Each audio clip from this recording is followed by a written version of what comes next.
Chapter 2343. General Wu Wainu's face darkened as he listened to their words. In the end, he slammed the table impatiently and shouted, "No matter who it is, we must shoot down Ruilala tonight. Pass down the order, fire fiercely. Don't let Ruilala live past tonight." A logistics oil depot was gone just like that, and they didn't even know who blew it up. Would they be embarrassed if word got out? No matter who it was, they would only think that it was Ruilala's doing. The battle started at 7 at night and lasted until 2 in the morning. The gunshots at various crossfire points suddenly became louder. Yi Qian, who had shaken off their pursuers, had already abandoned their vehicles. They arrived at Nanyang within 2 hours in the heavy rain and sent the latest location back to China. It was 3:40 in the morning, and the rain showed no signs of stopping. The sky was still as dark as ink. G3, who received the latest location from J5, sped up. 20 kilometers away from us. Quick, keep up. G3, who was carrying a rifle, wiped the rain off his face and waved his hand. He sped up and walked into the dense forest. There were many poisonous insects in the forests of neighboring countries, and there were also drought leeches that would quietly stick to people and suck their blood. When they passed through the forest, they could shake out countless unknown insects with a shake of their bodies. Yi Qian, who was soaked all over, had a drought leech stuck to the back of his neck. It was sucking until it hurt. He raised his hand and touched it. He didn't know when, but the leech had already sucked until it was round. Yi Jian, who had just walked out of a hail of bullets, couldn't help but shudder. Yi Jian, who had just walked out of the rain of bullets, couldn't help but feel goosebumps. Drought leeches were longer and bigger than water leeches, and the suction cups were tighter. It might not be possible to pull it off by hand. She said to K7 beside her, "Help me, dry leech." "You got hit." "Where?" K7 stopped and turned on the flashlight in his hand. In the rainy night, he saw a black thing stuck to the back of Yi Qian's neck. Yi Qian pulled out the dagger, and the sharp blade touched his skin. He could feel the cold touch. He could feel K7 using the blade to pry open the suction cup at the front of the leech, and then the suction cup at the other end. It sucked blood until the bloated thing fell off. K7 raised its leg and stomped on the ground. Then it raised its leg and stomped on the ground to bury the black leech and the crimson blood. The rain washed away the leech, and there was not a single trace left behind. Yi Qian was not the only one who was stained. Along the way, almost everyone was stained. There were stains on their arms, legs, and even on Shui Ying's face. The rain was too heavy, which made it difficult for them to walk in the forest. They grabbed the leaves with one hand and slid down slowly on the thick, withered leaves. If they were not careful, they would fall on their buttocks, and their tailbones would hurt so much that their facial features would be twisted. The air in the forest was not fresh. Walking in the valley, other than the smell of rotting trees, there was also the smell of burning smoke in the wind. It was 4:30 p.m. Although the rain did not stop, there was finally a thin line of smoke in the sky. Yi Qian, who had braved the rain and climbed up the mountain, saw thick smoke billowing in the mountains to the north. There was the smell of burning oil in the wind. They looked at each other, and there was an answer in each other's eyes. There was the smell of burning oil in the wind, and the heavy rain could not suppress the smoke. No matter how they looked at it, it looked like an oil depot explosion. It was possible that the underground oil depot had exploded. The collapse of the soil around the oil depot would cover the fire, and the thick black smoke would rise into the sky. That was why they couldn't see the fire. Chapter 2344. J5's gaze flickered slightly, and a dark glint flashed across the depths of his eyes. From the direction, why did it look a little like the route G3 and the others would take to complete the mission? Could it be G3 and the others doing? Since they were still in the neighboring country, they could not confirm if their pursuers were still behind them. After a short rest, they immediately set off. According to their original plan, they should have arrived at the rendezvous point by now.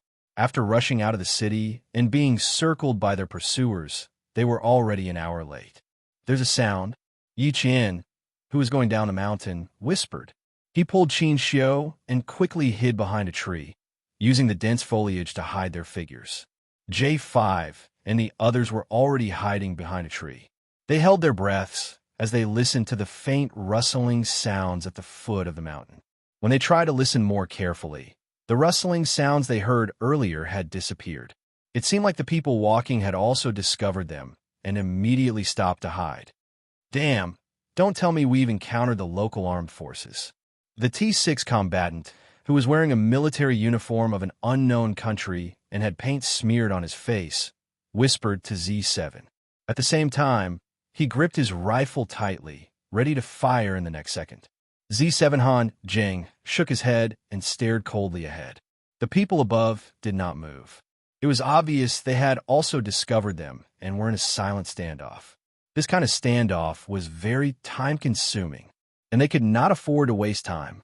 Yi Qian and the others felt that they could not afford to waste time either, so J5 spoke in the neighboring country's language. He had just spoken when a loud shout came from below. Damn, I was so scared my heart almost jumped out of my chest. It was the T6 combatant's voice. Those on top of the mountain rushed down the mountain, while those at the foot of the mountain rushed up the mountain. The tense standoff was immediately broken. Several figures flitted past the trees like cheetahs to welcome their victorious comrades. I was so scared I had a heart attack. I thought we'd encounter the local armed forces and was wondering if we should fight them. In the end, you made a sound. The gun in my hand almost slipped out of my hand. The excited T6 combatant did not pay attention to his image. He rushed up and roared, his voice full of joy. Yi Qian is behind me. There's also the ambassador. Kid, pay attention to your image. J5 hurriedly reminded his comrade in case he said something even more rude. It couldn't be helped. Sometimes soldiers could be very rude in private. Even their team leader, Q King, who was an elegant man, would swear in front of her. Yi Qian was there too. The T6 combatant immediately said, whoosh. His relationship with Injesin was still ongoing, so he could not afford to leave a bad impression on Yi Qian. In the heavy rain, the comrades in arms bumped fists and palms against palms. Yi Qian, who had a smile that was brighter than the rising sun, greeted the 7 members of G3 one by one. The sudden reunion made all the comrades so happy that they couldn't suppress their smiles. After greeting each other, the two groups of people stood in their respective positions and gave their comrades a military salute for their triumphant return.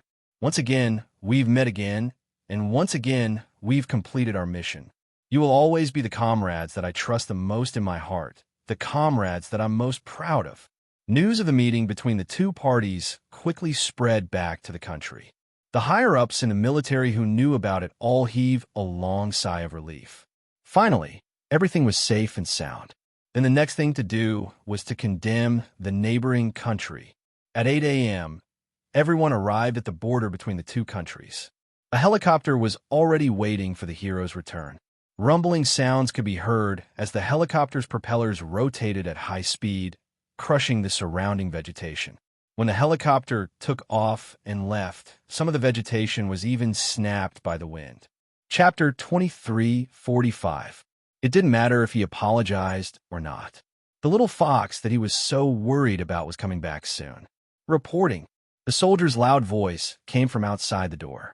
Xia Jinyuan turned off the television and opened the door with his long legs.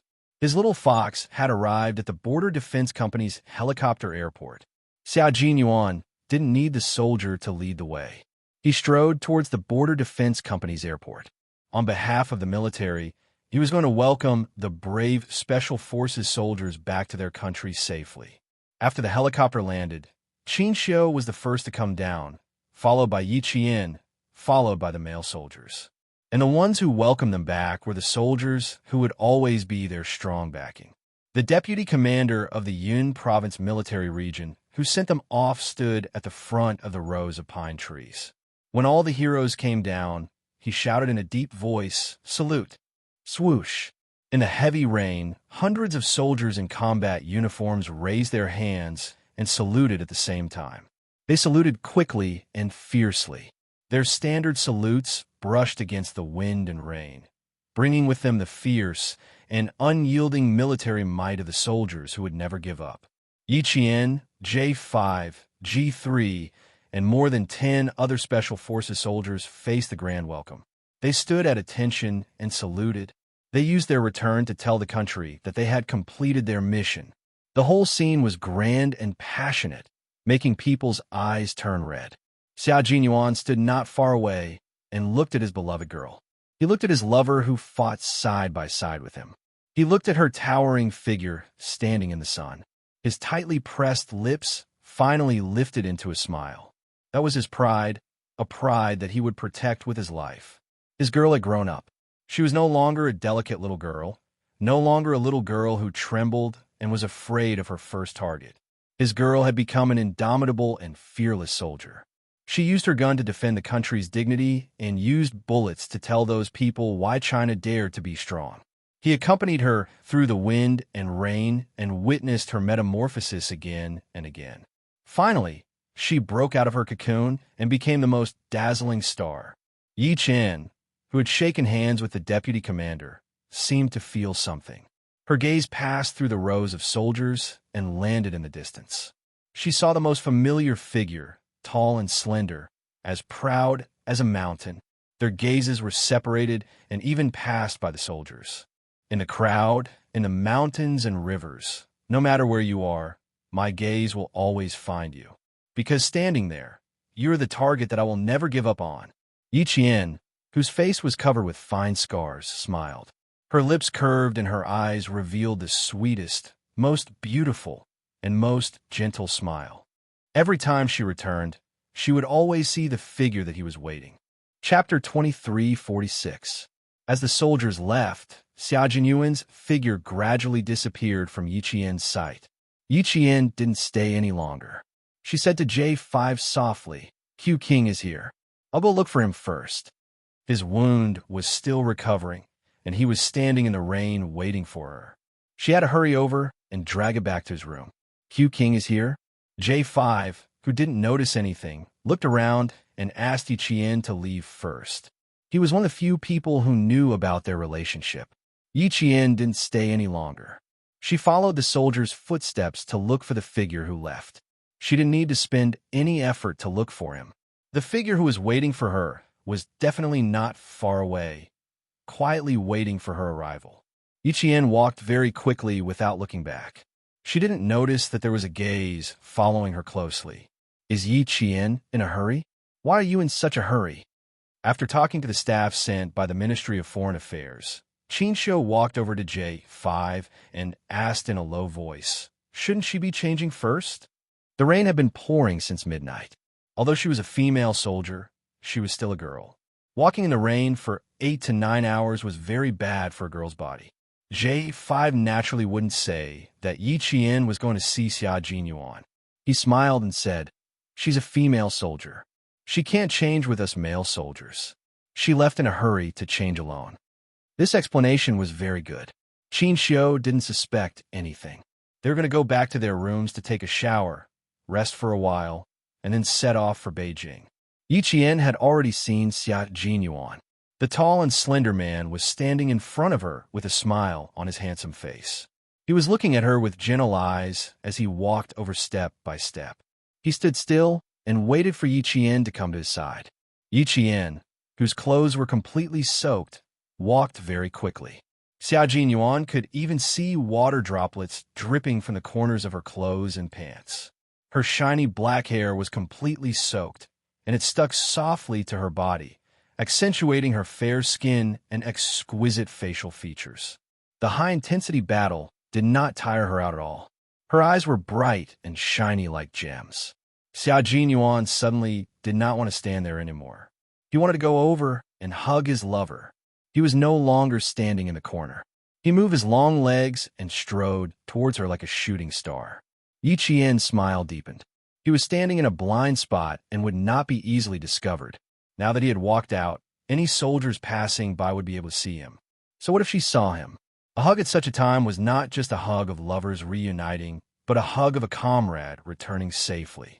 As he strode over, Yi Qian couldn't help but trot over. Yi Qian still had an injury on his waist, so he had to be careful. Xiao Jinyuan did not care about his injury. It was precisely because of his injury that he did not participate in this operation. When he found out about the new policies of the neighboring country and the shameless scheme of the military group, he really wanted to grab 2 guns and rush to the neighboring country. Now that the lover he was worried about was back, he did not care about his injury. When he got closer, Xia Jinyuan's handsome face darkened slightly. There were several thin streaks of blood on her fair face. The longest one ran from the corner of her eye to her chin. After being drenched in the rain, the area around the wound was already red and swollen, showing signs of inflammation. Xia Jinyuan gently touched her wound with his fingers. His thin lips were tightly pursed as he wrapped his long arms around her and pulled her tightly into his embrace. His tall and straight body arched slightly and hugged Yiqian like a harbor. Yiqian could not help but gently close her eyes. His warm embrace made her tense body and mind completely relax. Chapter 23:47. His embrace was her harbor. She felt more at ease now that she had returned to her harbor. Congratulations, Qing Yao. He hugged her tightly and called out her code name in a low voice. This was a hug between comrades in arms, not a hug between lovers. Yiqian took a deep breath of his refreshing scent and opened her eyes. She smiled and replied, "Thank you. I made you worry." He was indeed worried, but he also felt proud. "My little girl has grown up. I'm proud of you, little fox." Xia Jinyuan couldn't bear to let go of her in his arms. Her small and soft body was in his arms. Instantly, all the emptiness in his heart was filled. He truly felt that she was back, safe and sound. He felt a little helpless. He clearly told her that no matter who went out to fight, the people who stayed behind should wait patiently. There was no need to worry, no need to be afraid, even if they had to sacrifice themselves. That was the path a soldier should take. But when he found out that she had gone out to fight alone, accompanied the Chinese ambassador to a war-torn country without any equipment, he felt as if his heart had been struck by a heavy object. It was so painful that his heart stopped beating. Waiting was a scary thing. It was torturous both physically and mentally. If he wanted to get used to fighting separately, he had to get used to it too.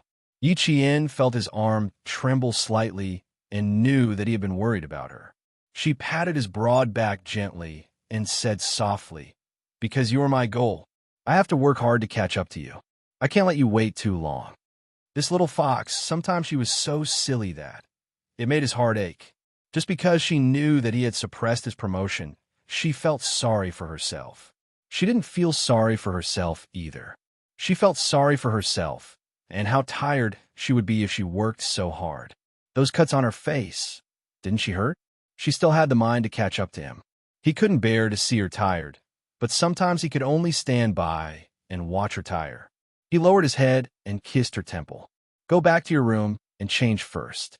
Rest for the night, and I'll send you back to school tomorrow. Your school leaders have called the military and hope that you can go back as soon as possible to prepare for the drill in May." Compared to a cadet, Yiqian had taken too many days off. The academy leaders were worried that if he kept taking days off like this, Yiqian's results would be unstable. Qin Xiu, who was holding an umbrella in his hand, looked at the leaving figure quietly. Through the curtain of rain, he looked a little dignified. He wanted to give her an umbrella, but what he saw was she was jogging impatiently, like a swallow returning to the forest, into the arms of a man in military uniform. Between heaven and earth, it was as if only that pair of figures hugging each other existed, and he was an intruder who saw a scene that he shouldn't have seen. Lover? Comrade? He suddenly felt a little uncertain, but in his heart, he hoped that it was her comrade and not her lover. J5 walked over and saw Qin Xiu's hand holding the umbrella's rib a bit tightened. Looking at the two figures leaving, J5 felt his eyelids suddenly twitch as an incredible thought flashed across his mind. It can't be. Impossible. Did he make a mistake? Was he thinking too much? The ambassador likes Qin Yao? Happy Qin Yao? J5 felt his eyelids twitch even harder. Things can't develop like this, Qin Yao. Q King had his eyes on her a long time ago.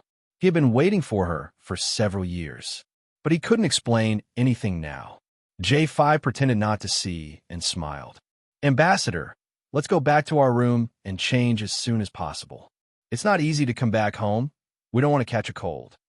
Chapter 2348. Qin Xiao, whose chest felt heavy, lowered his eyes slightly and quickly concealed the undercurrent in his eyes. He smiled faintly and said, "Okay." He wanted to ask who the man who hugged Yi Qian was, but when the words came out of his mouth, he found it difficult to say them. He had to admit that he was a little timid. He was afraid that he would ask the answer he didn't want to hear the most. J5 didn't want to say anything. He held the umbrella and walked with a natural expression, as if what he saw just now was nothing out of the ordinary. Fortunately, the two of them knew their limits and separated after hugging. If the ambassador really wanted to ask, he could explain that it was a comrade in the military. Otherwise, it would be really hard to explain. He had to remind the two of them later that they had to exercise more restraint. They were in a secret relationship. Even a simple hug would reveal a different kind of sweetness. It would be best if they didn't hug each other, so that others wouldn't be able to tell that something was going on. All of a sudden, J5 felt that he was very worried. Previously, because Yi Qian was still underage, he was worried that Xia Jinyuan would break the rules and date an underage girl. Now that Yi Qian was an adult, he was still worried. Yi Qian was a military school student. How would he date? If that was the case, he would have to continue worrying until Yi Qian graduated. In the meantime, he would probably have to cover for the two of them. It was tiring. He was a worrisome person. Even when his comrades were in a relationship, he had to be on tenterhooks about it. When they reached the second floor of the Border Defense Company, J5 breathed a sigh of relief.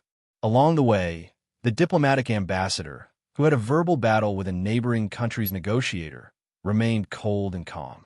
He didn't say anything and just walked slowly. Every step he took was extremely steady. It looked like he was strolling in the rain, happy and carefree.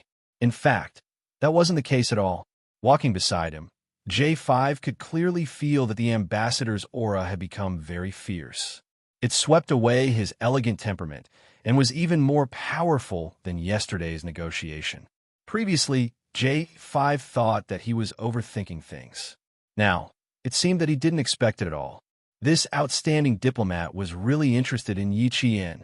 That's right, Yi Qian was really attractive, especially those who were extremely outstanding, such as Q King. They would all be attracted to her. Now, with the addition of an outstanding diplomat, J5 was not surprised. Qin Xiao closed the umbrella and gently shook off the water droplets on the umbrella. He smiled at J5 and said, "Thank you for your hard work these days. Have a good rest. See you later." "You're welcome, Ambassador." J5 closed his umbrella and replied calmly, "See you later." Qin Xiao's room was on the second floor, while J5 and the others were on the first floor. J5 stood still and politely watched Qin Xiao go upstairs with the umbrella. Watching the ambassador walk up the stairs step by step, J5 couldn't help but let out a sigh of relief. However, before he could completely relax, he saw the ambassador suddenly turn around. J5's nerves tensed up. He looked at the ambassador's face, which was drenched by the rain but still looked exceptionally elegant, as if it had been carved from fine jade. The ambassador asked him with a faint smile, "Which room is Yi Qian in?" "What happened to not asking? Why did you ask?" J5 smiled and said, "She came back earlier than all of us. I'm not too sure which room she's in. Is there something you need from her, Ambassador?" "I want to ask if she's returning to the capital or returning to the academy. I want to see if she needs to explain the reason for her leave to the academy. If necessary, I plan to accompany her back to the academy," Qin Xiao said with a smile. J5's heart tightened when he heard this. It seemed that this ambassador was suspicious. "Rest assured, Ambassador, Yi Qian's mission is arranged by the military. The military has already communicated clearly with the academy, so there's no need to trouble you, Ambassador," J5 replied calmly. His tone was normal, and there was nothing strange about it. Chapter 2349. Seeing this, Qin Xiao didn't ask any more questions. There were some things that didn't need to be asked in detail. Just by looking at it, he already had the answer. Without asking any more questions, Qin Xiao said, "See you later." Then he turned and went upstairs. When he looked up, There was a faint darkness in his eyes. He didn't need to get the answer from someone else. He wanted to hear Yi Qian tell herself. But what right did he have to ask about her personal matters? Facing an outstanding diplomat from another country who was deliberately making things difficult for him, he felt unprecedentedly confused about his children's affairs. If Yi Qian really had a boyfriend, what would he do? Give up? Or continue to pursue her? Knowing that she already had a boyfriend, if he continued to pursue her, wouldn't he be an immoral third party?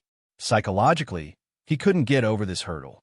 But when he thought about giving up, Qin Xiu closed the door, but his slender fingers holding the umbrella didn't put it down.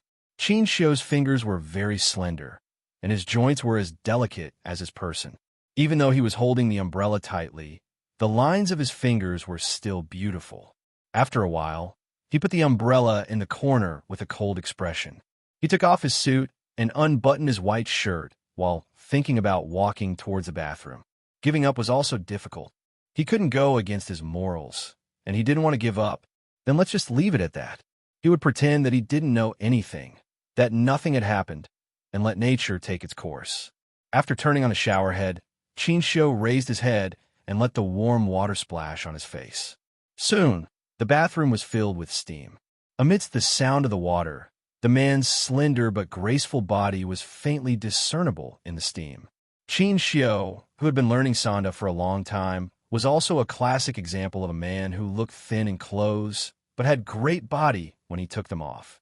Yi Qian, who came back earlier than him, had already finished washing up. She sat on the edge of the bed and dried her hair by herself with a hairdryer. There was no one in the room. The man who came back with her saw the countless small cuts on her palm. His eyes were clouded, and he went out to get the first aid kit. With some pain on her face, Yi Qian put down the hairdryer and went to the bathroom to look in the mirror. She saw a few bloody cuts from the shrubbery on her face.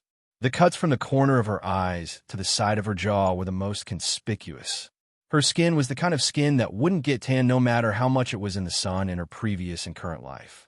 After being drenched for 8 or 9 hours, her originally fair skin was sickly pale, and this made the bloody cuts on her face even more. There were many wounds, and there were signs of inflammation. No wonder Captain Xia immediately sent him back to his room to get the first aid kit. She had to treat it. Although she didn't really care if there was a scar on her face, she couldn't let the wound get infected.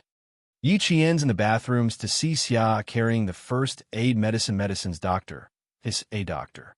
Yi Jian nodded her head in satisfaction when she saw that he had changed into his military uniform and was now dry. S2, S2's 2's at A, have they been taken care be treated? To treat to have it be treated to be treated, T-test to be taken care of those wounds S treated, S is treated, A's. Xia Jinyuan couldn't help but sigh when he saw how worried she was about the wound on her waist. His gaze fell on the wound on her face, and he reached out to hold her wrist. Mine's fine.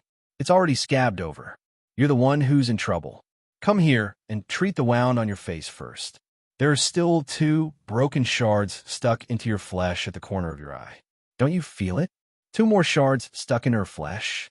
She really didn't feel it. Chapter 2350.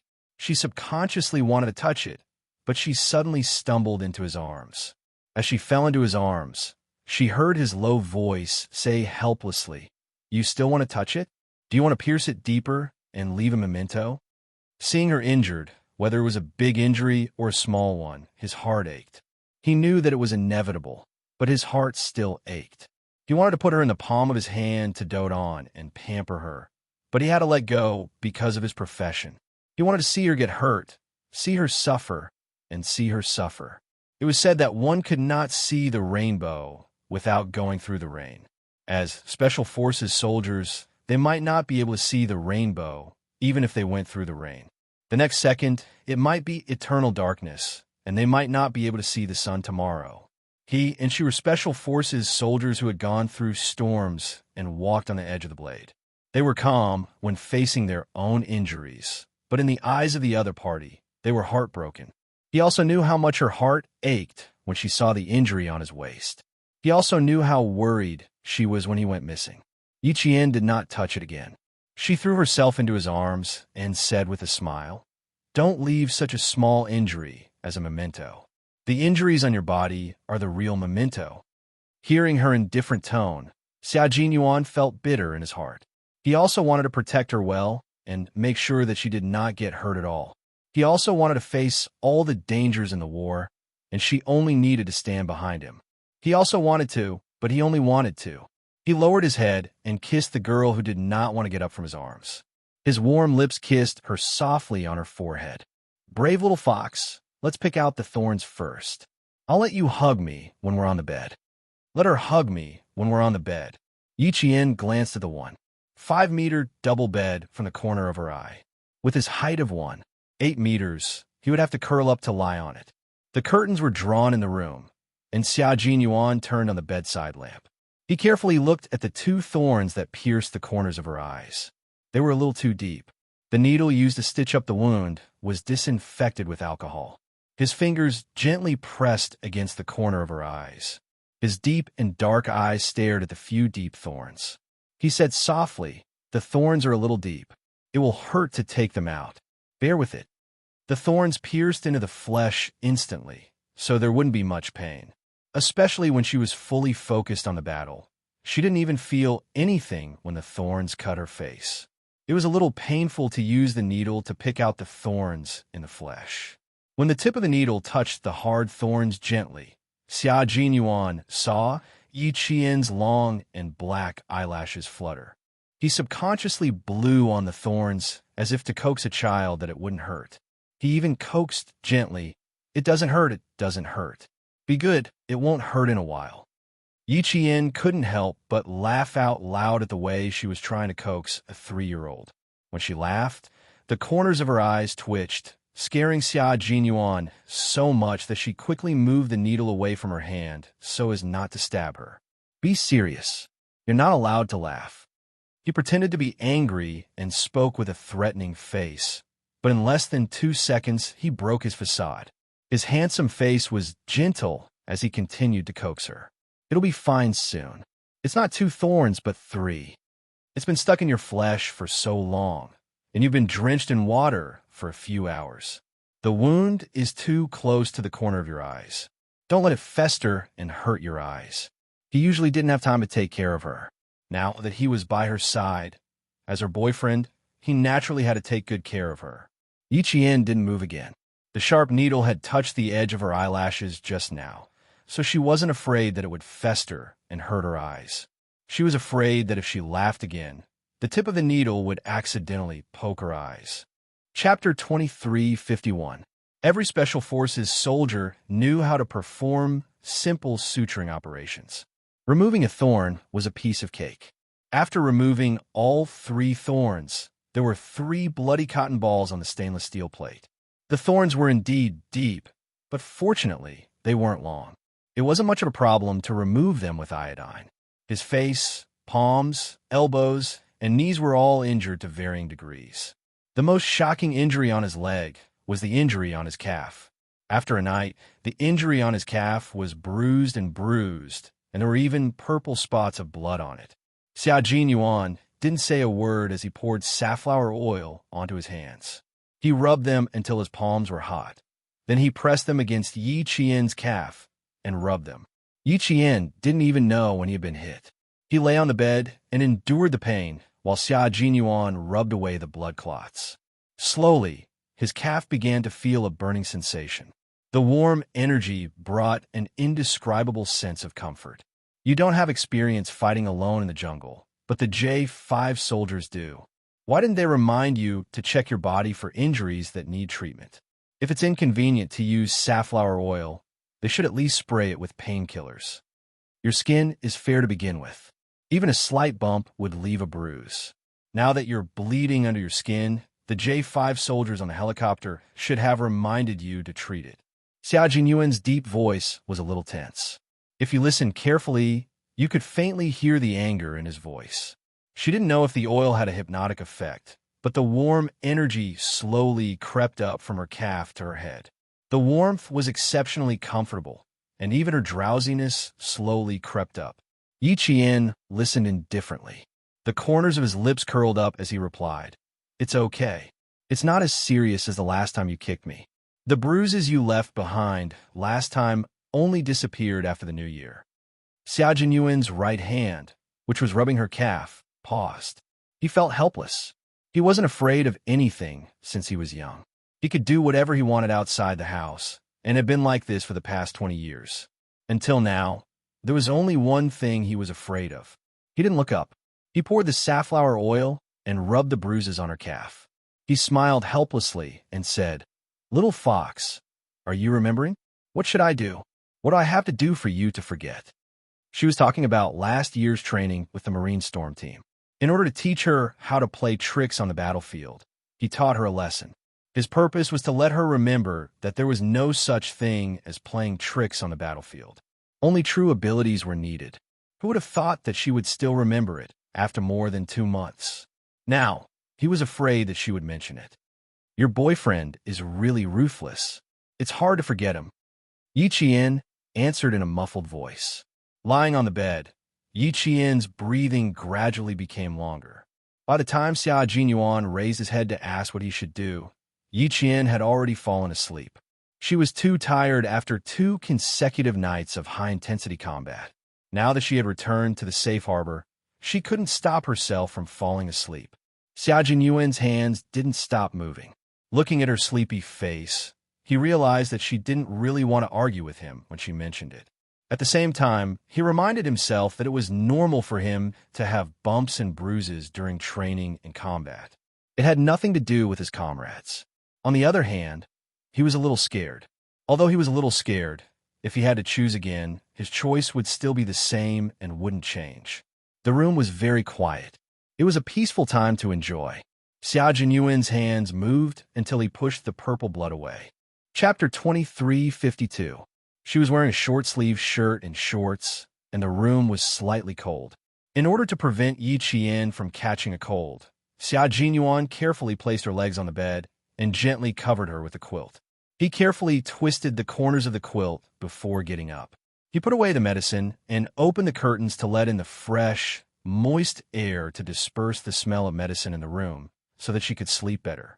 After he was done, Xia Jinyuan did not go to bed to rest. Instead, he sat quietly in the lounge chair alone. His handsome face was slightly cold, and he seemed to be thinking about something. If J5 did not knock on the door, he would probably sit there until Yi Qian woke up. Is Yi Qian asleep? J5 heard Xia Jinyuan open the door very softly, so he knew that Yi Qian was asleep. He pointed to his room and said with a slightly serious expression, "Come to my room to talk about something." J5's room was next door. Because he had just taken a shower, there was a faint smell of soap in the room. After pouring tea, J5 sat down and frowned. He said in a deep voice, "The ambassador might have noticed the relationship between you and Yi Qian." Before he went back to his room, he asked me if Yi Qian would return to Beijing. If not, he planned to send Yi Qian back to school. Q King, not only did he discover something, but he also seems to be interested in Yi Qian. Qin Xiao and Yi Qian seem to be interested in each other? Xia Jinyuan focused on this sentence. How can you tell that he is interested in Yi Qian? The two of you hugged each other in the rain. TSK, TSK, TSK. It shocked the world and made the gods cry. Anyone with eyes can see that there is something going on between the two of you. What's more, he seems to be interested in Yi Qian. J5 glared at him, but in the blink of an eye, he gloated, "Q King, your competitor this time isn't just ordinarily strong. V8 told me that the ambassador had a verbal battle with 2 negotiators from a neighboring country. His aura was fierce, and he didn't give in to the country's dignity. When he was offended, he pressed on and made the other party speechless. Yi Qian was there at the time. He was full of admiration for Qin Xiao. With such a strong rival in love, Q King, you have to be careful." Just because of this, he had to be careful? Xia Jinyuan stretched his legs lazily and leaned back in his seat. Even his voice sounded nonchalant as he said, "My relationship with Yi Qian is not something that could be attracted to Yi Qian with just one exciting negotiation. I'm just a little surprised. Qin Xiao is interested in Yi Qian, but I didn't notice it at all. You're quite confident. Overconfidence is arrogance. Don't be too proud. If you ask me, the ambassador has a better chance of winning than you." J5 poured cold water on Qin Xiu without hesitation and listed out his good points. Handsome, you don't have to say it. You can see for yourself. His temperament is as elegant as the nobles sitting in the palace. He's witty and knowledgeable. He knows when to advance and when to retreat. He knows how to behave himself. Most importantly, he's a diplomat. He also fights for the country, but his sacrifice rate is lower than ours. He also has more holidays than us. Most importantly, his focus is on the country. As long as he has the time and the heart, he can fly to the military academy to visit Yi Qian in the night. Q King, what do you think your chances of winning are? If you ask me, you have the advantage in terms of time. The analysis was not bad. It did sound very threatening. But so what? The love between him and the little fox was not based on romance, nor was it based on time spent together. Their love was completely based on the fact that they were willing to put their lives in each other's hands. They were willing to fight side by side and vanquish their enemies together. Chapter 23:53. Through the smoke of war, through the flames of war, his and Little Fox's love wasn't something that could be easily interfered with. Xia Jinyuan raised his eyes. His disdainful gaze was filled with the unruffled, domineering aura of a powerhouse.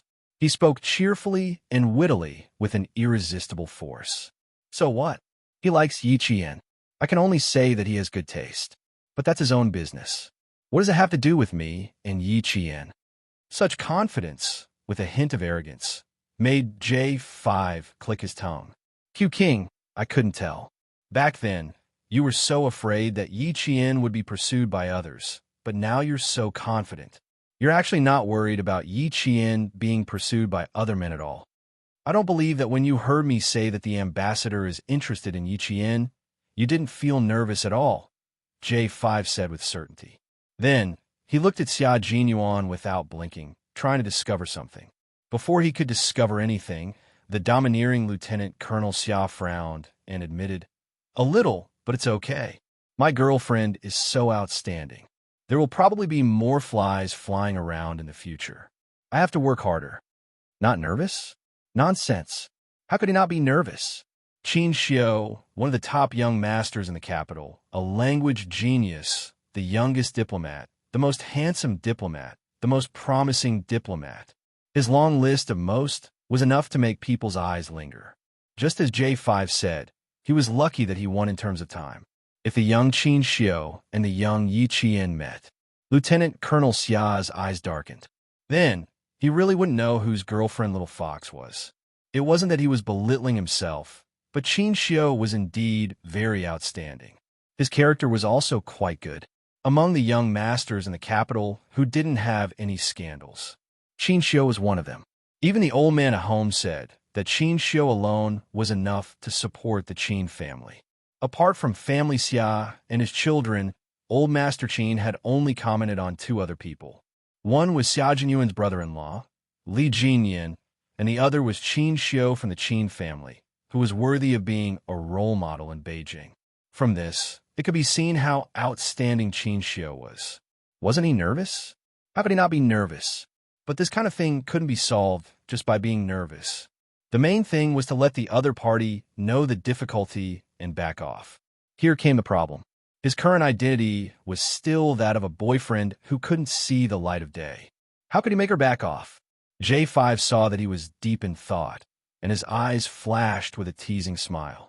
Suddenly, he thought of a very important thing. Something was wrong. What he wanted to say was not that the ambassador had taken a liking to Yi Qian. Why was it that he and Q King were analyzing the chances of the ambassador winning? His main point was that the ambassador had found out about the relationship between Q King and Yi Qian. Stop. Let's not talk about whether the ambassador will become your love rival and make you feel threatened. Q King, our main point now is how you're going to deal with the ambassador if he finds out about your relationship with Yi Qian. This was a very serious matter. Although the military academy didn't explicitly state that students weren't allowed to date, everyone knew that dating in the military academy had a bad influence. Once the academy found out, they would come out and talk to the students first. The military academy students were the future of the country's national defense, and they were also the backbone of the country. During their time in school, all of their energy should be spent on their studies. From a personal point of view, it was understandable why military academy students would date, but from a national point of view, love would always come second. Chapter 2354. Yi Qian was so outstanding that J5 didn't want her relationship to leave a bad mark on her military academy career. He was worried that as more and more people found out, Yi Qian would be implicated in the end. You too. Sai, why don't you continue to bear with it? Meet less, chat less, and travel less together. If you really need to meet, why don't you bring a few more comrades with you? What if the two of you travel together and there's a bit of distance between them? Don't let others see any signs. J5, who was worried sick, came up with one idea after another. It could be seen that he was really thinking for Xia Jinyuan and Yi Jian. However, Xia Jinyuan had already considered this matter, so it wasn't a big problem for him. However, because Yi Qian was worried that her relationship would affect the academy, he understood her concerns and respected her decision. Seeing J5's serious expression and unconcealed worry, Xia Jinyuan smiled and said, Qin Xiu, although I'm not familiar with him, I believe he's not the kind of person to gossip. Since he discovered something but didn't ask any of you, it's obvious that he's not someone who likes to ask about other people's private affairs. The Qin family has strict rules. If he really likes Yi Qian and discovers my relationship with Yi Qian, I think with his upbringing, he won't do anything immoral to interfere with other people's relationships. After all, he's a diplomat who represents the image of the country, not an ordinary person. Anyone who interferes with their relationship would be a third party. With Qin Xiu's upbringing and pride, he wouldn't allow himself to become a third party. After hearing Xia Jinyuan's detailed explanation, J5 felt that he was worrying for nothing. He yawned and waved his hand with a tired expression. I have to go to sleep. When the situation in the northern lands stabilizes, we should return to the base and prepare for the overseas competition. Xia Jinyuan didn't intend to leave yet. He raised his eyebrows and said with a faint smile, I haven't asked you anything yet. Why are you in such a hurried sleep? We haven't seen each other in a while. Let's catch up and have a chat. J5 stood up with his hands on the armrest of the chair and slowly sat back down. What do you want to talk about? Or do you want to ask me something? Since he didn't even let him rest, it was clear that he had something to ask. I want to know more about Qin Yao's performance in this operation, Xia Jinyuan said. If he didn't want to ask about Yi Qian, he wouldn't disturb his comrade's rest. He crossed his slender fingers, and there was still a faint smile on his handsome face, but the darkness in his eyes was slightly darker.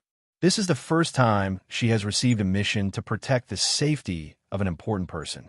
I want to know some details about her operation this time. She probably wanted to know if Qin Yao had any shortcomings. The smile on J5's face disappeared, and his expression gradually turned serious. Qin Yao's performance has always exceeded our expectations.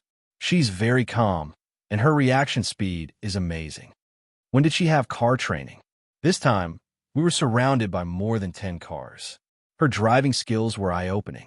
A one-sided breakout from the encirclement has truly shocked all of us. There's a car training ground in the southern province. She basically spent all her time there during high school. Xia Jinyuan saw the unconcealed admiration in his comrade's eyes when he mentioned Yi Qian, so he knew that his little fox had performed well in this operation. His thin lips curved slightly, and there was a faint smile in his dark eyes. She seems to have an extraordinary talent for combat training. As long as there's a start to any training, the follow-up will always surprise us again and again. Chapter 2355. Then we were right. When she broke out of the encirclement, old V, old K, and I also guessed that Qin Yao must have undergone professional special operations vehicle training in the southern province. Talent. J5 let out a long sigh. Her talent isn't just focused on one type, it's all round. Take a look at her shooting skills. No one in our team has reached her level of shooting so far. When she gets a gun, there's a three-dimensional image of the gun in her mind. It's even a living one. She can clearly feel where the bullet passes and where it goes. She can complete the shot without deliberately aiming. Q King, Qing Miao's talent is amazing. Even a veteran like him was envious. Xiao Jinyuan raised his eyebrows. This was natural. Otherwise, how could little Fox have carried out so many important missions before reaching the age of puberty and still be remembered by the Navy commander? His little Fox was an all-rounder talent. Judging from your expression, Qing Miao's mission this time was not bad. What about her shortcomings? From the perspective of a veteran Special Forces soldier like you, what does she need to improve? Where does she need to improve? Xiao Jinyuan had heard a lot of praises for Yi Qian. He wanted to know if she had any shortcomings. Only by constantly discovering her shortcomings could she continue to improve. J5. I need to know if she has any shortcomings. Please tell me carefully and seriously, Xiao Jinyuan said slowly, word by word. There was an indescribable coldness in his voice. Sensing his seriousness, J5 couldn't help but straighten his back. At present, Yi Qian has no shortcomings. As if he had something to say, Xiao Jinyuan pursed his lips. But there are still shortcomings. Please ask. There were too many uncertainties in a mission. With him by their side, he couldn't guarantee that their lives would not be in danger. Without him by her side, when he couldn't see, he only hoped that she could cooperate well with her comrades and return safely. Qing Miao is more suited for individual actions. As for group actions, although we cooperated well and completed the battle beautifully, we were always worried that she would suddenly rush out and complete a mission by herself. I think it's because we haven't been training together for a long time. She's not in the army, so she can't participate in our daily coordination and training.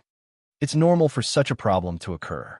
In the future, when she joins the army and trains with us, these problems will naturally be solved. Yi Qian's individual combat ability was so strong that sometimes the J5 and the others could not keep up with her. And Yi Qian was a sniper who had been trained by Principal Chun, a world-class sniper.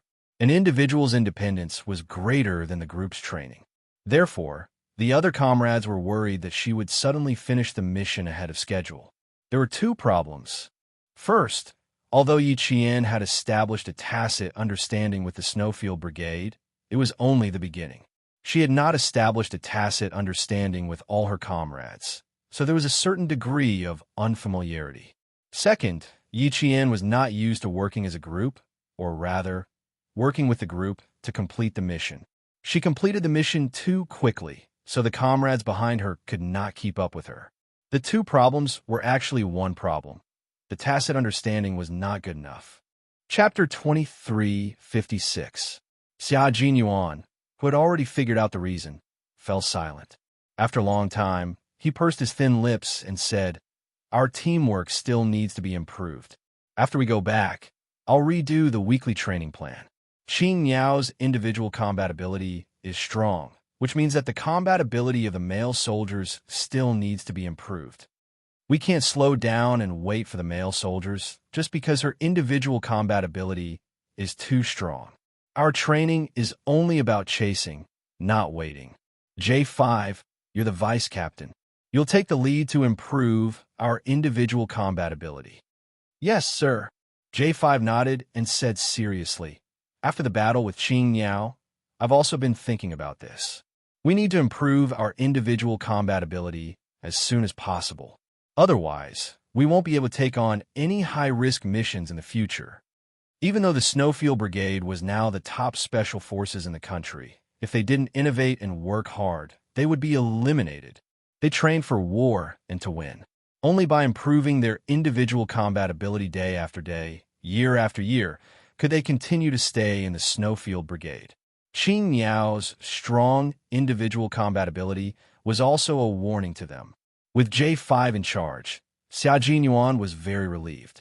Seeing that they had been delayed for a long time, Xiao Jinyuan got up and prepared to go back to his room to accompany Yi Qian.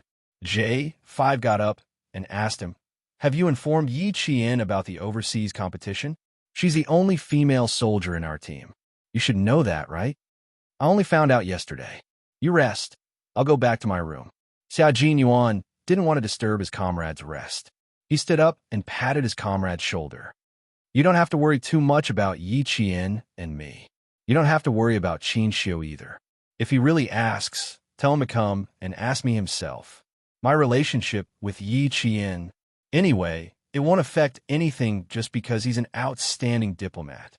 I'll keep an eye on him and won't let him take advantage of me." After he finished speaking, he walked back to Yi Qian's room with big, elegant steps. J5 couldn't help but laugh when he saw this. What he said made sense, but in reality, he was still a little nervous. After all, his love rival was very powerful and not an ordinary person. As a comrade in arms, he naturally stood on Q King's side. He was not happy that Yi Qian was snatched away by the ambassador. The ambassador was very outstanding, but no matter how outstanding he was, he could not be compared to his comrade in arms who fought side by side with him. After returning to his room, Xia Jinyuan gently closed the door and walked to the bed. He saw that the girl he liked was still in her original position, and even the smile on her face had not disappeared. She was sleeping soundly. Xia Jinyuan didn't know that the second he saw Yi Jian, his eyes had become exceptionally soft. Even his heart felt like it was swimming in a pool of water. His military aura became soft and soft. He was a hot-blooded soldier who fought for the country, but he was also an ordinary man who was filled with tenderness when facing the girl he loved. After taking off his military jacket, Xia Jinyuan lay down on the bed very gently. As soon as he covered himself with the quilt, Yi Qian, who was sleeping soundly, took the initiative to move closer to his arms like a little animal. She then moved a little and found a more comfortable position to continue sleeping. Xia Jinyuan looked at her, who was sleeping soundly, with a defenseless and innocent smile on her face. He couldn't help but laugh. This little girl was quite proactive. He was still thinking about how to make her sleep in his arms without waking her up. Now that she took the initiative to move closer to him, he was pleasantly surprised. It also showed that even though she was sleeping soundly, she knew that the person lying next to her was him. This kind of reliance that was like a natural instinct made Xia Jinyuan very satisfied. Chapter 23:57. He gently caressed her shoulders with his hand from the back of her neck. His dark eyes were filled with a gentle smile. He lowered his head and kissed the top of her head. "Sleep well, little one." Throughout the journey, it could be said that she was solely responsible for Qin Xiu's personal safety. J5 and the others were responsible for the perimeter. Yi Qian's contribution to not injuring Qin Xiu despite being heavily surrounded was undeniable. This also showed that she had the dedication of a soldier. Such Yi Qian made Xia Jinyuan feel proud and heartbroken at the same time. With Xia Jinyuan by her side, Yi Qian slept very soundly and peacefully. With him by her side, she didn't have to think about anything. She could sleep and eat whenever she wanted. She was relaxed and carefree. She really enjoyed this kind of leisure time together. Xia Jinyuan was in good spirits. During this period of recuperation, he had made up for all the sleep he had lost. Now that his girlfriend was lying in his arms and he was hugging her soft body, his heart was filled with tenderness. He closed his eyes for a while, then slowly opened them again to look at Yi Qian's sleeping face. He didn't rest at all and was thinking about something. Qin Xiu was also a man of character. As for his taste, it was extraordinary. However, after meeting Little Fox a few times, he fell in love with her. Just as J5 said, Qin Xiu was a very strong love rival. His love rival was too strong, and he worked in the country. If he wanted to, he could go to the military academy to look for Little Fox at any time. With his ability, going there once or twice a month was not a problem. However, his Little Fox wasn't stupid. If Qin Xiu really wanted to look for her frequently, she would definitely notice. When that time came, she would avoid him, and Qin Xiu wouldn't be able to do anything about it. Just like how he used to chase her. If he didn't chase her to a corner and leave her with no way out, she would never show up easily. Xia Jinyuan gently tapped the tip of her nose with his slender fingers. Thinking of the appearance of a strong rival in love, he smiled indulgently and said, "Little thing, you've only carried out a mission, but you've already attracted a lot of attention. Tell me, why are you so likable?" Qin Xiu, the youngest and most promising diplomat. He also has a handsome face that even I have to admit. If you really take another look at him, my heart will definitely ache for a long time. Little thing, I'm going to be jealous for half a day. You're doomed. If I become jealous for half a day, I'll torture you so much that you won't be able to leave the bed for the whole day. You can't even look at other men. I, Xia Jinyuan, have always been arrogant. Now that you've taught me a lesson, you have to take responsibility. When you look at a man, you can only look at your own man. Understand? Lieutenant Colonel Xia did not speak. He spoke softly, seemingly helpless, but in reality, every word he said was filled with affection. As he spoke, Lieutenant Colonel Xia narrowed his unfathomable black eyes. His gaze was like that of a large, ferocious beast, his eyes twinkling with fragmented light. He felt a little insecure, so he had to think of a way to make himself feel safe. Therefore, when Yi Qian opened her eyes, she saw a handsome face that was filled with faint sadness. Yi Qian blinked gently and naturally leaned into his embrace. Did I sleep for a long time? I seem to be able to sleep well with you by my side. Lieutenant Colonel Xia loved to hear such sweet nothings. His thin lips curved as he laughed softly and said, "It's all right. It hasn't been that long since the sky turned dark. You probably slept for 9 hours. 9 hours. She actually slept for 9 hours. Yi Qian widened her eyes in disbelief. She propped herself up with one hand and looked out the window. The sky really did turn dark. This was not a normal sleep. No wonder she felt hungry when she opened her eyes. From last night until now, she had only drunk a few mouthfuls of water and had not eaten any dry food. Chapter 23:58. Come, let's get up and eat something first. The warm bedside lamp went off. Xia Jinyuan stretched out his long arm and turned on the main light in the room. The bright light illuminated the entire room, allowing Yi Qian to see the sadness on his face more clearly. Captain Xia, something's not right. After washing up, Yi Qian, who had changed into her uniform because it was cold, sat down to eat the military meal. After taking a bite of the meal, she looked up at Xia Jinyuan, who was staring at her deeply.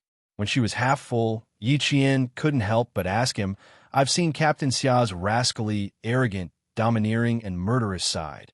But this is the first time I've seen a sad side of you. I'm a little surprised, so I want to ask you, where does this sadness come from?" For some reason, Yi Qian felt that she might have asked the wrong question. Sure enough, the man sitting across from her took a sip of the hot soup and said slowly, "I'm thinking about how to give myself to you. Give myself to him." Fortunately, the soup wasn't hot. Yi Qian resisted the urge to spit out the soup and swallowed it down. After a while, she caught her breath and said rather embarrassedly, "I just came back from a mission, and you're already thinking about giving yourself to me? Every time I go on a mission, the first thing I regret is not giving myself to you. Every time I come back from a mission, I regret not giving myself to you. This cycle has been going on for several years." Xia Jinyuan sighed softly, and the sadness on his handsome face deepened. "This is a problem that has been bothering me for several years. Little fox, why don't you do it with me? You could be harsh, you could be gentle, you could be forceful, you could be forceful. Do it in one go and give me a quick death. What do you think?" Yi Qian, who had almost lost the ability to organize her words, put down her spoon and pushed the plate away. She looked at the man sitting across from her expressionlessly. "Harsh, gentle, forceful, forceful. Why do I feel like I'm going to be a rapist? Captain Xia, are you sure you know what you're saying?" Xia Jinyuan nodded. "I'm sure. It's because I don't feel safe at all. After thinking about it, the only way out is to sacrifice myself." Yi Qian resisted the urge to throw a plate of leftovers at him. He forced a smile and said, "So what you're saying is that you'll feel safe if you give yourself up?" Did he get it wrong? He was a man, not a woman. Wasn't the sacrifice referring to women?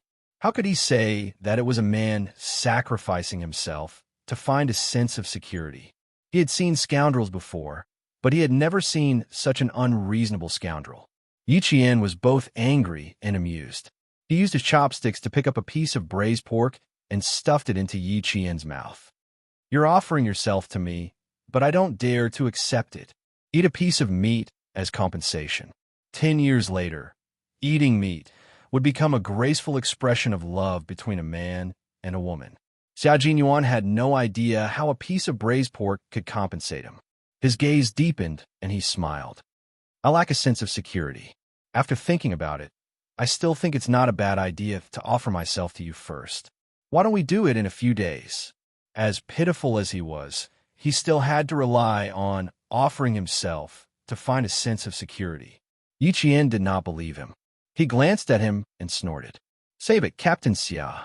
Uncle said that you like to be a scoundrel since you were young. You mustn't agree to anything easily. He had never seen a father take the initiative to trick his own son. The corners of Xia Jinyuan's mouth twitched slightly. He gritted his teeth at Commander-in-Chief Xia. His son charged forward with the intention of taking over the position in one fell swoop. But in the end, he dragged me back with all his might, and he even had the time of his life. Chapter 2359. He kept telling him to treat Xiao Yi well, and that it was not easy to find a girlfriend like Xiao Yi, especially someone like you, who doesn't know what to do. It's even harder. If it weren't for your good looks, Xiao Yi would definitely look down on you. If you don't treat Xiao Yi well and a love rival comes along and takes her away, you won't even have a place to cry. Don't even think about entering the family Xia's door. He made it sound so serious, but in the end, he kept tricking him behind his back. Was he trying to help his son find a wife soon? Or was he purposely making things difficult for him? Little fox, my father doesn't get along with me. When I was young, he liked to find fault with me. And when he grew up, he liked to pick on me. You've seen how he usually treats me. All the sons in the world can do it, but not me. You must be vigilant and not be fooled by him. In order to make himself give himself to her sooner, Lieutenant Colonel Xia began to sigh. You have to trust me, not him. His favorite thing to do is to ruin my plans. Even Old Master and Old Madam often criticize him. Seeing that Commander-in-Chief Xia's words had a huge impact on Yi Qian, Lieutenant Colonel Xia didn't hold back and tried his best to overthrow the image of Commander-in-Chief Xia in his girlfriend's heart. Holding her hand, he said seriously, when I think about how you'll be going back to that military academy with too many young men tomorrow, I really don't feel safe. I'll have to give myself to you. His expression and tone were serious, but the smile in his eyes couldn't be hidden. Yi Qian knew that he was teasing her again. Her watery eyes moved slightly, looking around with sparkling eyes. Really? Why don't we do it now? Here? As long as you're willing, I'll do it any time. Xia Jinyuan saw that she was squinting her eyes. Her curved eyebrows made her look like a sly little fox that was squinting her eyes and basking in the sun lazily. He was laughing in his heart. How could he not know that this little fox in front of him was trying to checkmate him? Looking at her comfortable smile, Xia Jinyuan's deep eyes seemed to be sprinkled with a layer of sunshine that could warm Yi Qian's heart. Yi Qian put down the chopsticks in his hand and propped himself up with one hand on the high table. At the same time, he stretched out his other hand and made a flirtatious gesture. His index finger curled slightly and hooked Xia Jinyuan's delicate chin. Even his expression was somewhat frivolous. Every time I see Captain Xia's face, my imagination does run wild. Yi Qian stood up and leaned towards Xia Jinyuan as he spoke. In the end, their breaths were just inches apart, just a little bit more, and Yi Qian would have kissed his thin, sexy lips. But she didn't. Under his calm and unruffled gaze, Yi Qian stopped. They were so close that they could see each other's eyelashes clearly. Since Captain Xia is always thinking of giving yourself to me, why don't I fulfill your wish for once? Her eyes sparkled like diamonds and shone like stars. The slyness in the depths of her eyes let Xia Jinyuan know that this little fox didn't really want to fulfill his wish. She just wanted to tease him instead. Sigh, little girl. He really wasn't teasing her. He really wanted to give himself to her. It wasn't just a normal desire. It was an urgent desire. How pitiful. Who would have thought that a dignified demon king like him would have to rely on giving himself to find a sense of security in the end? It was as the saying goes, sooner or later, you'll have to pay for what you've done. Chapter 2360. When Lieutenant Colonel Xia said that he didn't have a sense of security, it wasn't entirely true.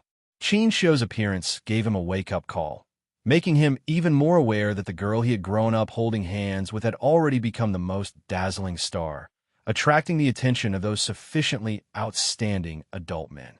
Although he said that he wanted to give himself to her, he actually wanted to stabilize their relationship. Born in a family, Lieutenant Colonel Xia was influenced by his ancestors. Deep in his bones, he still had some feudal thoughts. Once the two of them were husband and wife, they would be husband and wife for the rest of their lives. He desperately wanted to become husband and wife with Yi Qian. He wanted to make this dazzling star completely belong to him.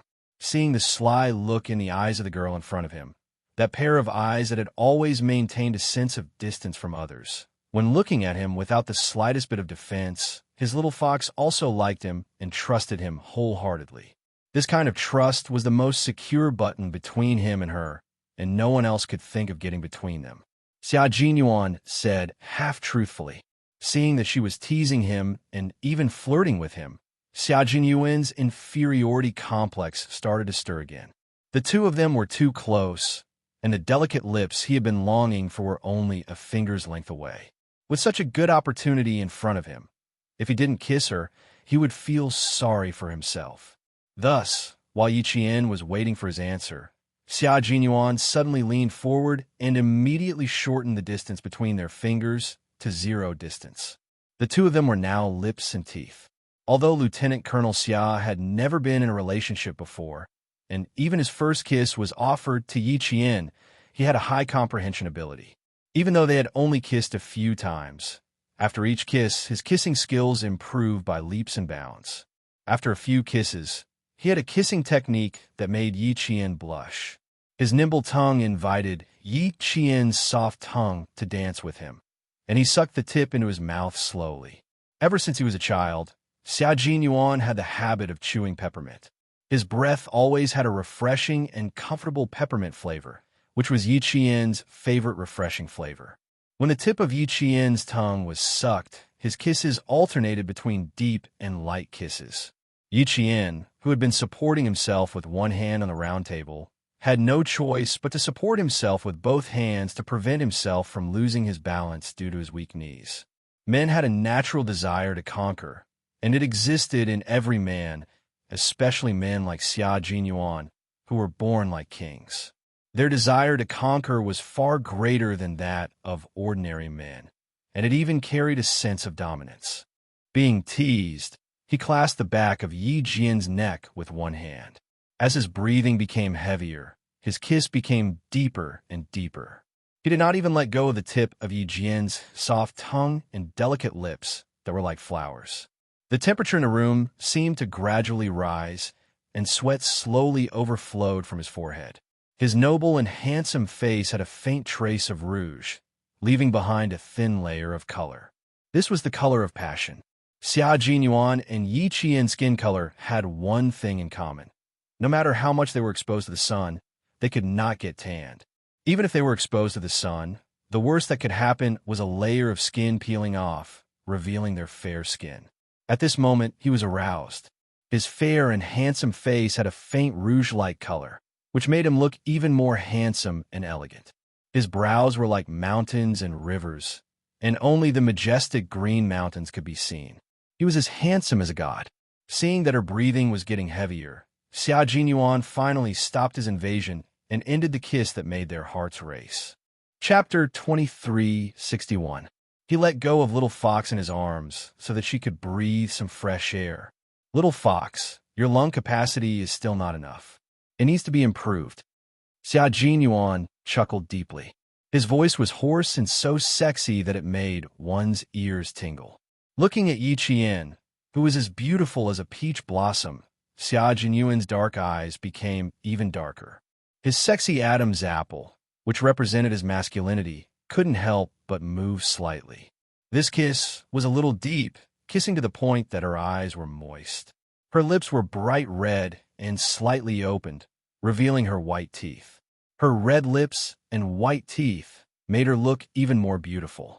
The more Xia Jinyuan looked at her, the more he felt like his heart was being scratched by 100 cat claws. He hurriedly looked away in embarrassment. Unexpectedly, just as he lowered his eyes, his gaze was locked on her again. He had to admit that the girl he had been protecting had really grown up. She had gradually matured from her initial naivety and was emitting a fruity fragrance that tempted him to commit a crime. His gaze only lingered on her chest for a few seconds before he felt the string called rationality in his brain instantly tighten and straighten. It felt like it would break at any time with her breathing. This is troublesome. He had said half-truthfully that he wanted to succeed. Now, he had really succeeded in the end.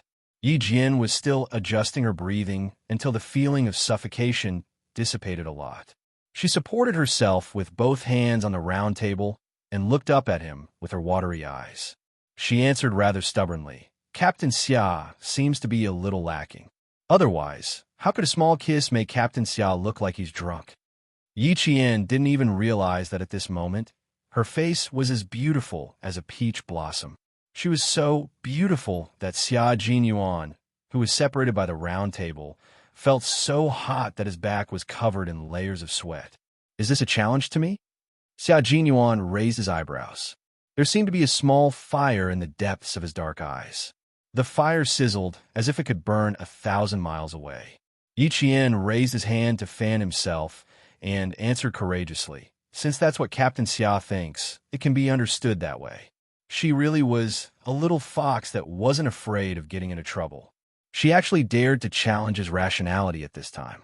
Xia Jinyuan, who had been restraining himself all this while, raised his hand and rubbed his forehead, looking rather worried. Since the letter of challenge had already been issued, how could he refuse? Then let's continue. Xia Jinyuan was a man of action. Soldiers had always been swift and decisive. Since he had made up his mind, he would naturally put it into action. He kissed Yi Qian. He didn't want to be a gentleman. He just wanted to kiss Yi Qian. His long arm wrapped around the back of Yi Qian's neck with great precision. He used an extremely domineering method to make it impossible for Yi Qian to dodge. His lips were once again kissed by him. In a domineering manner, with gentle movements, he carefully and affectionately traced the shape of her lips. He didn't want to say a word. Instead of saying more, he would rather take action and tell her how much he missed her. But no matter how impulsive he was and how tight his heartstrings were, Xia Jinyuan always restrained himself and did not cross the line. Even his hands were very well behaved and didn't move. Since they couldn't cross the line, they could just stick to each other for a little longer. Instead, Yi Qian, who liked to be with Xia Jinyuan, didn't reject kissing him. When they were deeply in love, she took the initiative to greet him and tell him that she actually missed him too. Although the kiss was very gentle, their breathing became erratic. The air in the room also became scorching hot. It was so hot that their foreheads and backs started to sweat. It was so hot that a thin layer of mist formed in their eyes. This was really a kiss that messed up their hearts. Chapter 2362. Compared to Xia Jinyuan's straightforward and undisguised desire, Yi Qian was much more reserved. Her face was as red as the morning sun, and the seductive look in her eyes was like peach blossom petals blown by the wind. It was so seductive that it made Xia Jinyuan even hotter. She was beautiful, too beautiful. She was so beautiful that he was willing to lower his head just to please her.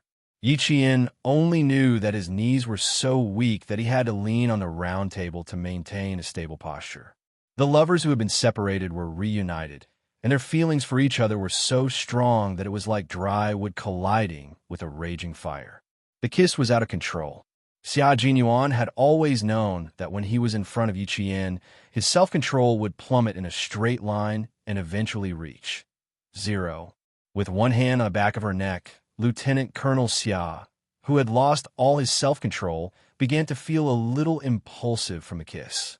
He was almost unable to control himself. At this moment, Yi Qian, who was about to stand up, mumbled, "Captain Xia, let go of me." Who would have thought that the sentence would turn into mm, and soft moans that could not be formed into words? Xia Jinyuan could clearly hear the string called rationality in his mind snap with a snap. The string called restraint in his heart snapped along with it. While gasping for breath, Xia Jinyuan, who was reluctant to end the kiss, simply used the strength of his lower body to push the round table to the side in a very manly manner. Yi Qian, who was caught off guard, suddenly widened her eyes. She had concentrated all her strength on the round table, and now that the round table was suddenly pushed away by him, Yi Qian's entire body naturally pounced directly into Xia Jinyuan's arms. It was just a kiss with a special forces soldier, but Xia Jinyuan managed to push the round wooden table between them to the side. When Yi Qian pounced over, the young lieutenant colonel happened to hug her. Yi Qian was a little embarrassed. He was not afraid of biting his tongue. She was beautiful, and her voice was even more beautiful. Her beauty carried a hint of seduction, causing him to be completely intoxicated. Xia Jinyuan, who had finally ended the kiss, lifted his head and looked at the girl in his arms. His voice was hoarse as he asked softly, "Little fox, what you said just now, was it true?" What? Yi Qian was very nervous. He was so nervous that he was stuttering. She looked at Xia Jinyuan with her moist eyes, which were like countless little hooks, gently hooking the soul of this special forces soldier. Sacrifice? When I said sacrifice, are you serious? I'm serious now. Xia Jinyuan fixed his gaze on her face and said, "I really want to give myself to you right now." He endured until his forehead was dripping with sweat. Yi Qian could even see a drop of sweat slowly sliding down his handsome face and quietly sinking into the army green shirt he was wearing underneath. The army green shirt was tightly buttoned, and the top button was tightly buttoned. It was so strict that it exuded a sense of abstinence.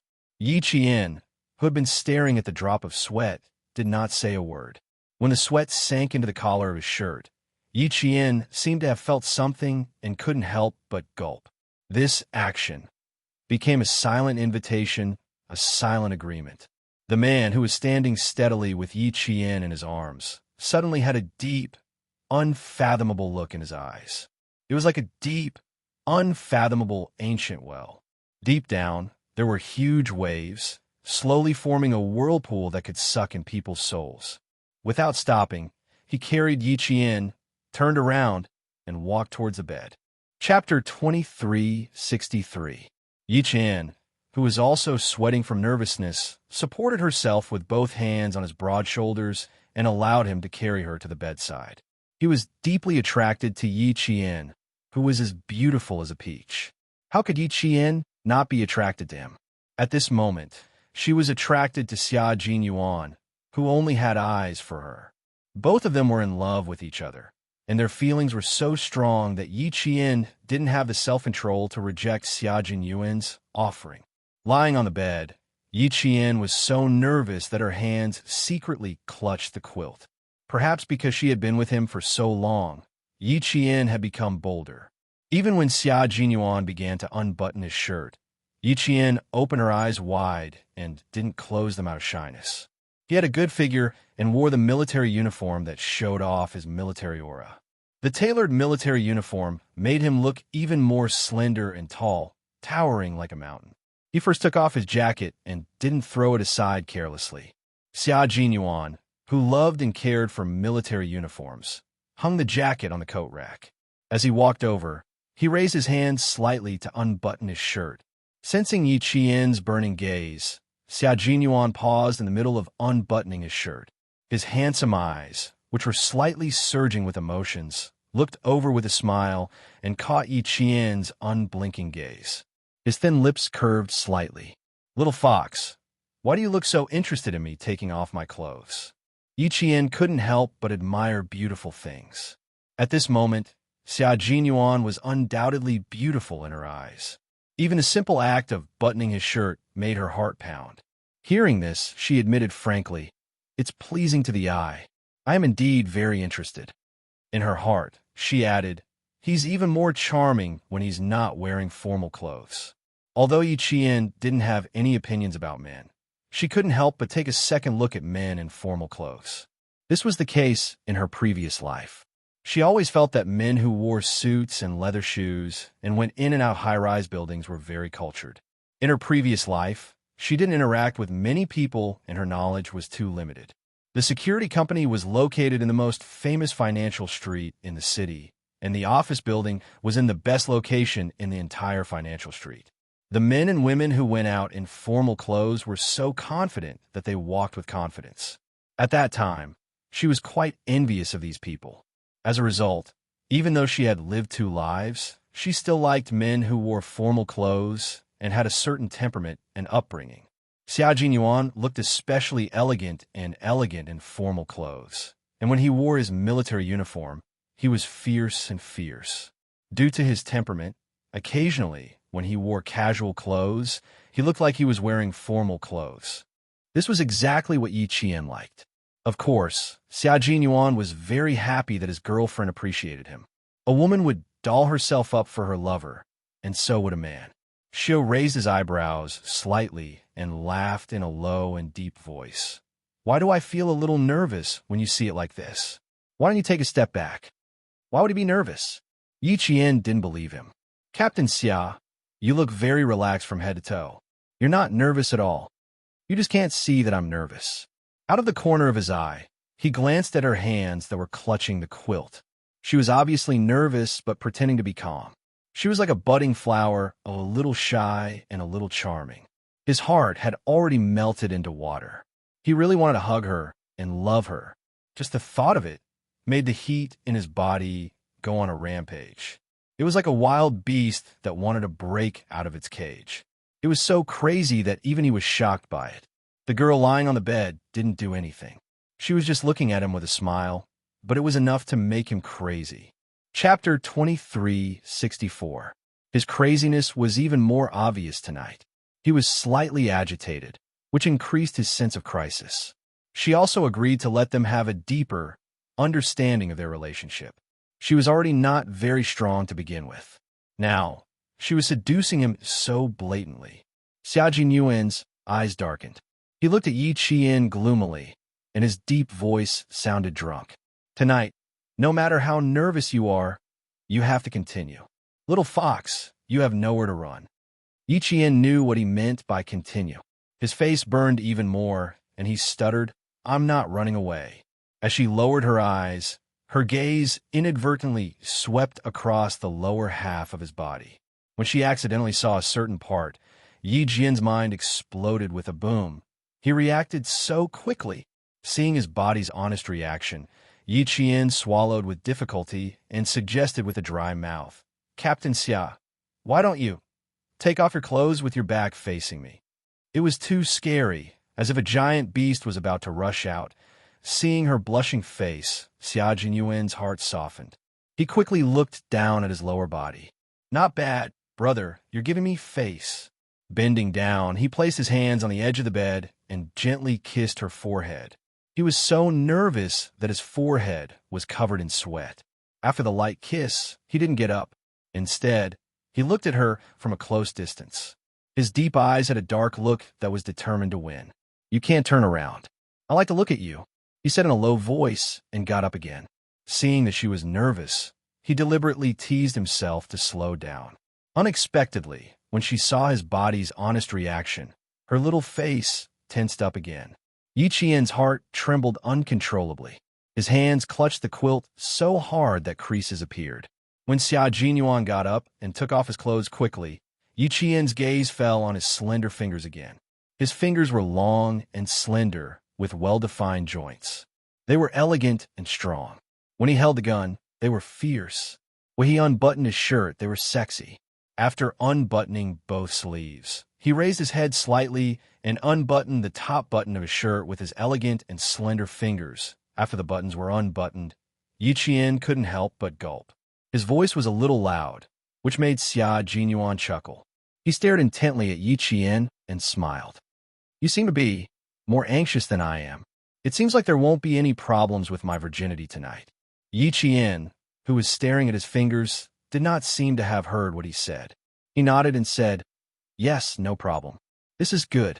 Her answer made Xia Jinyuan's blood flow even hotter. As the first button was unbuttoned, a corner of his shirt was unbuttoned.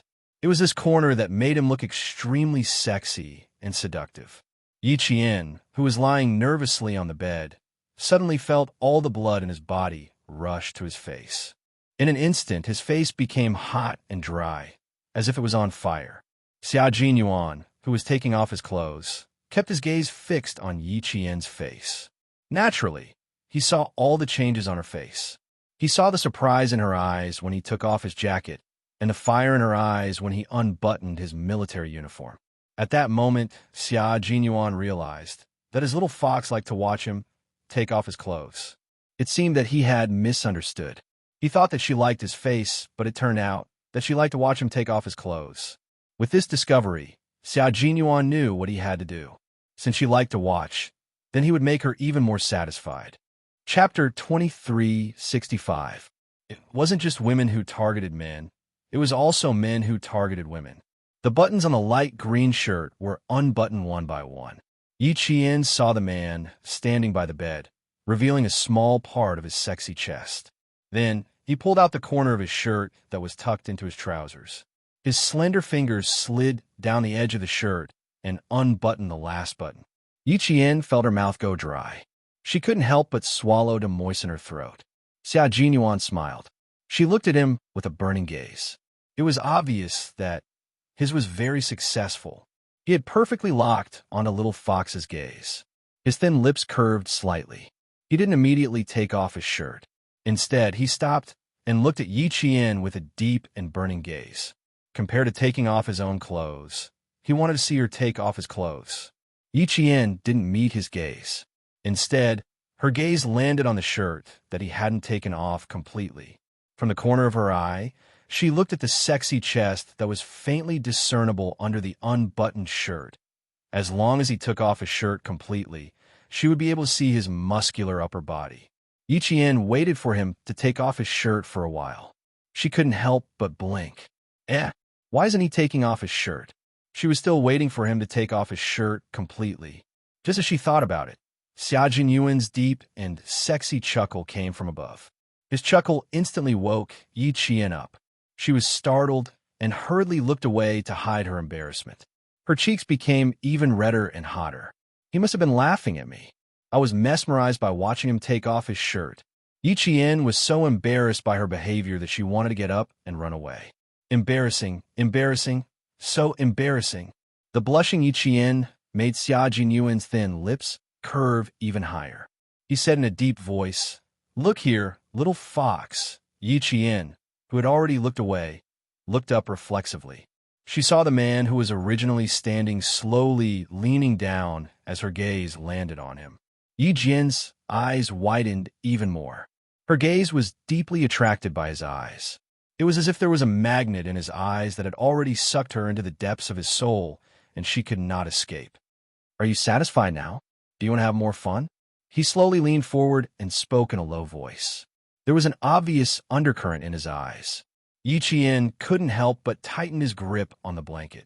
Tonight, Captain Xiao's sacrifice was most likely going to succeed. She was already tempted by him and wanted to drink water to quench her thirst.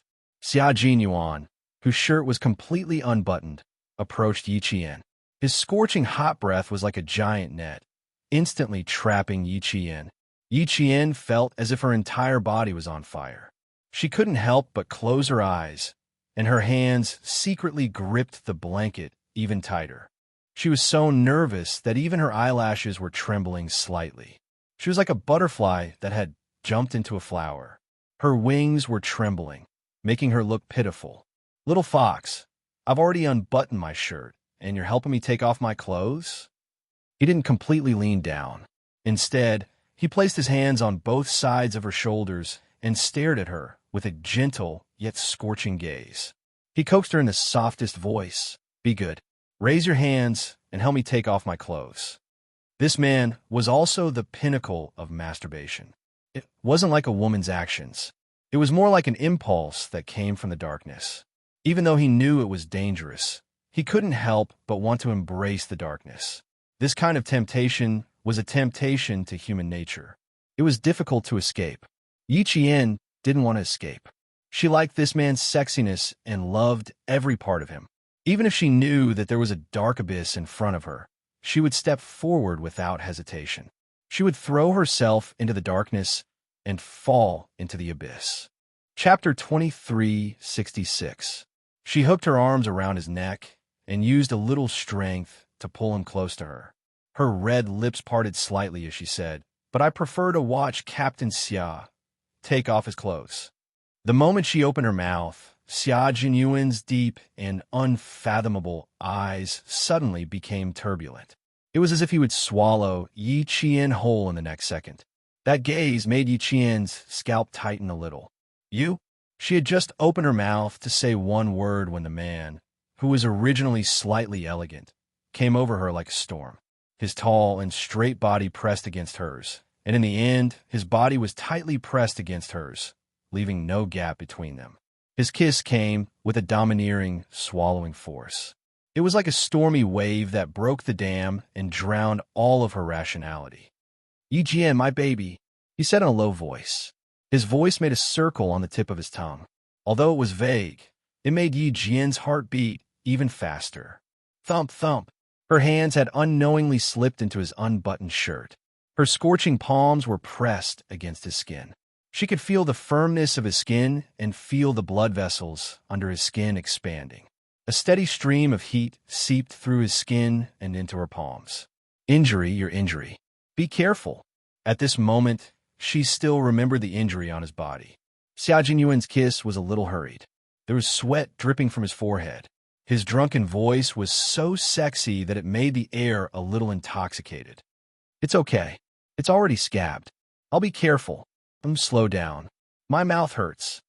Yi Qian mumbled. He kissed her too hurriedly and with too much force. Her delicate petal-like lips were tingling a little. The palms of her hands on his shoulders were also sweating. When she was really nervous, her palms would sweat. He must be very nervous too. His muscles were tense and had lost their elasticity. They were as hard as stone. There was also a thin layer of sweat seeping out from under his skin. Their sweat mixed together, making his shoulders wet and slippery. Thump, thump, thump. His heart was beating so fast that it felt like it was going to jump out of his chest. It was so hard to breathe. The oxygen in the air was so thin that he had to open his mouth to breathe. Her red lips were slightly parted, making it easier for Xia Jinyuan to plunder her. His breathing was also very heavy. His hot breath sprayed onto Yi Qian's face, so hot that even her pores couldn't help but tremble. This time, Xia Jinyuan's kisses did not stop at her lips. As his breathing became more and more shallow, his kisses slid down from her bright red lips to her small and round earlobe. The soft and exquisite feeling made him unable to resist nibbling on it gently with his teeth. Yi Qian's body was already trembling slightly from the scorching hot breath. Suddenly, he was caught off guard and bit his earlobe with the tip of his teeth. His throat let out an uncontrollable moan. It was intermittent, sometimes shallow, sometimes long, sometimes high, sometimes low. This was the first time Xia Jinyuan heard such a sound. His tall and straight body trembled violently as he heard her moan. He was so excited that his handsome and cold eyes were faintly red. Gentler, gentler. It hurts a little. He was so excited that he didn't know how to control his mouth. Yi Qian couldn't help but beg for mercy in a low voice. It couldn't be helped. When it came to sex, Xia Jinyuan was an inexperienced newbie. He had accumulated some experience with the green vegetables and tofu soup from before, but that was only enough for him to handle it with ease in the beginning. As they went deeper into sex, the newbie Xia Jinyuan couldn't control himself anymore. Chapter 2367. If he couldn't hold it in, he wouldn't be able to control his strength. Yi Qian begged for mercy in a low voice to remind him, but it was undoubtedly the wrong time to do so. This reminder was equivalent to directly arousing the hidden beast in a man's body. How could he be gentle? He only had more strength than ever. From her earlobe to her slender, swan-like neck, Xia Jinyuan panted heavily and used all his martial arts skills. It was all an inexperienced kiss. He was so excited that he could even make low, deep sounds in his throat. It was sexy, hoarse, and full of possessiveness. Yi Qian pulled her hands out of his clothes. The stimulation of her senses made her hug his head tightly with both hands. It was like she was rejecting him, but welcoming him at the same time. The temperature in the room was even higher. The two people on the bed were already drenched in sweat. Xia Jinyuan realized that his hands were trembling. They were trembling so much that he couldn't even undo a button. Yi Qian felt a little chilly after getting out of bed, so he put on his military uniform. He didn't wear a jacket, only a shirt. This put Xia Jinyuan in a difficult position. Button. His hands were trembling so much that he couldn't undo the button. Fuck. The usually elegant man couldn't help but utter an indecent word at this moment. His handsome face was red from holding it in. His slender fingers stopped at the top button of his shirt. He took a deep breath and was about to undo it again, when he heard a delicate laugh, like the tinkling sound of spring water from the mountains. Yi Qian laughed. She couldn't help it. She had been holding it in for a long time. When she heard his exasperated fuck, she couldn't hold it in anymore. Her Captain Xia, the man she loved. It was the first time he was in such a difficult position. You're still laughing, still laughing. If I knew this would happen, I wouldn't have let you wear it. Being teased by his girlfriend, no matter how thick-skinned Xia Jinyuan was, he couldn't take it anymore. He was afraid that other than laughing, she would say something that would hurt his self-esteem as a man. He sealed her red lips with his as a punishment. Laugh. Let's see how she can laugh. Yi Qian, who rarely saw this side of him, wanted to laugh even more. God, she really did not expect him to be so excited that his hands were shaking. Even though she was very nervous, when she placed her palms on his shoulders, her fluttering heart suddenly felt like it had reached the shore and found the warmest harbor that could shelter her from the wind and rain. Her originally uneasy heart suddenly calmed down and was no longer fluttering.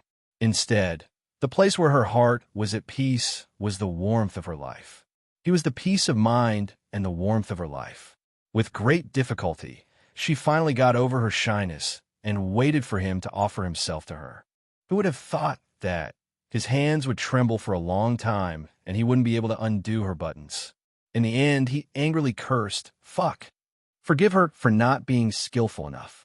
After holding in for a long time, she couldn't help but laugh. Even though he was kissing her, Yi Qian still wanted to laugh. Xia Jinyuan, who was so hot that his back was drenched in sweat, could not help but want to laugh.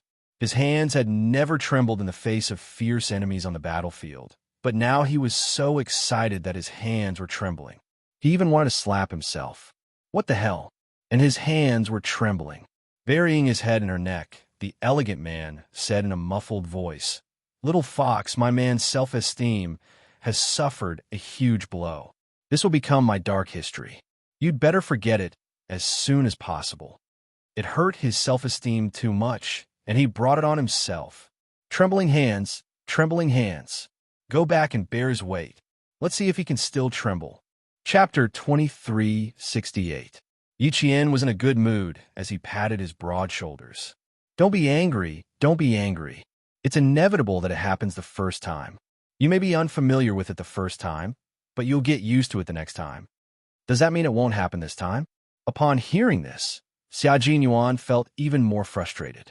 He lifted his head from her neck and stared at Yi Qian with his dark eyes that were gradually fading away. His voice was still warm as he said, "Do you think I'll be traumatized? Will my hand tremble the next time?" Yi Qian was stumped by his question. He really didn't know if it would happen or not. "Why don't we try again? Maybe we'll succeed if we try again." The man's eyes lit up. The fire in his eyes that was about to extinguish seemed to be reignited. "Little Fox, you have to help me. You mustn't be traumatized." Yi Qian could tell that he was doing it on purpose.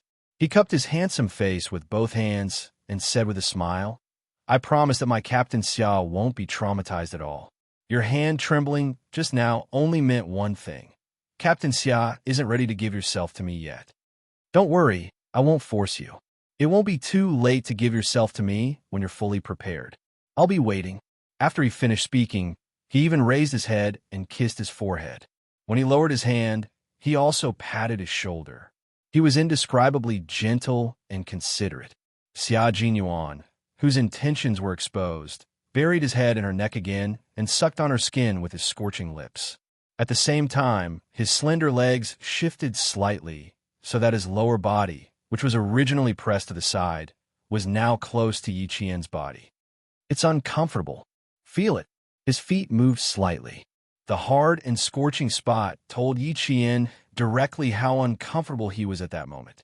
Yi Qian coughed awkwardly. His dark, watery eyes turned, and he lowered his head to whisper in his ear, "We'll talk about it later." I told J5 that you were here, so he might come over to look for you later. If he comes over and interrupts again, not only will you be traumatized, even I will be. He was right. Although J5 knew that he was coming, K7 and the others didn't know.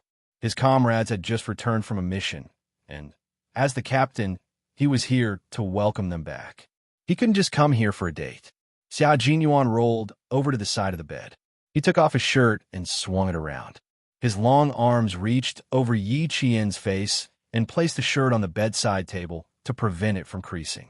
As she withdrew her hand, she held onto Yi Qian's shoulder and pulled him into her embrace. Her upper body was bare as she embraced Yi Qian. A man's body was different from a woman's. It was masculine and flamboyant. Every part of their body was filled with power. Yi Qian's face was pressed against his face. Her ears, which were already burning, were heated up by his skin texture to the tip of her ears. Seeing the chest muscles that she could only see a small part of before, Yi Qian's fingers, which were tempted by the man, started to move. She reached out and gently poked his smooth muscles with her slender fingers. Once wasn't enough, so she poked twice, thrice. In the end, Xia Jinyuan had no choice but to reach out and grab the hand that was poking at his chest. He said helplessly, "I'm still adjusting myself. I haven't completely softened yet. If you continue, I'm going to burn up again." After taking off his shirt, his burning skin finally felt a trace of coolness. In the end, the little girl in his arms didn't think it was enough. She started to seduce him while he was still in the abyss of suffering. She really had guts. Chapter 2369. If you're going to be so naughty, I need to collect some interest. Seeing Yi Qian's face instantly turn red, the naughty smile on his face deepened. You poked me so many times, and I only pinched you once, and you're already blushing? Then wouldn't I be so embarrassed that I had to cover my head with the blanket just now? Yi Qian, whose face was as red as blood, poked his chest hard. Is this the same? Is this the same? You men can go bare-chested on a hot day, but can we do the same? Xia Jinyuan laughed so hard that his shoulders were shaking. His little fox was so adorable that he wished he could rub her into his body and dote on her. So he did. He took his naughty hand out of her shirt and hugged her tightly in his arms. Yes, it's not the same. Yours is soft and big. Mine is flat and flat. Only you would stare at it for so long. Were you staring at me just now and wishing I could take off my shirt immediately? If I had known, I would have taken off my shirt myself and helped you take it off. There was no medicine for regret in this world. He had never thought that his hands would shake when he undid the buttons. When he returned to the base, he had to teach his trembling hands a lesson. Can't undo the buttons? His darkest history. The dark history that made him feel the most indignant. Yi Qian's face was burning even more when she heard his words, but when she heard his resentful last sentence, she lay in his arms and laughed softly. If I had known, I wouldn't have known that Captain Xia's hands would shake when he undid the buttons. You're laughing at me again, aren't you? Xia Jinyuan felt embarrassed when his darkest history resurfaced. He hugged her tightly and then let go. He lowered his head and kissed her forehead. Lie down for a while. I'll go take a shower. After the arousal, his body was covered in sweat, so he washed it with cold water to disperse the last bit of his arousal. Yi Qian nodded. At this point, the arousal in their hearts had mostly dissipated. The tension that had been built up with great difficulty was also gradually fading away. If this continued, she would be the one who would feel awkward. However, with this breakthrough, the skin-to-skin contact in the future would come naturally. She would definitely not reject him because of shyness again. Just like just now, although it was just a kiss, it was undeniable that she felt wonderful, as if she had stepped on the clouds. It suddenly rose and fell. It was filled with excitement and anticipation. She thought it would be a wonderful process to do the most intimate thing with the person she loved the most. As Yi Qian listened to the sound of running water in the bathroom, his cheeks flushed as he looked forward to the arrival of midnight. Captain Xia, sacrificing himself. Yes, it's indeed possible. There was a knock on the door, followed by J5's voice. Yi Qian, are you awake yet? Yi Qian leapt out of bed like a carp and lifted the clean white blanket with flying movements. He gently spread it over the bed. As if he had cast a spell, the originally messy bed suddenly became so clean that it looked as if no one had slept in it. Then, she quickly picked up Xia Jinyuan's shirt from the bedside table, tidied it up, and hung it on the coat rack. She then walked to open the door while tidying up her clothes. When she opened the door, J5 saw Yi Qian dressed neatly and heard the sound of running water from his right. J5 instantly coughed awkwardly and said, K7 and the others are in my room. They knew that Q King was coming over, so they wanted to talk to Q King. How much longer is he going to shower? Fortunately, he came 5 minutes later. Otherwise, he would have seen Yi Qian getting dressed and Q King preparing to enter the bathroom. It was obvious that J5 had misunderstood. Chapter 2370.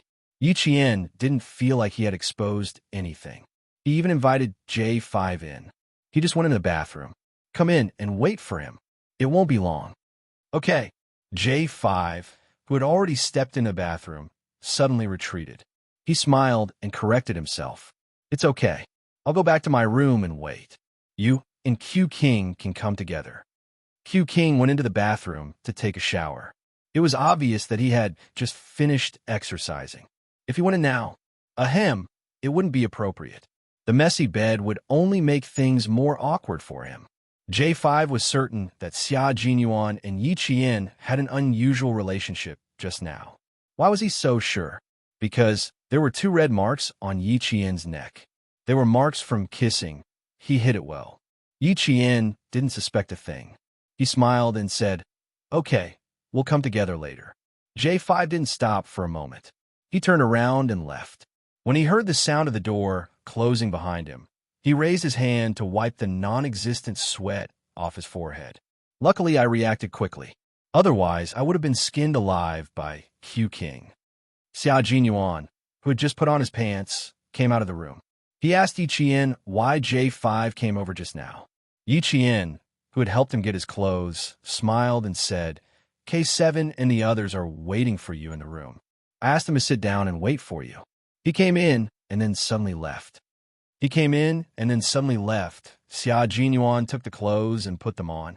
When he was buttoning his shirt, his gaze slowly slid past Yi Qian's face and finally landed on her neck. There were 2 kiss marks on her fair skin. Xia Zhongxiao's thin lips curved slightly as he buttoned up his sleeves. J5 might have misunderstood. He wasn't afraid of this kind of misunderstanding. It was just that the thin-skinned little fox would be embarrassed. He said casually while buttoning his cuffs, Help me get my jacket. Thanks. Yi Qian took the jacket he had hung up and took it over. He then heard him say, The J5 room is air-conditioned. Wear a jacket. The kiss mark was close to the edge of the shirt collar, so it could be covered with a jacket. On the other side, J5 said to his comrades, Be careful when you see Yi Qian later. You are not allowed to look at her neck. She's shy. Don't make her feel uncomfortable. V8 was confused. Why would I stare at Qing Yao's neck? I don't even stare at my fiancé's neck. Bah, you don't have a fiancé. J5 sneered. V8 grinned. That's right. That's why I haven't even looked at my fiancé's neck. Why would I stare at Qing Yao's neck for no reason? K7, who was a forensic doctor, seemed to have guessed something. His cold lips twitched, revealing a smile that could be considered a smile. You saw something you shouldn't have seen? G3, who had a girlfriend and their relationship had improved a lot, also reacted. He let out a long oh and laughed. Looks like our captain acted fast. I think I guessed something, but I'm not sure if I'm right. A deep smile appeared on T6's delicate baby face. He glanced at V8, who was still clueless about the situation. When he received his comrade's inquiring gaze, he deliberately dragged out his words. It's that, right? What do you mean by that? Shuang, who had also just woken up and was eating dinner, said vaguely, I don't understand. J5 glanced at all the men in the room and stood up. Chapter 2371. He had to go back and remind them. He had almost forgotten that only a few people in the brigade knew about Q King and Qing Yao. His reminder, just now, was actually more of a hindrance The Snowfield Brigade had sent out 11 people for this mission. G3 had 7 people, and J5 had 4 people, excluding Yi Qian. Now that they were all sitting in one room, the entire room seemed even smaller.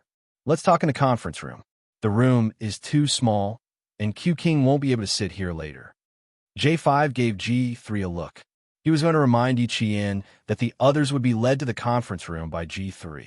V8 still wanted to ask why they couldn't look at Yi Qian's neck, but T6 dragged him away.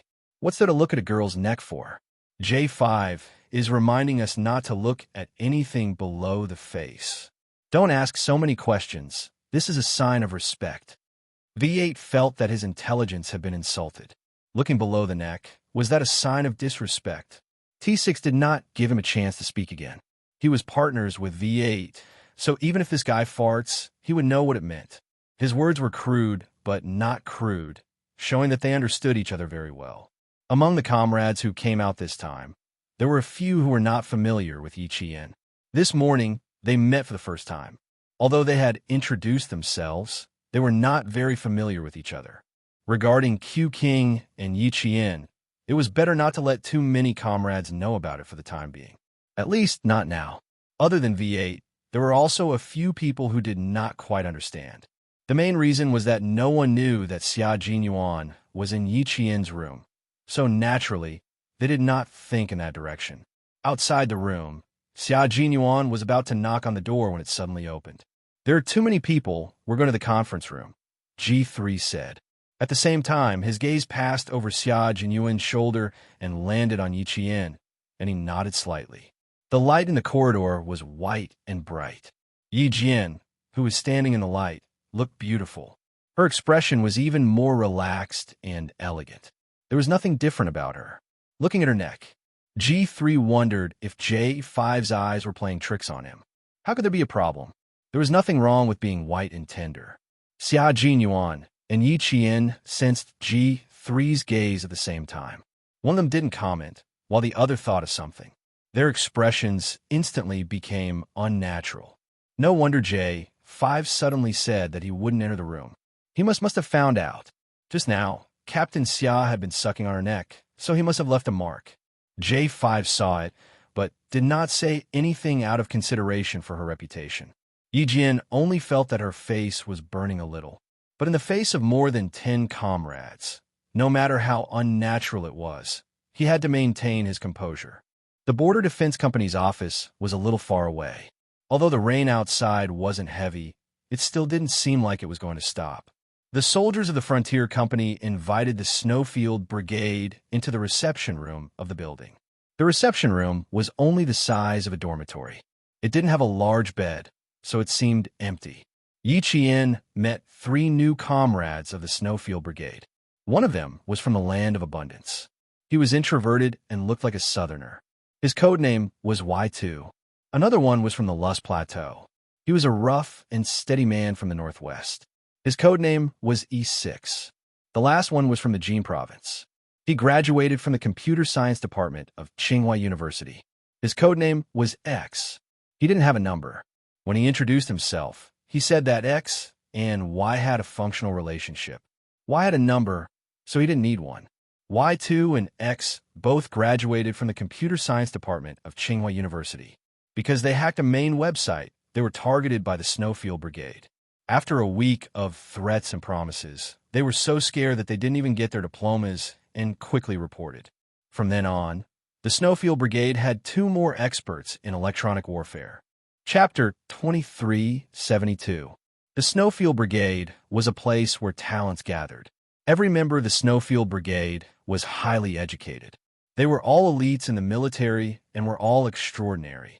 Yi Qian gradually forgot about the awkwardness as he interacted with them.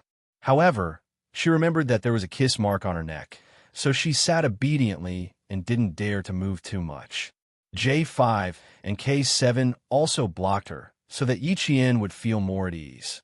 Xia Jinyuan looked at them and felt a little uncomfortable, trying to hold back his laughter.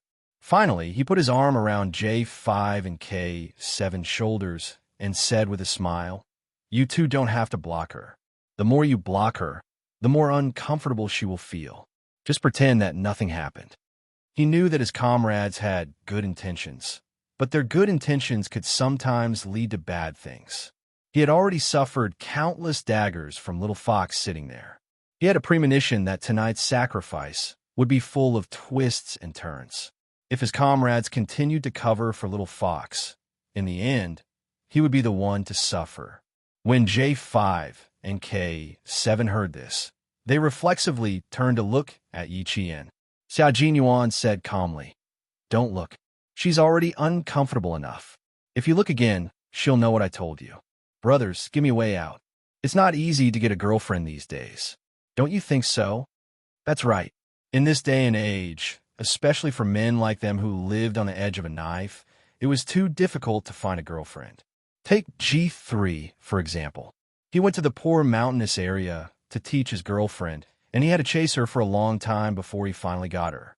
After this mission, he would go back to his hometown to hold an engagement party and get his marriage certificate. Then, he would rush back to the army a week later to train for the international competition. With Xiao Jinyuan's reminder, the two didn't pay much attention to Yi Qian. This made Yi Qian feel a lot more at ease.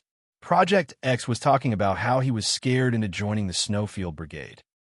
Y2 and I were so scared that we didn't dare to sleep in the middle of the night.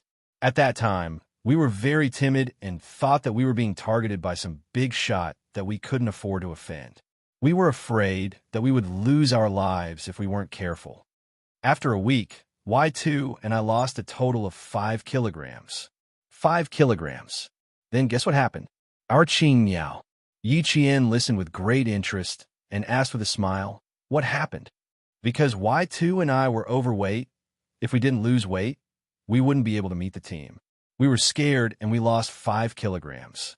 We met the team, our comrades, for half a year. We slept in the mountains, we ate our food, and we were all taken by helicopters. Y2 foot S. S is families and S is 2s. Where the story of every comrade in the Snowfield Brigade was like a book, a story. The content of the story was full of ups and downs, and it was fascinating. Listening to such a story, with such a group of people sitting around him, Yi Qian looked at their military uniforms and thought of the civil war in the neighboring country. He thought of the civilians of the neighboring country who sacrificed their lives in the artillery fire. His mood fluctuated. Our country's military's protection. That's why she dared to enter the neighboring country without any worries. She even had the guts to hold a gun in her hand and point it at the enemy who threatened her. She can go abroad without fear, and she can return to her country confidently. Chapter 2373. It was precisely because of this group of Army Green soldiers who treated life and death lightly and protected the country's dignity as if it were their own lives that the country and its people could be at peace. Yi Qian was so immersed in his comrades' stories that he forgot about the hickeys on his neck. Xiao Jinyuan, who was sitting next to him, sighed in relief. At the same time, he couldn't help but wonder if he could share his own story as well. Outside, Qin Xiu asked which room Yi Qian was staying in. As he had to return to Beijing early, he knocked on Yi Qian's room. After 3 knocks, he smiled and said, "Yi Qian, it's me, Qin Xiu." It was very quiet inside, as if there was no one inside. Qin Xiu looked at the room number. There was no mistake. It was indeed Yi Qian's room. Could he have gone to another room? The staff member from the Ministry of Foreign Affairs, who had accompanied him back to Beijing, reminded him softly. There are quite a lot of soldiers in the army this time. Maybe he went to look for his comrades. The scene he saw during the day flashed through Qin Xiu's mind. His elegant face became slightly gloomy. Maybe let's go. He didn't continue to knock on the door or look for him. He sighed softly and turned around to leave. Yi Qian's room was also on the 2nd floor. The difference was that Qin Xiu's room was on the other end of the 2nd floor, while Yi Qian's room was on the other end. The two of them, one at the front and one at the back, didn't know that the other was staying on the same floor. It was already 10 p.m. Qin Xiu had to catch a flight at 2 a.m. The Border Defense Company was quite far from the airport, so it would take him nearly 2 hours to reach the airport. 10 minutes ago, he received news that he would be returning to Beijing overnight. He packed his room and immediately set off. Now, He didn't have enough time to look for Yi Qian. Downstairs, Yi Qian was saying good night to Xia Jinyuan and the others. At the same time, he glared at Xia Jinyuan, who wanted to follow him upstairs. He and his comrades personally escorted him back to his room. Then he returned to the second floor alone. Someone came down from the second floor. Yi Qian looked up and saw Qin Xiu, who was halfway down the stairs and was about to come down. Qin Xiu, you are returning to Beijing overnight? Yi Qian's gaze fell on the small black suitcase in his hand. When he came from Beijing, he was carrying the same suitcase that all diplomats carried. Qin Xiu, who had given up on saying goodbye, did not expect to see Yi Jian at the corner. A light flashed across his eyes, and he smiled. Well, the Ministry of Foreign Affairs called. I have to leave early. He Xiu, Yi Qian, Yi, Qin Xiu of course, Yi. Sorry, I went to the reception room to chat with my comrades. Yi Qian was a little embarrassed. He went to say goodbye to her, but she wasn't in her room, so it was a little rude of him. Now that they ran into each other, he had to take the initiative to send her off. What she didn't know was that the smile in Qin Xiu's eyes deepened because of her explanation. No wonder you weren't in the room. You want to chat with your comrades. Did you sleep too long during the day and can't sleep at night? As he walked down, Yi Qian naturally turned to send him off and went downstairs with him. Qin Xiu's lips curled up slightly. I slept too much during the day. When I woke up, it was already dark. I don't feel sleepy anymore. Yi Qian replied. In the misty light, her eyes were not as sharp as usual, and she looked exceptionally gentle. Qin Xiu glanced at Yi Qian out of the corner of her eye, and her heart thumped. Chapter 2374. It was raining outside. Even if he wanted her to walk him to the car, he had to stop. He turned around and looked at her with his dark eyes. Let's go upstairs. It's raining, so it's not easy to walk. There was no way for the car to drive downstairs, so he had to walk. Yi Qian looked at the rain and pointed at his trousers. Roll up your trousers. There's a lot of mud outside. Be careful not to dirty your trousers. The Border Defense Company's barracks were still under construction. The two-story building they were staying in had just been built, and the greenery outside had not been completed yet. It was not easy for cars to enter, and the roads are not easy to walk on. When the rain flowed through, it became muddy water mixed with yellow soil. Yi Qian thought of Qin Xiu's cleanliness, so she reminded him. Qin Xiu smiled. I'm not obsessed with cleanliness, but I have to pay attention to my image at all times. Over time, it became a habit. Although he said that, he still bent down and carefully rolled up his trousers. The Ministry of Foreign Affairs staff next to them smiled. People who were obsessed with cleanliness usually did not think they were obsessed with cleanliness. Yi Qian also smiled. If he was not in a hurry, she would have counted on her fingers and told him all the things she knew about his obsession with cleanliness. Qin Xiu opened the large black umbrella and held the handle. Under the umbrella, his elegant features nodded slightly at Yi Qian with a smile. In the dense light, there was a touch of gentleness in his gentle eyes. Before Yi Qian could notice, he lowered the edge of the umbrella, and the shadow of the umbrella covered his eyes. He turned around and walked into the darkness with his slender, bamboo-like back and slowly disappeared. Ambassador, that female soldier just now, was she the one who accompanied you out? The accompanying staff asked curiously. She's so beautiful. When you two stand together, I feel my eyes light up. He wanted to praise Yi Qian's beauty, but he was afraid that it would be frivolous to say it alone. So he praised Qin Xiu as well. Usually, when Qin Xiu heard such words, he would just laugh and ignore them. Today, however, he was interested. He said, "Oh," and smiled. "Why do you think so? They're both good-looking. They look like a good match." The staff member laughed. He was telling the truth. A handsome man and a beautiful woman standing together was indeed very compatible. At least, in terms of appearance, they were very compatible. Did they look like a good match? Qin Xiu shook his head lightly. In the rain and wind, his faint sigh could be heard. What he wanted was not to look like a perfect match, but a perfect match. He didn't continue talking to the staff. He didn't want others to see through his thoughts. Everything was still unclear, and there were many things that hadn't been clarified yet. For the time being, he couldn't let anyone know. If Yi Qian didn't have a boyfriend and there were rumors that he liked her, it would be fine. But if she really did have a boyfriend and there were similar rumors, it would be unfair to her. In this world, men were always exceptionally tolerant and women were always harsher. Yi Qian had relied on her own hard work to get to where she was today. He didn't want to ruin her start because of some rumors. He didn't have the right to do so. The staff member was actually still chatting excitedly. But when he saw that Qin Xiu didn't continue, the staff member, who more or less understood his personality, chose to end the conversation at the right time. The rain fell on the umbrella, and the pitter-patter sound was somewhat hurried, as if urging people to return quickly. Yi Qian stood by the corridor until his figure completely disappeared from her sight. Only then did she turn around and go upstairs. She turned around and unintentionally swept her gaze forward.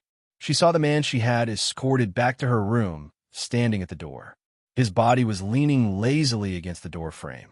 She didn't know how long he had been looking at her, with a smile on his handsome face. Chapter 2375. Yi Qian smiled brightly, pointed to the room, and whispered, "Be good and go back to your room, Captain Xia." Listening to the story tonight was indeed very enjoyable. But at the same time, she did not forget about the hickeys on her neck, which made her feel very embarrassed. Xia Jinyuan knew that his sacrifice tonight would be full of twists and turns, so he closed the door behind him and walked over elegantly. He glanced at the dark, rainy night in front of him and asked, "Why is he in such a hurry to leave? Back to the capital?" He said that the Ministry of Foreign Affairs called and asked him to return to the capital. It should be something urgent. After Yi Qian answered, he looked at the man standing beside him warily and asked, "Why did you come out?" "I'm going back to my room to sleep. You should rest early." Then he pretended to yawn. She was found out by her comrade. She was so embarrassed. She was so embarrassed. Xia Jinyuan smiled slightly and said, "I slept too much during the day. When I woke up, it was already dark. I don't feel sleepy anymore. I heard you talking to him just now, huh? Why? You're telling me you want to sleep with me?" That was a little seductive and had a deeper meaning. He slowly bent down and looked at Yi Jian with a smile in his dark eyes. His thin lips curled up a little as he said slowly in a naughty manner, "Do you want to sleep with me?" Yi Qian looked over with a smile in his eyes and said, "I already slept with you. I should rest tonight." When chatting with Captain Xia, she had to constantly remind him to be thick-skinned. Otherwise, he would definitely be at a disadvantage and teased by him again. After a few years of working together, Yi Qian already had his own experience. Xia Jinyuan loved to exchange words with her. In the dim light, his tall and broad body leaned towards Yi Qian. Yi Qian leaned back, but he continued to move closer and said with a faint smile, "You slept with me, so shouldn't you take responsibility? How come you just slept with me, and now you're turning against me? You slept with me, so I have to sleep with you too. That's only fair, right?" Who would talk about fairness with him? Yi Qian, who knew that his kung fu was insufficient, smiled faintly. Then, he quickly turned around and ran upstairs. Seeing this, Xia Jinyuan laughed in a low voice. How could she be so adorable? He really wanted to hug her and rub her in his arms. He still had to wait for a while before he went to sleep. He still had some important matters to discuss. In the end, Xia Jinyuan entered Yi Qian's room and successfully laid down on a bed. He put an arm around her shoulder and talked about the mission with the J5. Your combat style is quite fierce, and your momentum is fierce. While making your comrades feel at ease, they are also worried. They're worried that you will suddenly move forward with the next step of the battle plan, and they're also worried that they can't keep up with your pace. I discussed with J5 for a while, and we agreed that it wasn't your fault. The main reason is still us. Also, you haven't done any daily coordination training with the team. Although you have experience fighting together, you still lack a certain degree of tacit understanding. Yi Qian listened very seriously. At the same time, she was also thinking about whether she was too impatient. Sometimes, she really wanted to complete the next step of the battle plan as soon as possible. But every time she had this thought, she would remember what he said, collective combat is teamwork, not individual action. Remember not to make individual mistakes that will affect the entire battle situation. Whenever she thought of what he said, she would endure it. She didn't expect J5 to see through her. She pursed her lips and said seriously, I will change these bad habits. Chapter 2376. It's not a problem. The main problem is that you still need to improve your tacit understanding and cooperation. When I return to the military, I plan to make a request to see if you can come to the base alone to train with us during the winter and summer vacations. Tacit understanding and cooperation can't be developed in a day or two, but over a long period of time. Also, you're much better than us in a certain aspect, so we have to keep up with your pace. There's no problem of you waiting for us. No strong person will slow down and wait for the weak to catch up. Don't feel pressured. Everything can be solved with tacit understanding and cooperation. Yiqian thought for a moment and asked, Did I hold the J5 back during this operation? Why would you think so? No, you performed very well, especially when you broke out of the encirclement with one wheel. It was an eye-opener for them. Hearing the uncertainty in her voice, Xia Jinyuan lowered his head and kissed the top of her head. You did very well, little fox. You're the greatest pride of my life. Yiqian heaved a sigh of relief and felt a little embarrassed by his praise. She hugged his muscular waist with one hand and replied seriously, You're my pride too. The interaction between lovers was filled with endless words of love. In addition to words of love, Yiqian and Xia Jinyuan also talked about training, combat, missions, and other topics. They talked about the operation and the international competition. Before they knew it, the time had passed from night to morning. Yiqian didn't even know when he fell asleep. When he opened his eyes, he realized that the man who said he would give himself to him last night didn't stay the night. He didn't know when he left either. He had no impression of him at all. Yiqian pulled open the curtains and saw the light blue sky. Although the sun hadn't risen yet, it was clear that it was a sunny day. He stood on the second floor and looked into the distance. The world that had been washed by water was green and full of vitality. The new barracks were built at the foot of a mountain surrounded by green hills and clear waters. The training ground for the Border Defense Company was still in the old barracks. When Yiqian came down for his morning jog, he only saw the Border Defense Company sentinels standing guard. As for his comrades from the Snowfield Brigade, Yiqian looked at the rows of tightly shut doors behind him and wondered if they had already woken up. Yiqian did not knock on the door. Instead, he walked out of the new building. As soon as he reached the door, he saw Xia Jinyuan striding towards him. When he saw her, he quickened his steps and soon he was right in front of her. He smiled and said, Go upstairs and pack your luggage first. I'll send you straight back to the military academy later. You just sent off another comrade? He was dressed neatly, and he didn't look as drowsy as when he had just woken up. His golden epaulets were stained with rainwater, but it was unknown whether it was rainwater or dew.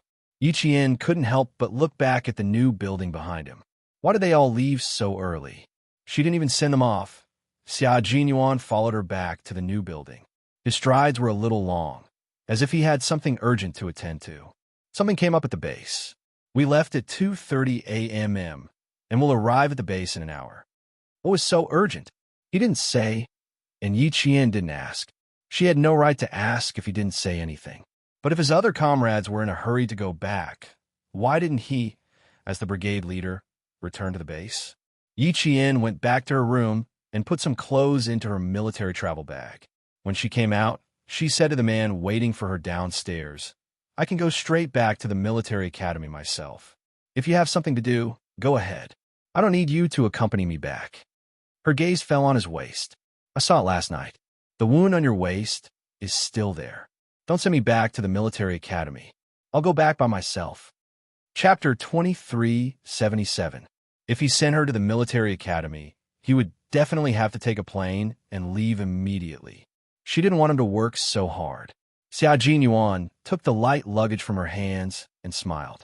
Although I don't have much time off, I still have time to send my girlfriend back to school. Also, I just received a call from my third brother. He has something to tell you. I'll tell you as we walk.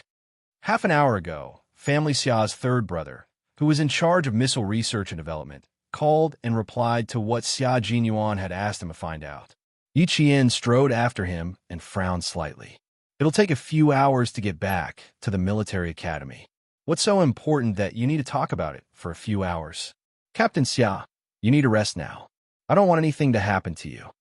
In the end, Yi Jian's voice became extremely solemn. I still have 3 days off.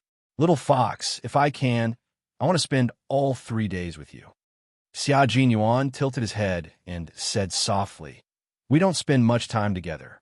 Now that I have time, I just want to be with you. I want to see you more and talk to you more. His low voice was heavy and filled with helplessness. Yi Qian didn't say anything else. Me too, she replied softly. Those few words were so affectionate that it made Xia Jinyuan's heart melt. She missed him as much as he did. Just like how you took good care of yourself for me, I will take good care of myself too. After they walked out of the new building, Xia Jinyuan quickly lowered his head and kissed Yi Qian's cheek. Don't worry about my injury. After I send you back to school today, I'll take a plane back to Beijing tonight. Yi Qian couldn't leave the military academy at night. Even if Xia Jinyuan was on leave, he had to go back early. Xia Jinyuan insisted, so Yi Qian took a step back. When they were about to get into the car, she gently pulled on his finger and said softly, take me to the airport. Don't go to my school. The flight back to Beijing is after 7. There's not enough time to take me to school. If he took her to school, he would have to go back to the airport immediately. The bumpy ride back and forth was too tiring. All right, I'll listen to your arrangements this time. Since she had already taken a big step back, he naturally had to take a step back as well. The relationship between the two of them did not necessarily have to be competitive and win. The occasional concession was just to make the other person feel more comfortable. With his agreement, Yi Qian's footsteps became lighter as he got into the car. When they got into the car, Yi Qian realized that he was talking about his father. Yi Qian's father, Fu Yusheng, was the chief engineer of a certain missile base in the northwest. Xia Jinyuan's third brother was also working at a certain missile base in the northwest. When he found out about this from old Master Fu's house, he asked his third brother to look into it. He received a call this morning with the latest news. Your father and my third brother are in the same production base. However, your father is the chief engineer in charge of another project. My brother doesn't have much contact with your father. This time, when he asked around, he found out that your father isn't at the base for the time being. As for where he went, my third brother doesn't know. Wherever a chief engineer goes is a secret. Even his closest colleagues don't know. Suddenly hearing the latest news about his biological father, Yi Qian's face stiffened. After a while, he said, really? Then the letter I wrote probably won't reach him so soon. It mainly depends on when my father-in-law will come back. My brother only knows that my father-in-law isn't at the base. He doesn't know when he will leave or return to the base. Xia Jinyuan naturally changed the way he addressed his father. He called him father-in-law, as if they had been father and son-in-law for several years. Chapter 2378. Yi Qian, whose expression was a little stiff, couldn't help but laugh when he heard this. He joked, Captain Xia, you really know how to make connections. Don't call him that too early. What if your father-in-law doesn't like it? I've already passed the old man's test, so I definitely won't have any problems with my father-in-law. Xia Jinyuan was very confident. He didn't expect that the future father-in-law he called so happily would make him suffer so much later on. Yi Qian saw this, and the smile on his face deepened. He always attached great importance to her and would always think of her first in everything.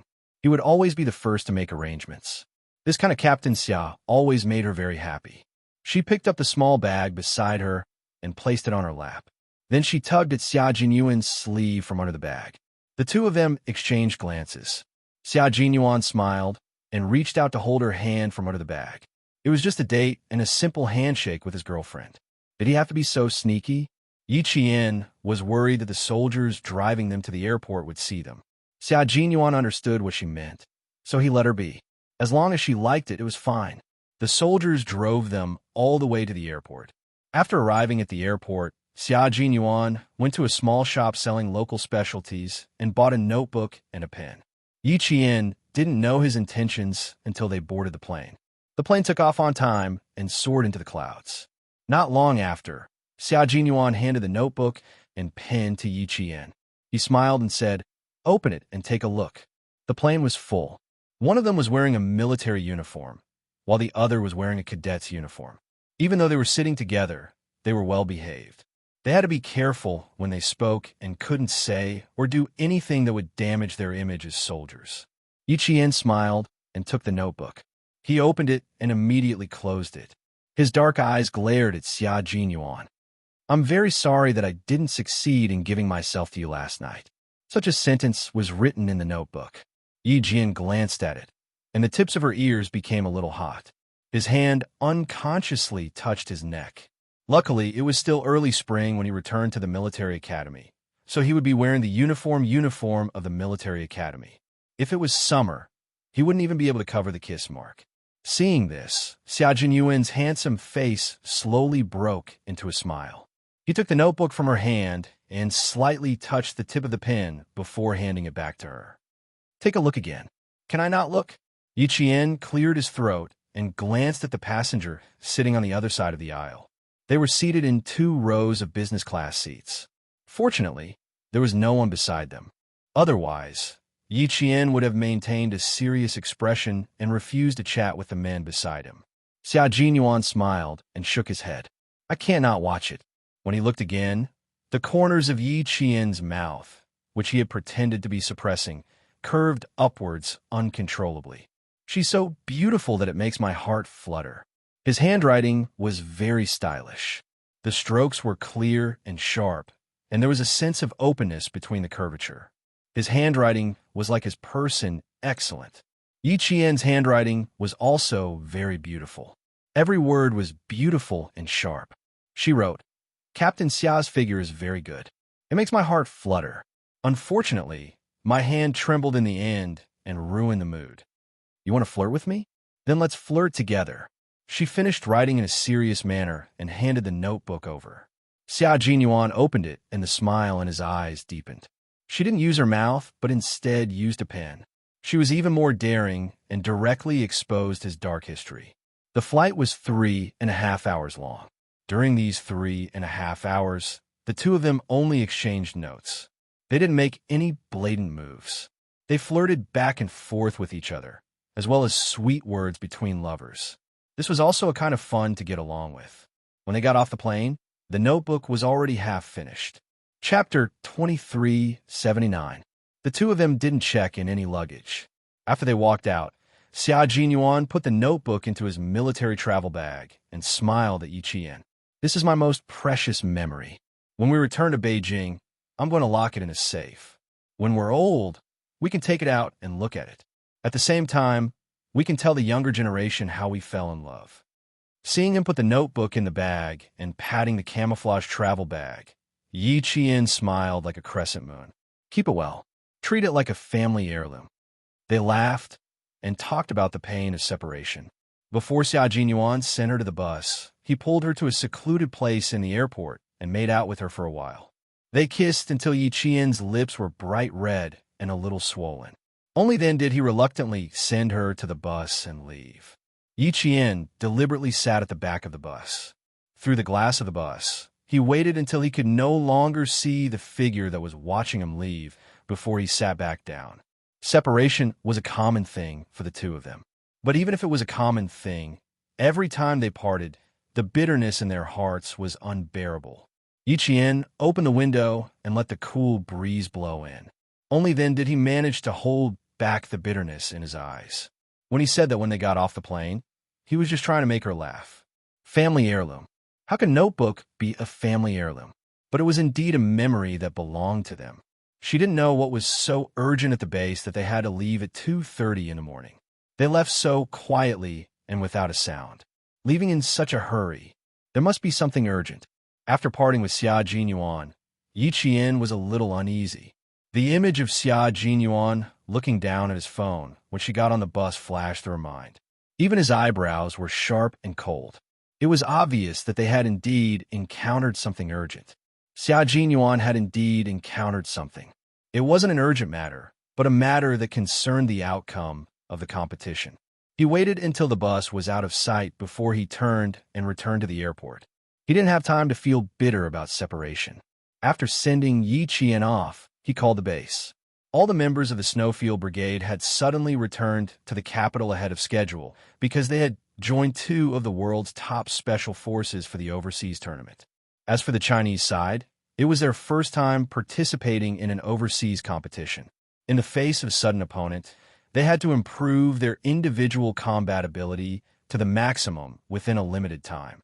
The Storm Commandos have sent a total of 6 comrades over. They'll arrive at the base in about half an hour. You don't have to rush. Just return to the base on time. J5, who answered the phone, quickly answered Xia Jinyuan's question. His voice was deep and tense, and Xia Jinyuan could hear the nervousness in his heart. There are still a few months to prepare. I hope there will be a big improvement.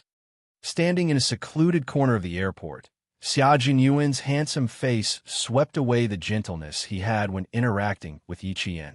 His gaze was as cold as an arrow as he said in a deep voice, "According to the weekly plan I previously set, the training will be carried out step by step. The Storm Commandos need targeted training. Let the Demon King list all the shortcomings in their team as soon as possible." The addition of the 2 top special forces made the Storm Commandos and the Snowfield Special Forces feel unprecedented pressure. After sending Yi Qian off, Xia Jinyuan had yet to arrive at the base. He had already entered a state of intense training. For the time being, Yi Qian didn't know that the 2 teams had entered the joint training in advance. After taking the bus back to school from the airport, she transferred to another bus. When she got off the bus, it was already 5:20 in the afternoon. Chapter 2380. Before she reached the school gate, she saw a figure she didn't want to see the most. He was sitting on a stone squat in front of the school gate, looking here and there as if he was looking for someone. Yi Qian's eyes darkened. Sun Dongxing. She was actually sitting in front of his school gate. Yi Qian ignored her. He got off the car on the opposite side of the road and walked across the sidewalk. He didn't try to avoid Sun Dongxing and walked toward the school gate. She went to Lingguo on Sunday and came back on Wednesday. She didn't have a leave slip with her, and the sentry had to call the school before she could enter the school. Sun Dongxing had been waiting at the school gate for 3 days, from Monday morning to Wednesday. Even though the early spring wind chilled her to the bone, she could only endure it for Sun Ying's sake. Yi Qian. She had to wait until Yi Qian. She had to see him. Her daughter, Sun Ying, was still waiting for her to save her. She had to see Yi Qian. From sunrise to sunset, and from sunrise to sunset, it had been 3 days. Yi Qian, who was supposed to be at school, still hadn't come back. The sentry didn't allow her to enter, nor did the leaders inside. They only told her that Yi Qian wasn't at school and didn't know when he would return. Business? She was still studying. What business could he have? He just didn't want to see her. That wretched girl. She was all grown up now and knew how to give her attitude time and time again. But what could she do even if she hated her? No matter how much she hated her, she had to endure it. No matter how much she hated her, she had to wait for her daughter to come out. She tightened her grip on the black handbag in her hand, and a trace of ruthlessness flashed in her eyes. As long as she saw Yi Qian, she would have a way to force him to make a move. Now, she just had to wait for Yi Qian to appear. In front of the National Science University's majestic main entrance was the city's main road that connected to the river. The road was wide and there were few cars. Sun Dongxing would pay attention to every bus that stopped there. She thought that she might see Yi Qian coming back from his business trip. After looking around, she would look at the school gate, afraid that she would miss out on something. Sun Dongxing was a shrewd, middle-aged woman. She had no choice but to wait and see if she could reach Yi Qian. Previously, she dared to stop the cars entering the National Science and Technology University. Later, she was scared out of her wits. Seeing that the day was about to pass, Sun Dongxing stood up and prepared to ask the sentinel again. As soon as she turned around, she saw Yi Jian. Yi Jian's classmate, Su Wan, came out to pick her up and gave the sentry her leave slip. "You're finally back." The heads of the other classes were so worried that their hair turned white. Didn't they say that the freshmen were divided into red and blue teams?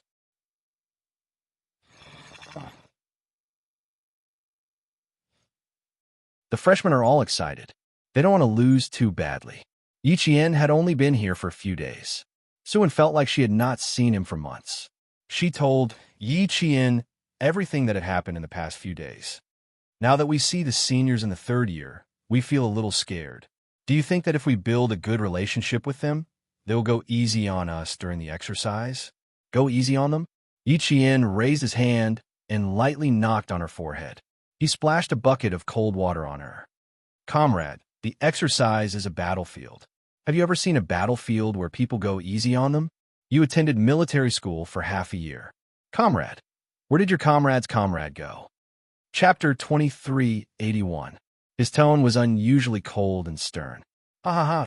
Suwen laughed awkwardly. I was just joking. I wouldn't dare to go easy on you. Suwen, this kind of joke is not a joke. It directly lowered your IQ. If the instructor hears this, do you think your physical training will be doubled? Yi Qian did not stop because of her awkwardness. He seriously told his comrade, first of all, you have to remember that the drill is not a joke. It's not something that can be fooled by laughing and having fun. Treating every drill seriously is also a form of respect for your own life. Suwen, you can say that you don't have enough awareness, but you absolutely cannot say that this is a joke, understand? In class, Yi Qian was the leader of the entire class. Sometimes, her words carried more weight than the instructor's. In addition, Yi Qian had fought back a group of hooligans to save Suwen. Suwen admired Yi Qian from the bottom of her heart. Hearing this, she realized how serious her mistake was. The smile on her face disappeared, and she said seriously, I understand. I promise that this kind of mistake will not happen again. The drill was a form of respect for one's life. She would remember this. As the two of them spoke, they had already entered the school grounds. Sun Dongqing, who was not sure if she had recognized the wrong person, saw this and ignored the sentinel's warning. She shouted loudly, Yi Qian, Yi Qian, Yi Qian. She was afraid that Yi Qian could not hear her, and she was also afraid that she would be chased away, so she seized the opportunity to call out 3 times in a row. After that, she stood still and did not dare to move forward. This was because the sentinel had already walked over with a dark expression. Yi Qian did not turn around. She did not want to hear anything about Sun Dongqing's family. She did not want to see her either. Suwen suddenly remembered and hurriedly said, the person who called out to you just now came on Monday. She said that she was your aunt, and then she said that she was your aunt. She was so confusing. Everyone in class knows. Everyone in class knows? Yi Qian, who did not turn around, stamped his feet. What did she say? She didn't say anything. The instructor even came out to ask her, but she refused to say anything. She insisted on seeing you in person. The dean said that he would deal with it when you came back. Suwen could see that Yi Qian's expression was a little cold. He couldn't help but feel uneasy and asked carefully, Is it troublesome? How about I let her go? Even the dean had said that she would deal with it when she came back. Sun Dongqing's ability to pester people endlessly had really improved. In other words, even if she didn't want to, she had to meet him. Yi Qian didn't want to alarm his classmates, so he smiled and said, No, I'll go look for her. You go back to the dorm first. I'll be back soon. I'll go with you. That auntie doesn't seem like an easy person to get along with. Suwen was a little worried. She frowned and whispered, When they came here on Monday, they were so aggressive. They even stopped the principal's car.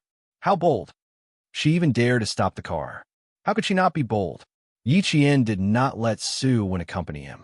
He turned around and walked out, but she had already entered the campus. It was impossible for her to walk out directly.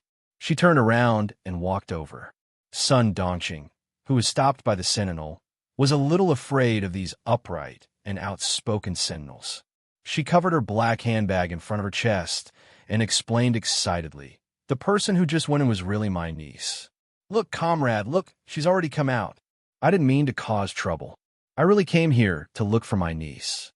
The sentinel inside said to Yi Qian, Hurry up, and ask her to leave. She's been here for a few days. Your department has already informed us that you should ask her to leave before you return to the campus. Chapter 2382. I'm sorry to have troubled you. Yi Qian apologized. His gaze on Sun Dongqing turned even colder. It's nothing. We were just worried that we would affect you. The sentinel waved his hand and gestured for Yi Qian to settle the matter first. When Sun Dongqing saw Yi Qian, she felt as though she had seen the light at the end of the tunnel. She was so anxious that she used her shoulder to push aside the sentinel who was blocking her. She quickly ran over. Yi Qian, my niece, I'm begging you. Hurry back to the southern province with me and save your sister. Your sister is suffering now. She's been in the police station for the past few days. Every time I go in to see your sister would cry loudly. My dear niece, I'm begging you. Please save your sister. Your sister has suffered too much. She has never suffered so much since she was young. You don't know. Her face is so thin that it's only the size of a palm. She doesn't have much flesh on her body. My heart aches for your sister. If anything happens to her, I don't want to live anymore. Sun Dongqing was a shrewish person, but she was also clever. She didn't dare to say anything else. She just pretended to be weak and complained about her sufferings in an attempt to gain Yi Qian's sympathy. Then she would cry and say that Yi Ying's surname was now Sun, and that she was a daughter of the Sun family. For the sake of her dead mother, she would save her. This was what she had discussed with Sun Ying before she came over. Yi Qian could sympathize with anyone but Sun Dongqing's family. She calmly glanced at the hand that was tugging at her sleeve. Her eyes flashed with mockery as she flung the hand away. She said with a half-smile, Madam Sun, please don't try to make connections with me. I don't have a sister or an aunt. Don't talk nonsense. As for who is suffering, what does that have to do with me? What does it have to do with me if something happens to someone? Sun Dongqing knew she was going to hit a wall, but what could she do? What could she do? Her daughter had hired a hitman. If she wanted to get out of this, she had to get Yi Qian to testify that it was all a misunderstanding.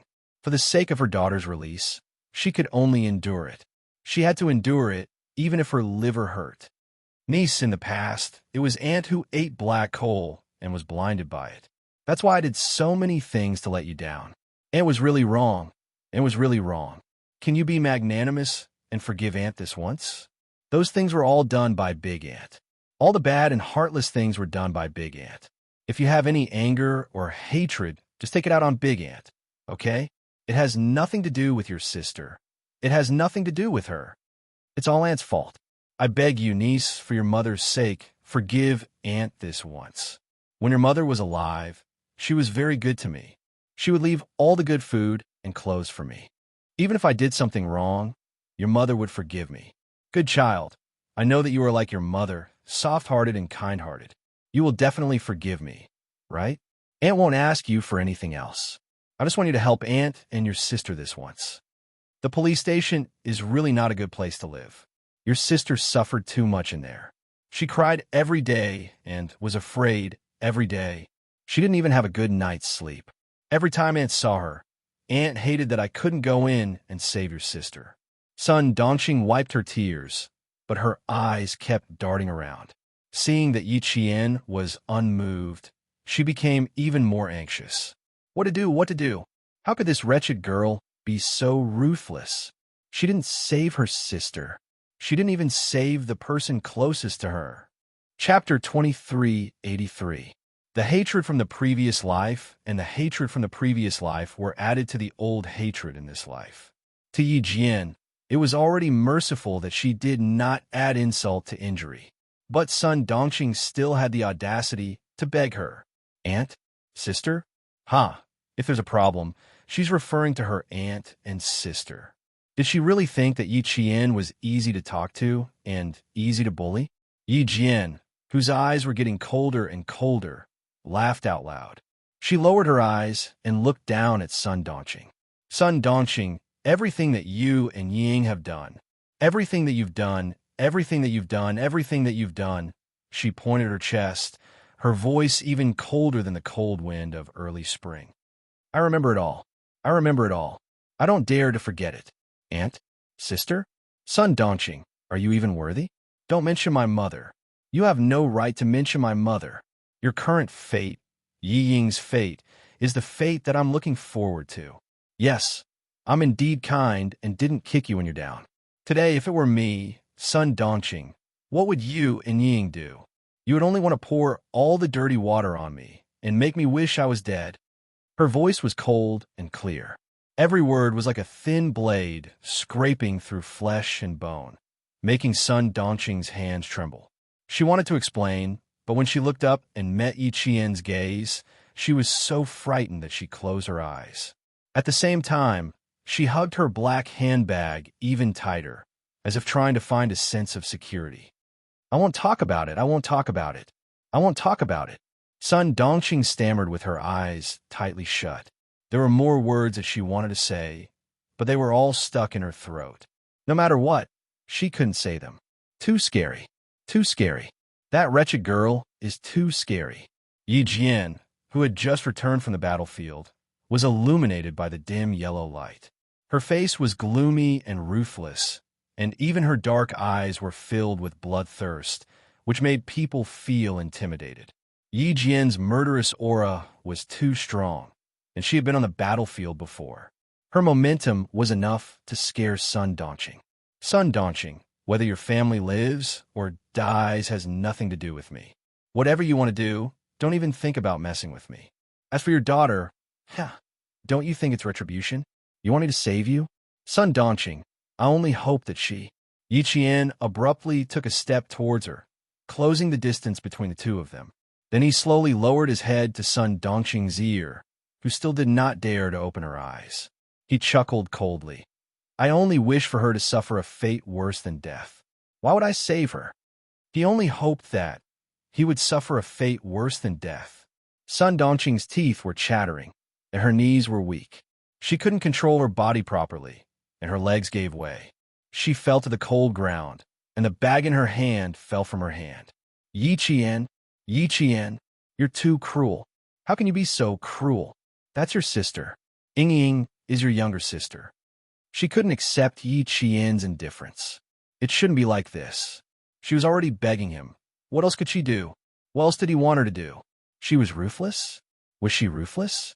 Yi Qian seemed to have heard a joke.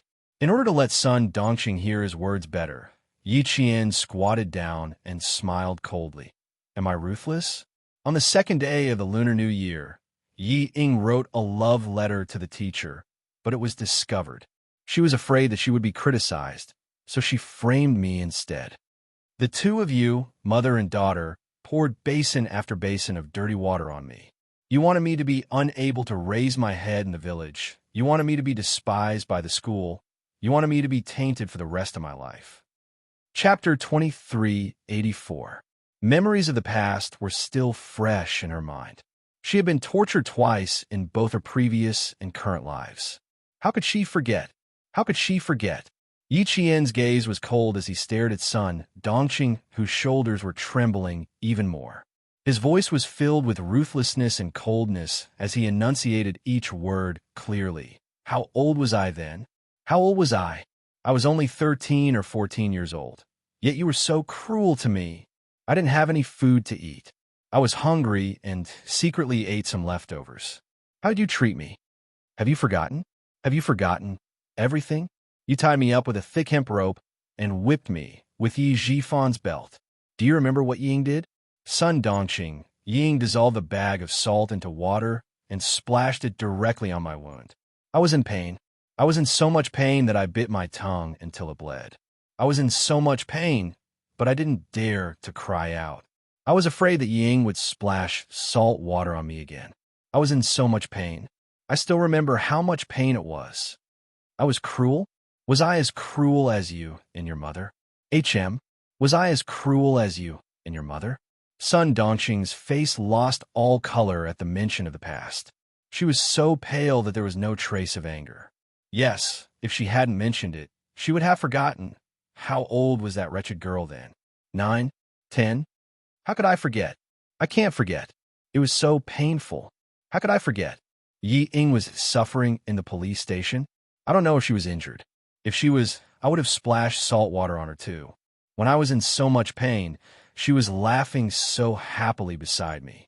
What should I do? Sun Dongqing, I also want to see her bite her tongue until it bled.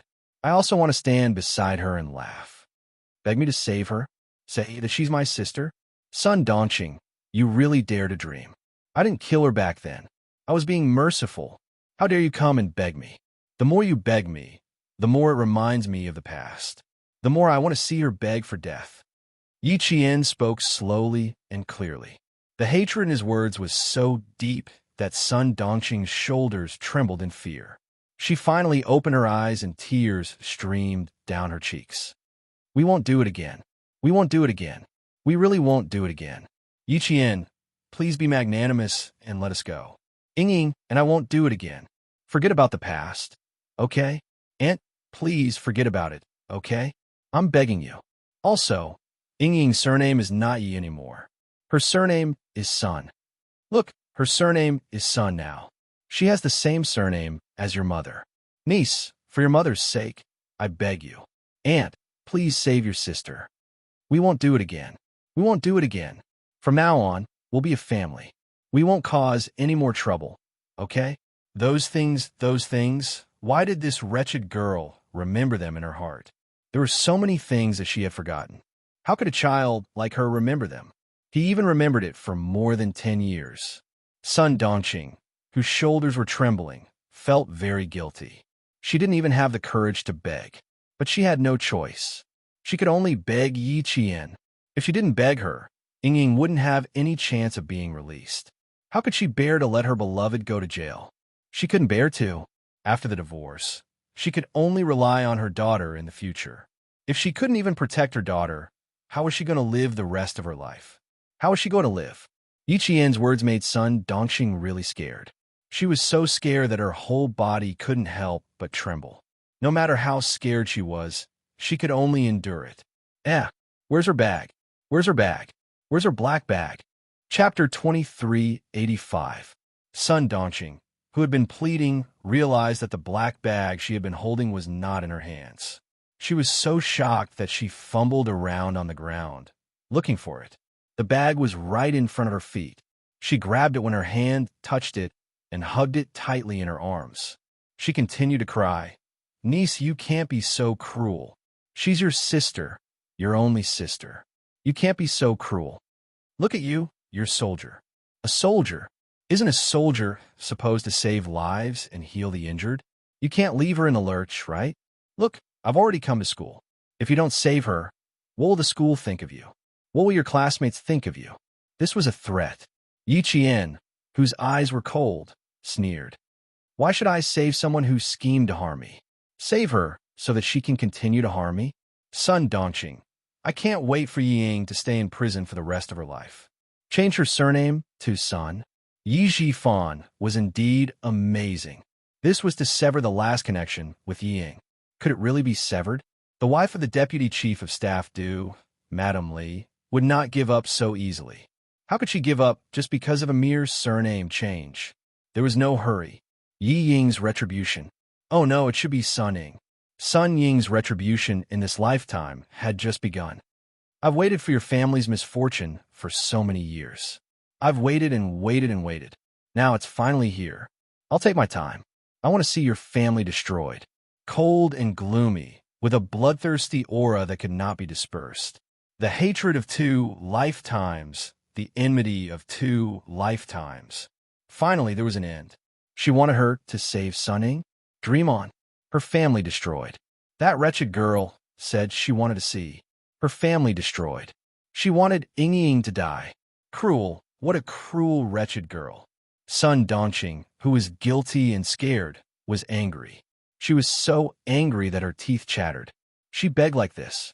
She was just short of kneeling down and begging, but she would not relent. She wanted to see Ying suffer. Fine, fine, fine. Then don't blame her for being merciless. Sun Dongqing watched as Yi Qian stood up and turned to head back to school.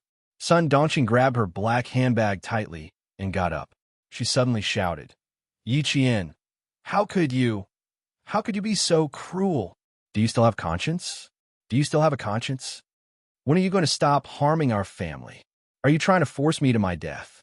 Previously, Yi Qian had spoken to her in a low voice. Now that Sun Dongqing was shouting, the passers-by who were hurriedly passing by could not help but stop. She gripped her black handbag tightly and rushed in front of Yi Qian. She stared at Yi Qian with a strange look in her eyes.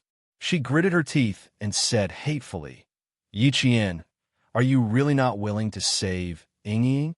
Yi Qian keenly sensed the change in her. He glanced at the black handbag in her hands and narrowed his eyes slightly. Yi Qian, do you hate me that much? Do you want me to die immediately? Her voice was high and low, and her emotions were also changing strangely. This change made Yi Qian feel alarmed. At that moment, Sun Dongqing suddenly took something out of her handbag. Under the dim street lights, it flashed with a chilling light that made one's heart skip a beat. She raised the fruit knife and stabbed at Yi Qian. My Ying is suffering, but you won't have a good time either. Yi Jian had been on guard for a long time. Dealing with such a trivial matter, she could easily dodge it.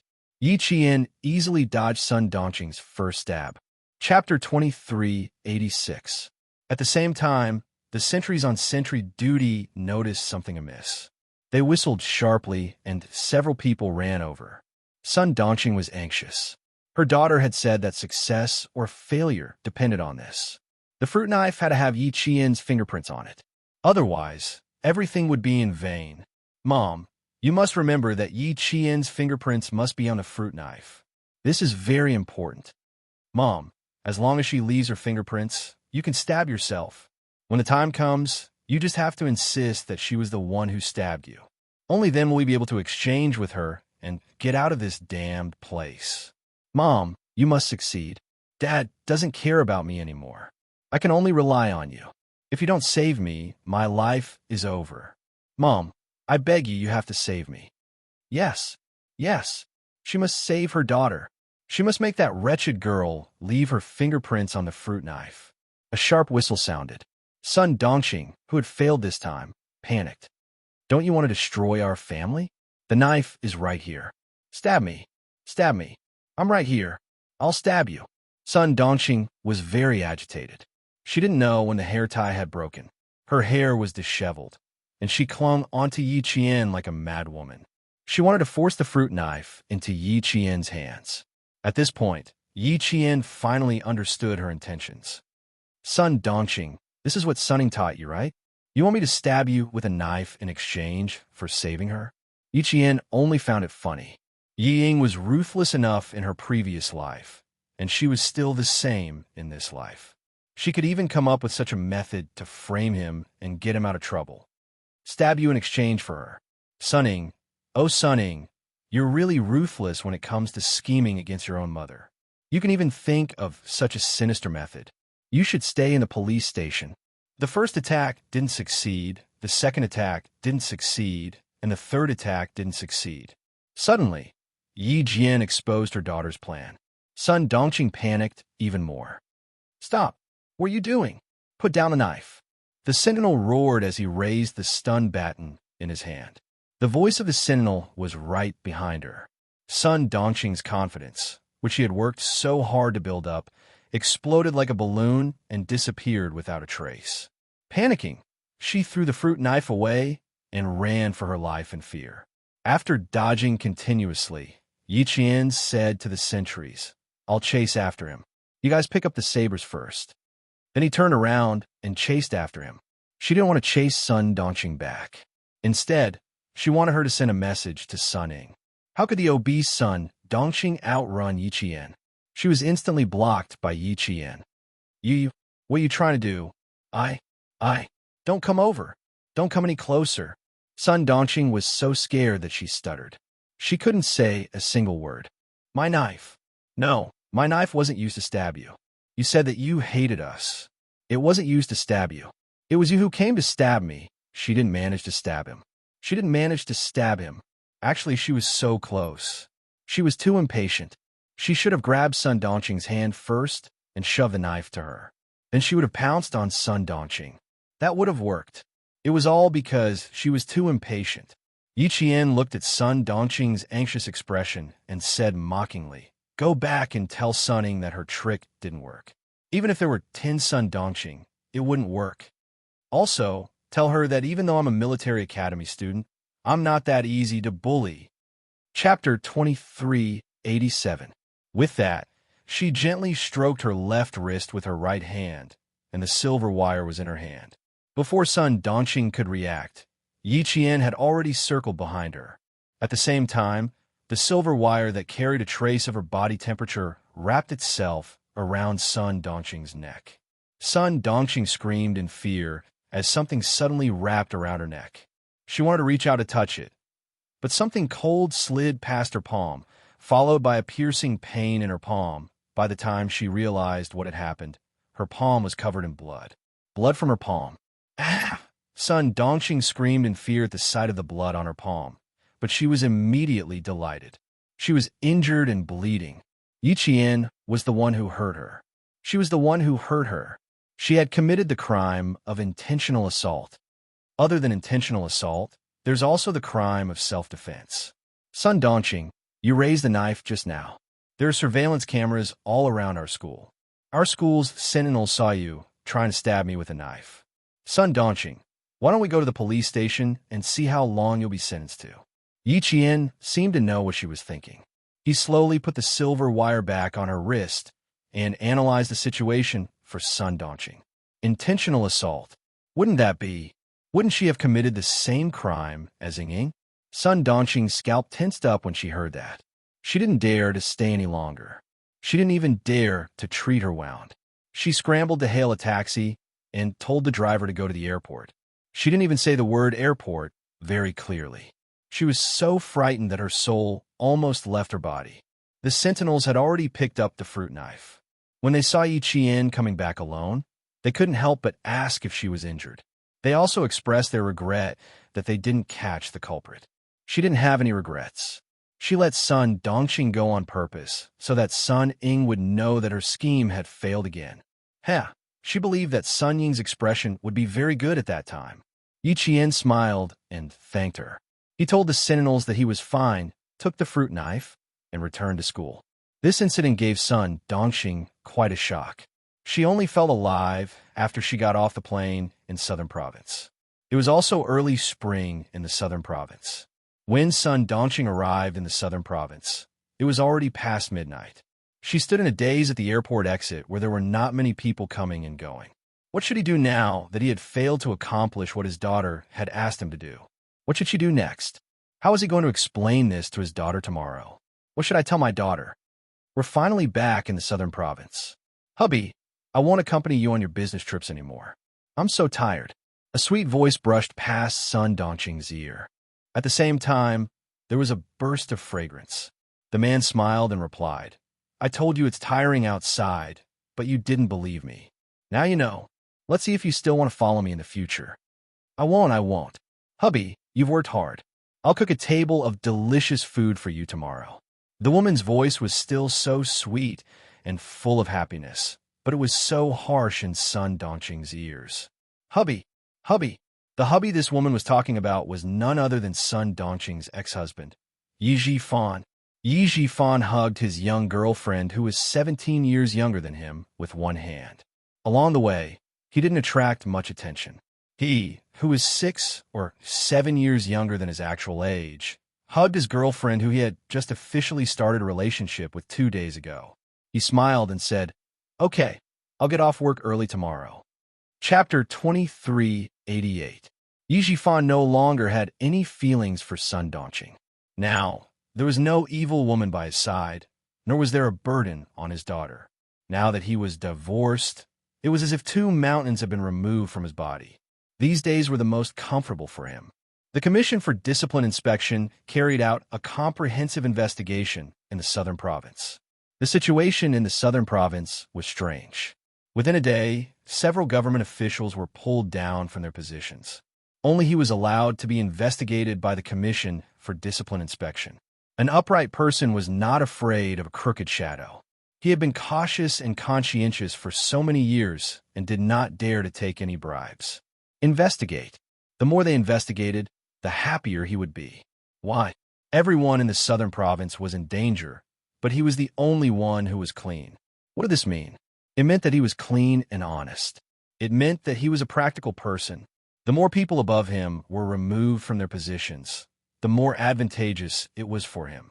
The more vacancies there were, the more opportunities he would have. So what if he had a girlfriend who was 17 years younger than him in his arms? He was a divorce chief of the Urban Construction Bureau. He did not cheat on his marriage. After the divorce, He needed a family and a virtuous wife to take care of him. Who could say anything about him finding a girlfriend who was 17 years younger than him? Hearing his girlfriend's voice full of admiration, Yi Ji-fan, whose self-esteem was greatly satisfied, laughed heartily. Perform well and improve your cooking skills. In the future, you can cook for our son. Yi Ji-fan had one good thing. No matter how bad he was very loyal to the people he loved, especially to his family.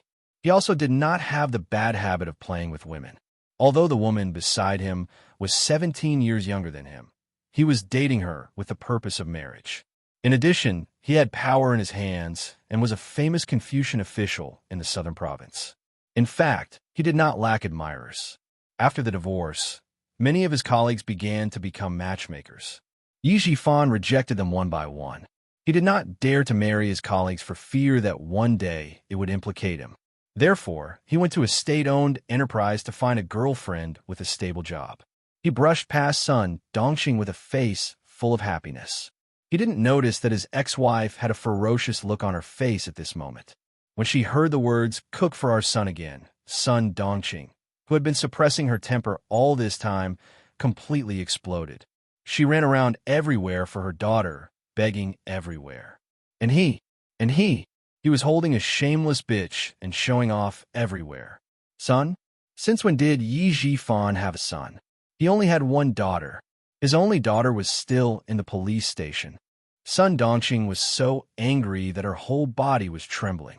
She clenched her teeth tightly. Her facial features were distorted, and the aura she exuded made the passers-by instinctively stay away from her. When they glanced at her from the corner of their eyes, they couldn't help but point at her. Yi Ji-fan, Yi Ji-fan. She was furious, and her voice was bone-chilling. This time, Sun Dongqing did not suddenly fly into a rage. Since Sun Ying was sent to prison, her insufferably arrogant temper could be said to have been restrained a lot. There was no other way. Her biggest backer was gone, and she no longer had the confidence to throw a tantrum as she used to. Clutching her handbag tightly, she approached the two figures in front of her step by step. She heard the woman's sweet laughter and Yi Ji-fan's deep laughter. It was ear-piercing. It was too ear-piercing.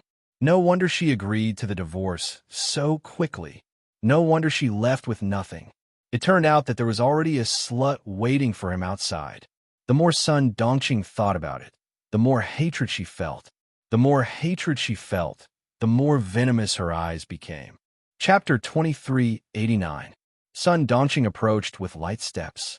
When she was only a few steps away, she suddenly stopped, bent down, and took off her heels under everyone's strange gazes. The floor was cold, but Sun Dongqing, who was burning with anger, didn't feel cold. She only had eyes for the two figures in front of her. She stared at them with a venomous hatred, like a vengeful viper, and the cold light it emitted was chilling. Sun Dongqing knew Yi Ji-fan well. Facing Yi Ji-fan, she could keep her composure more than facing Yi Qian. There were fewer people in the airport in the early hours of the morning.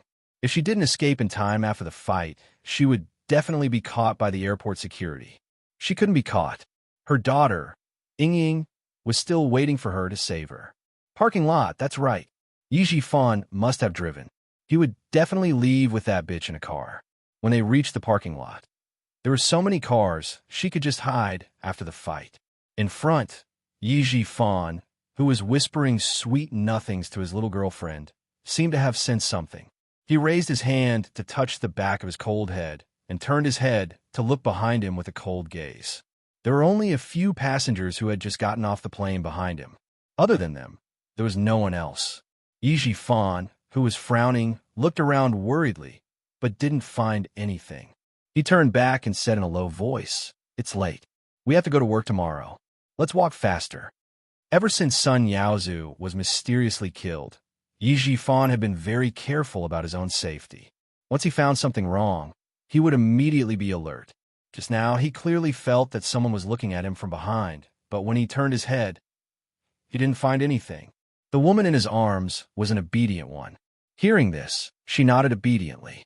"Okay, let's walk faster. Your dorm is still a bit far from mine." They had only known each other for a few days, and their relationship had just been confirmed. For safety's sake, Yi Jifan didn't immediately choose to live together. His thoughtfulness made the woman in his arms even more satisfied with him.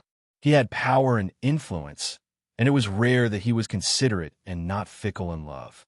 Even if he was divorced, he did not have any children left behind by his ex-wife. Even her family members said that Lu Yao had a good marriage. If she could, she would get married on May 1st of this year and give birth to a son as soon as possible so that she could completely control the man. The two of them quickened their pace.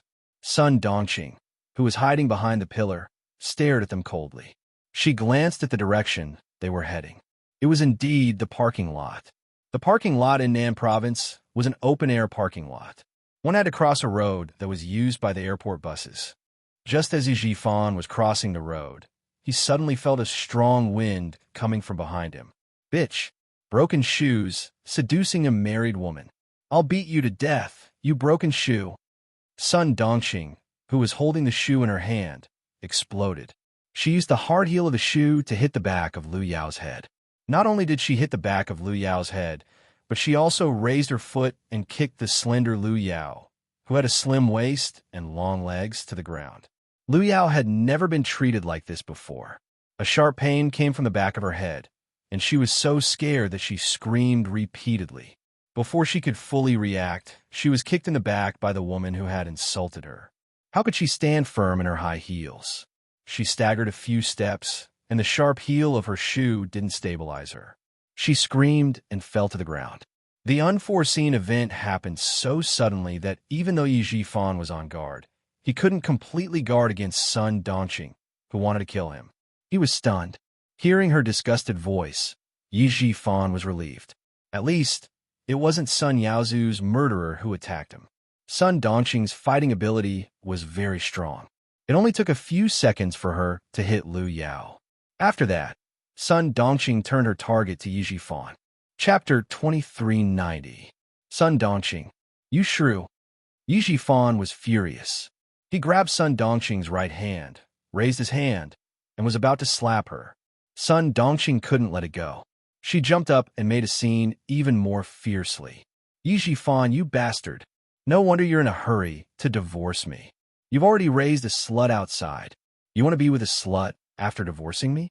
You're fucking dreaming. Ying cries and shouts in prison every day. What about you? You wander around with a slut in your arms. You bastard. You're not human. I'll fight you to the death. I'll fight you to the death with my life. The fat Sun Dongqing had brute force. Coupled with the fire in her heart, she couldn't wait to chop this despicable man and woman in front of her into pieces. Her brute force was even greater. Yi Jifan wanted to hit her, so she threw herself at him without any regard for her life. TSK. Yi Jifan, who had always carried the authority of an official, was no match for Sun Dongqing. Just like that, his face was scratched by Sun Dongqing's 5 fingers. After a burst of burning pain, several scratches were left on his face. Yi Jifan was also angry. He thought that he had done right by Sun Dongqing and Sun Ying. Before the divorce, he had always been considerate of his family and Sun Ying. In the end, he was almost implicated by this stupid mother and daughter. If he hadn't escaped quickly, even if the Discipline Inspection Committee didn't have any evidence against him, with Madame Li's power, she would have forcefully blamed him. Sun Dongqing, you've gone too far. Yi Jifan was rarely violent. In all these years, only Sun Ying had offended Madame Li, and that was when he became violent. Now that he was being forced by Sun Dongqing and the future wife he had set his eyes on was beaten by her, anger rushed to his face. He roared and grabbed Sun Dongqing's hair. This time, 2 slaps landed on Sun Dongqing's face. Slap, slap. 2 crisp slaps rang out, causing Sun Dongqing's cheeks to burn with pain. Bastard! How dare you hit me? I'll fight it out with you. Sun Dongqing vented all the anger she had accumulated over the past few days. She pounced, bit, and hit like a lunatic. Her daughter was still sitting in prison, and that damn girl Yi Chen didn't even try to save her. Her ex-husband carried a slut in his arms and showed off in front of her. Those officials' wives who had tried to curry favor with her in the past all avoided her. There were even some who made sarcastic remarks about her, saying that she deserved her fate today. For the sake of this family, for the sake of Yi Jifan, she had endured the old woman's death for decades. Now that she finally had a good life, Yi Jifan, that bastard, divorced her for the sake of that slut outside. Since everyone wanted to make life difficult for her, then no one would be able to live well. Sun Ying's personality was actually very similar to Sun Dongqing's. They were both people who couldn't bear to see others doing well. The only difference was that Sun Ying was better at hiding things. Yi Jifan, who had been bitten a few times, was so angry that he lost his composure. His arm was bitten hard by Sun Dongqing, and the excruciating pain caused him to have no choice but to kick her. He kicked Sun Dongqing's stomach, but it didn't open. He kicked again. Sun Dongqing screamed in pain. Her teeth loosened, and her whole body fell to the ground. Lunatic, I had 8 lifetimes of bad luck to marry a crazy woman like you. Back then, it was Sun Xueqing who married me. In the end, it was a crazy woman like you who married me. After the divorce, you still fucking came to find trouble with me. Sun Dongqing, do you think I still have a good temper like before? This time, Sun Dongqing's hair stood on end. She fell to the ground with a ferocious expression and roared. Sun Xueqing? Good. You bastard finally admitted that you were thinking about that old woman who got pregnant before she was even married. I knew it. Chapter 2391. When Sun Dongqing heard Sun Xueqing's name, her suppressed emotions erupted like a volcano. This was a thorn in her heart, a thorn that pierced her flesh and grew with her heart. No one could touch it, not even herself. Why did she hate Sun Xueqing? Why did she hate Yi Qian? It was because Yi Jifan was still thinking about what was in the pot, even though he was eating from the bowl. Did he think she didn't know? On the night of the wedding, when he was dead drunk, the name he shouted when he fell on the bed was Sun Xueqing. She heard it clearly. He was shouting Sun Xueqing. Sun Dongqing, who was in so much pain that she couldn't get up for a long time, screamed and got up. Her fat body was like a sandbag without a string, and she directly bumped into Yi Jifan. Sun Xueqing, I knew you wanted to marry Sun Xueqing. You kept a broken shoes thing so well, and you even said you wanted to give it to Yi Qian. Yi Jifan, I'll fight it out with you. Her overwhelming hatred surged. The thorn that had been in Sun Dongqing's heart for more than 20 years was finally pulled out. All of her hatred and dissatisfaction were vented at this moment. A bastard child left behind by a broken shoeba. She even dared to live in her house. If she knew, she would have killed her back then. She even wanted her to raise her. If she fell into her hands, she would repay her mother's debt. Hearing these filthy words, Yi Jifan was furious. It wasn't easy for him to get a divorce, but in the end, he was being pestered again. She even mentioned Sun Xueqing.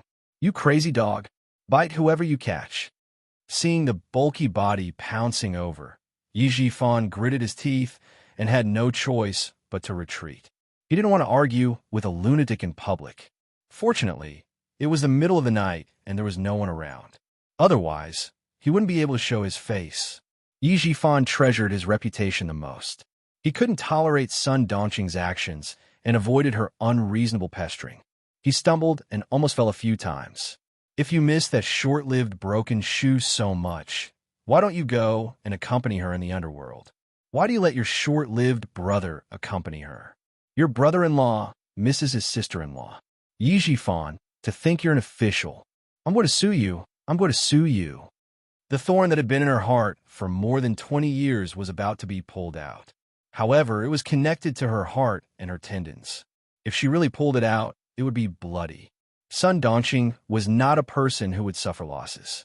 Since someone had touched the thorn in her heart, even if she had to pull out, she would stab it back into that person's heart. She, who was never merciful with her words, now that things had come to this point, she did not want to let anyone have an easy time. You don't dare to admit it. You're a coward. You're thinking about your sister-in-law. If you're so capable, why don't you go and snatch her back? Why are you angry? Or did I hit you? I've been with you for more than 20 years. How can I not know what you're thinking? On the night of the wedding, you were so drunk that you even shouted for Sun Xueqing. Yi Jifan, don't think that I don't know. I didn't tell you. Now that there's nothing left, you won't have a good time either. Sun Dongqing, who had failed the first time and the second time, didn't want to waste any more energy. She had been running around every day for the past 10 days. Because of her daughter's matter, she hadn't had a good night's sleep. After using all her strength, it was as if she had used up all her energy. She was panting like a cow and could only rely on her mouth to anger Yi Jifan. Yi Jifan was indeed angry from embarrassment. Sun Dongqing still dared to talk nonsense about something that had happened so many years ago. This crazy woman, even if it was a good thing, it would turn into a bad thing in her mouth. Chapter 2392. He was so angry that he rushed over with bloodshot eyes and grabbed Sun Dongqing's collar. Sun Dongqing, who do you think you are? He said with a vicious look on his face. I gave you face, but you don't want it. What's wrong with Sun Xueqing? Sun Xueqing is your sister. How can you compare yourself to her? Are you even worthy? I'm thinking about sister-in-law. I went to the same school as Sun Xueqing. I knew her before my brother. That's right. Back then, I thought I was marrying Sun Xueqing. I didn't even want to marry her. Not to mention you. But if I fucking marry you, I'll accept it. All these years, when you argued with that old woman, I fucking sided with you. I'm warning you, Sun Dongqing. If you fucking talk nonsense again, I'll make your life worse than it is now. After saying that, Yi Jifan pushed Sun Dongqing out. He took out a wet tissue from his pocket and wiped his hands as if he had taken something dirty. Idiot, idiot. He must have been blind to have married such an idiot for more than 20 years. After the argument, she had pulled out the thorn in her heart.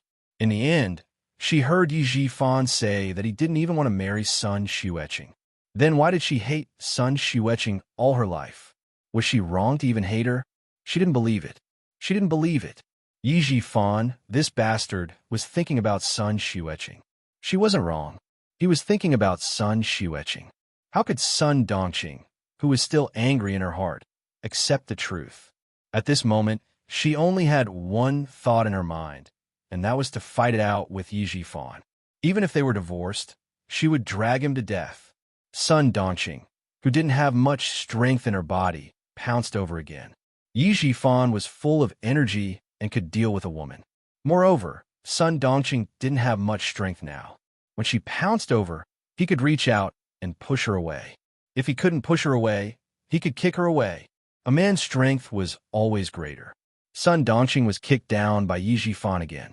Yi Jifan's eyes flashed with obvious disgust when he saw Sun Dongqing lying on the ground like a pile of meat. Sun Dongqing's body was so slender that he could hug her with one arm. He remembered that Sun Dongqing had suffered together with him when they were young. No matter how many women there were outside, he did not touch any of them. Now that he had tasted other women and looked at Sun Dongqing, he lost his appetite. Your sister deserved a short life. She always ran into things that she shouldn't have. She died early, but there's still a scourge like you. What an idiot. I've lived with you for more than 20 years, and I've had enough. A stupid woman dragging a stupid thing. Save her? Can you fucking save him? At the mention of Sun Ying, Yi Jifan was so angry that his chest heaved up and down. He lowered his voice. Who would dare to save that stupid thing? Who the hell would dare to save him?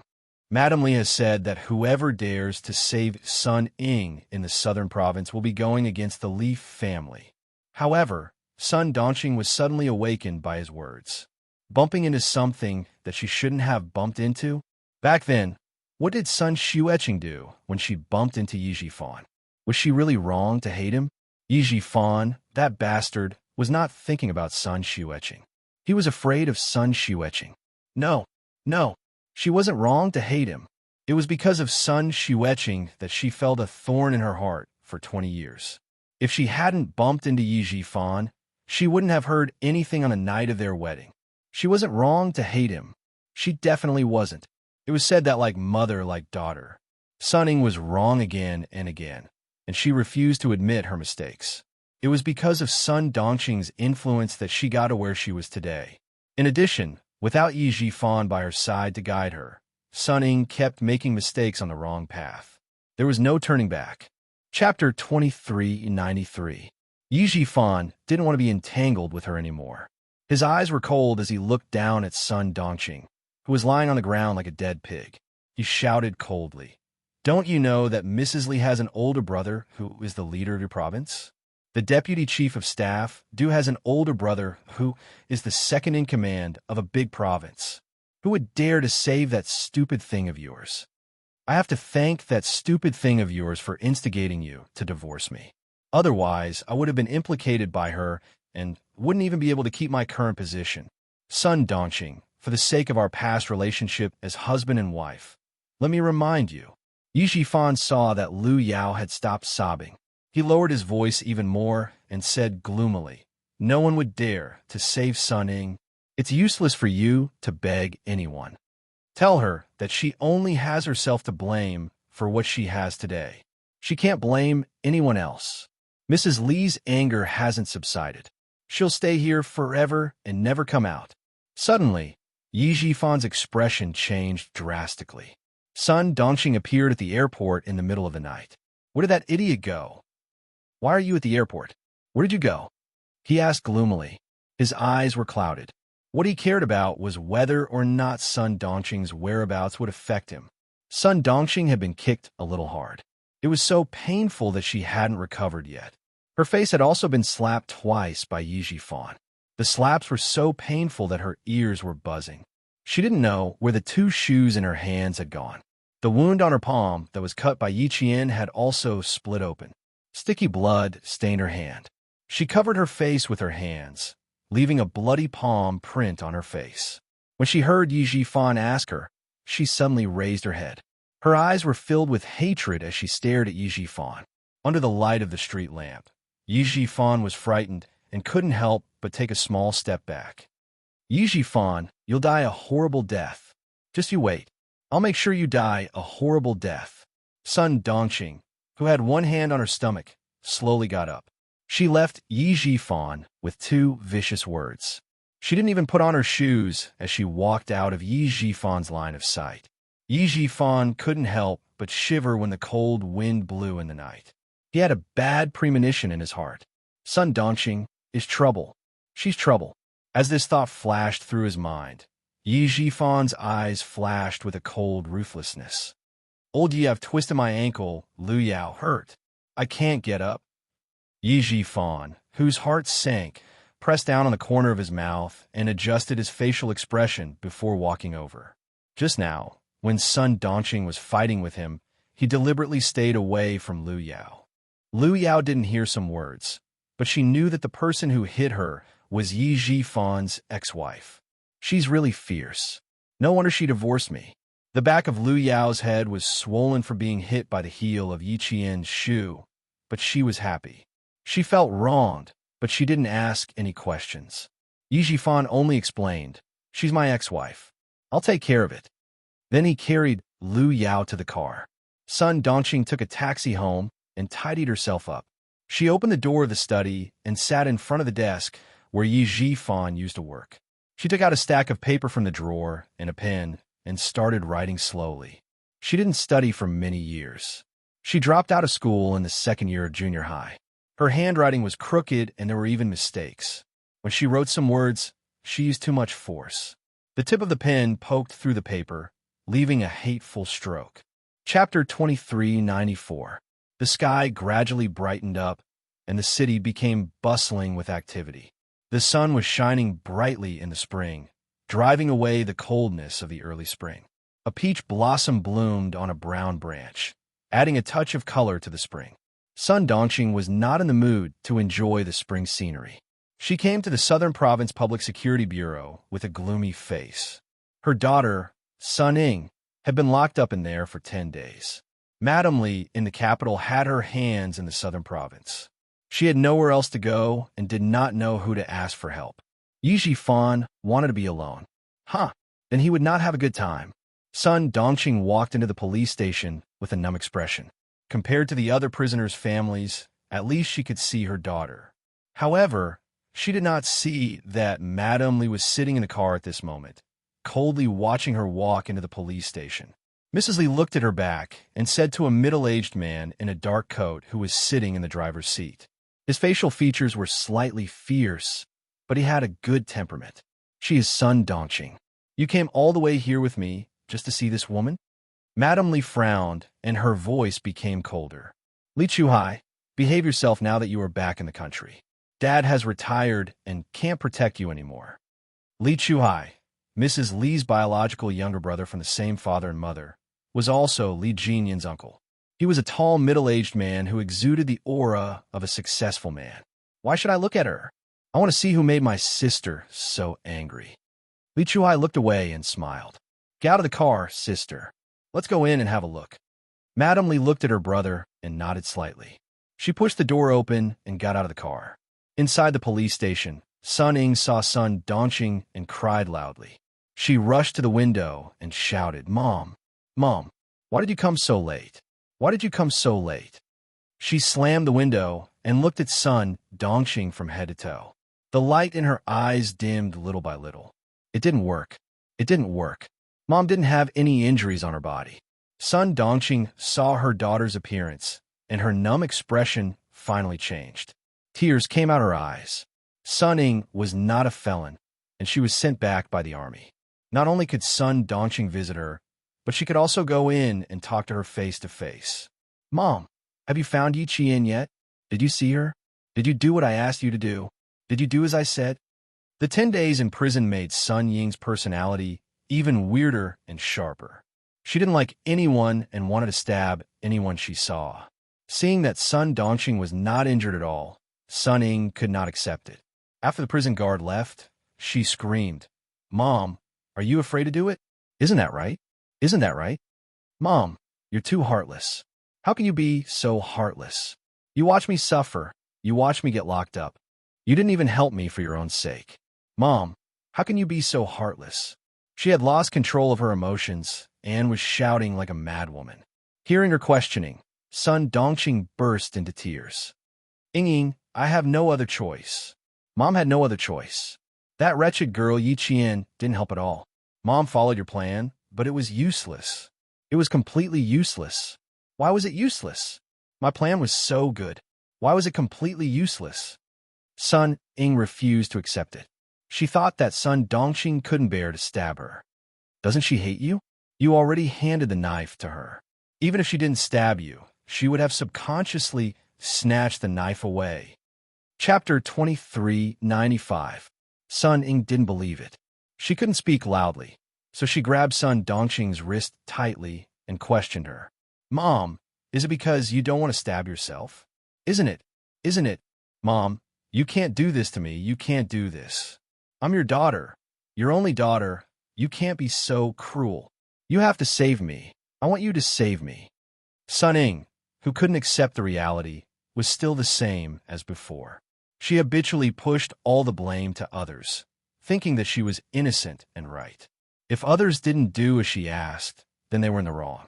Being in such a difficult situation, not only did she not reflect on herself, she became even worse. Her fists landed on Sun Dongqing's body one after another. Sun Dongqing, who didn't feel pain physically, let Sun Ying vent her anger. What could she do? She had no choice at all. When Sun Ying had no more energy, Sun Dongqing spoke with a hoarse voice, gritting her teeth and telling her what happened yesterday. Ying, as long as I can save you, even if I have to die now, I'm willing. Mom did what you asked. I even pulled out the knife, but that wretched girl is too powerful. Mom is no match for her at all. Mom is more anxious and distressed than anyone else when you're locked up here. But Mom has no choice. I begged that wretched girl. I said a lot of good things, but that wretched girl is too cruel. She's too cruel. She didn't save anyone. She didn't inherit any of her mother's good traits. No matter how I begged, she wouldn't let go. Mom has no choice. Ying, I'll come in and accompany you. When Sun Ying heard that her plan didn't succeed and Yi Qian escaped, all the energy in her body was drained, and she fell limply from the chair to the ground. Yi Qian, Yi Qian. She hated it so much. She hated it so much. Why did she have to be locked up here? Why did Yi Qian get to enjoy all the glory outside? Why didn't he kill her? Why didn't he kill her? Hate, too much hate. A bastard, a worthless thing. Why couldn't she deal with her? No, she couldn't just let it go. She still had to go out and find Yi Qian. She still had to go out and find her. She had to get out. She had to get out. Mom, we can't just let it go like this. Dad, Mom, I still have Dad. I beg you, please beg Dad again. Ask Dad to save me. Mom. At the mention of Yi Jifan, Sun Ying's lifeless eyes lit up again. She grabbed Sun Dongqing's wrist tightly. Mom, go and beg Dad. Ask Dad to think of a way. I'm his daughter. If you go and beg him, there's no way he won't care. He'll definitely care about me. Daddy will definitely take care of me. Sun Ying was very agitated. Her nails, which had not been trimmed for more than 10 days, dug deep into Sun Dongqing's wrist. Sun Dongqing did not even realize it. In order to get herself out, Sun Dongqing did not care about anyone or anything. It's useless, Ying. It's useless. Yi Jifan has already found a young and beautiful slut. He even plans to have a son with that slut. Ying, your surname is Sun now, not Yi. It was you who forced Mom to divorce and agreed to change your surname. Sun Dongqing reached out to wipe away the tears on her daughter's face. She said softly, so it's useless to look for Yi Jifan. He doesn't want us anymore. Ying, this is your own choice. You forced Mom to make this choice. You have to admit it, even if you don't want to. Sun Dongqing also hated Sun Ying for ending up like this. But no matter how much she hated her, she was still her daughter. She was also the one who gave birth to her after 10 months of pregnancy. Chapter 2396. She regretted agreeing to the divorce. If they hadn't divorced, if her daughter hadn't changed her surname to Sun, that bastard Yi Jifan wouldn't have stood by and watched. He wouldn't have hugged a bitch and said that she would give birth to a son when her daughter was in trouble. Sun Ying was completely dumbfounded. What did her mother just say? Did she say that her father found a bitch? She even said that she would give birth to a son. What about her? If that bitch gave birth to a son, what about her? What about her? No. She couldn't let that bitch give birth to a son. She couldn't let her father have a son, not even a daughter. Her father couldn't have any more children. She was his only daughter. Her surname was Yi, not Sun. Mom, Dad can't have children. He can't have children. Mom, go and kill that bitch. Kill her. Dad won't have any children after you kill that bitch. Sun Ying couldn't accept it and became even crazier. There was no longer any gentleness on her beautiful face. She was crazy, sharp, ferocious, and full of viciousness. She had lost a lot of weight. There wasn't much flesh on her face, which made her eyes look especially big. When she stared, her eyes looked like they were going to pop out. Even the veins on her forehead were visible. This side of Sun Ying was too unfamiliar to him. Sun Dongqing didn't find it strange at all. She understood her daughter's hatred. She understood it because she wanted it too. So what if I just kill that bitch? As long as your father is alive, he can find another one. He can just find another one to give birth to his child. Wake up, Ying. You can't go out. I don't have the ability to get you out. I can only come in to accompany you. Be a good girl. I'll come in to accompany you soon and take care of you. Sun Dongqing didn't cry or make a fuss. She was so calm that it was almost strange. She raised her hand and gently stroked Sun Ying's hair. She looked at her kindly and said slowly, "The lawyer said that you can leave after 3 to 5 years. You'll still be young when you leave. I'll put all my money in the bank and transfer the house to your name. You'll have a good life after you leave." She explained everything clearly as if she was making her last arrangements. Sun Ying, who was slumped on the ground, murmured, "I can't let Dad have a child. I don't agree. I'm Dad's only daughter. I don't agree. Her vision was a little sluggish, and her mind was even more muddled. She would cry and laugh for a while, and it seemed that there was something wrong with her mind. No, I can't live like this for the rest of my life. I'm Ying. I'll be successful in the future. This is not a place for me to stay. I want to go out. It was time for visiting. 2 prison guards came in and said, "Time's up." Then they dragged Sun Ying away. The moment she was dragged up, Sun Ying screamed and struggled. Let me go. I want to get out. Mom, save me. Come and save me. I want to go out. I want to find Yi Qian. I want to ask her why she didn't come to save me." The shrill scream filled the room. Sun Dongqing, who was sitting on the floor, wiped away the last drop of tears on her face. When she could no longer hear her daughter's voice, she slowly stood up. What was the use of killing a bitch? She should kill Yi Jifan. Yi Qian. There was no other way. She couldn't kill her. She was much more powerful than Yi Jifan. She couldn't kill her. Then she could only curse her for everything to go wrong in the future. Even if she graduated from the military academy, she wouldn't have a good ending. Sun Dongqing, who had calmly walked into the police station, left calmly. Madame Li's sneer deepened. Chapter 2397. Yi Jifan was very slippery. The Commission for Discipline Inspection investigated him again and again, but they couldn't find any evidence against him. This time, with Sun Dongqing, he was in trouble. Director Ye's daughter is really interesting. She is ruthless and beautiful, Li Chuhai said with a smile. Suddenly, he saw Mrs. Li staring at him coldly. He realized that what he said was ambiguous. He smiled and said, "She is as old as Qin Qin. Sister, don't think too much. It's good that you know it. Don't mess around." Mrs. Li's cold eyes softened. She felt disgusted when she saw Sun Dongqing and her daughter. If she knew that her brother had evil intentions, Mrs. Li clenched her fists. Then she would make the mother and daughter's life more difficult. Li Chuhai glanced at her and said casually, "That girl is really bold. She lied to you. Are you going to let her go like this? She's just a girl. If you don't teach her a lesson, she really doesn't know how high the sky is." Kill. Yes, she was brave enough. She knew that she wanted to kill someone. This kind of person could do anything for herself, and others would be assured to use her. She was ruthless, but not smart enough. This kind of person was the most reassuring. With one hand in his pocket, Li Chuhai's eyes revealed a meaningful sneer. In an instant, his eyes were the same as before. Lock her up for a while.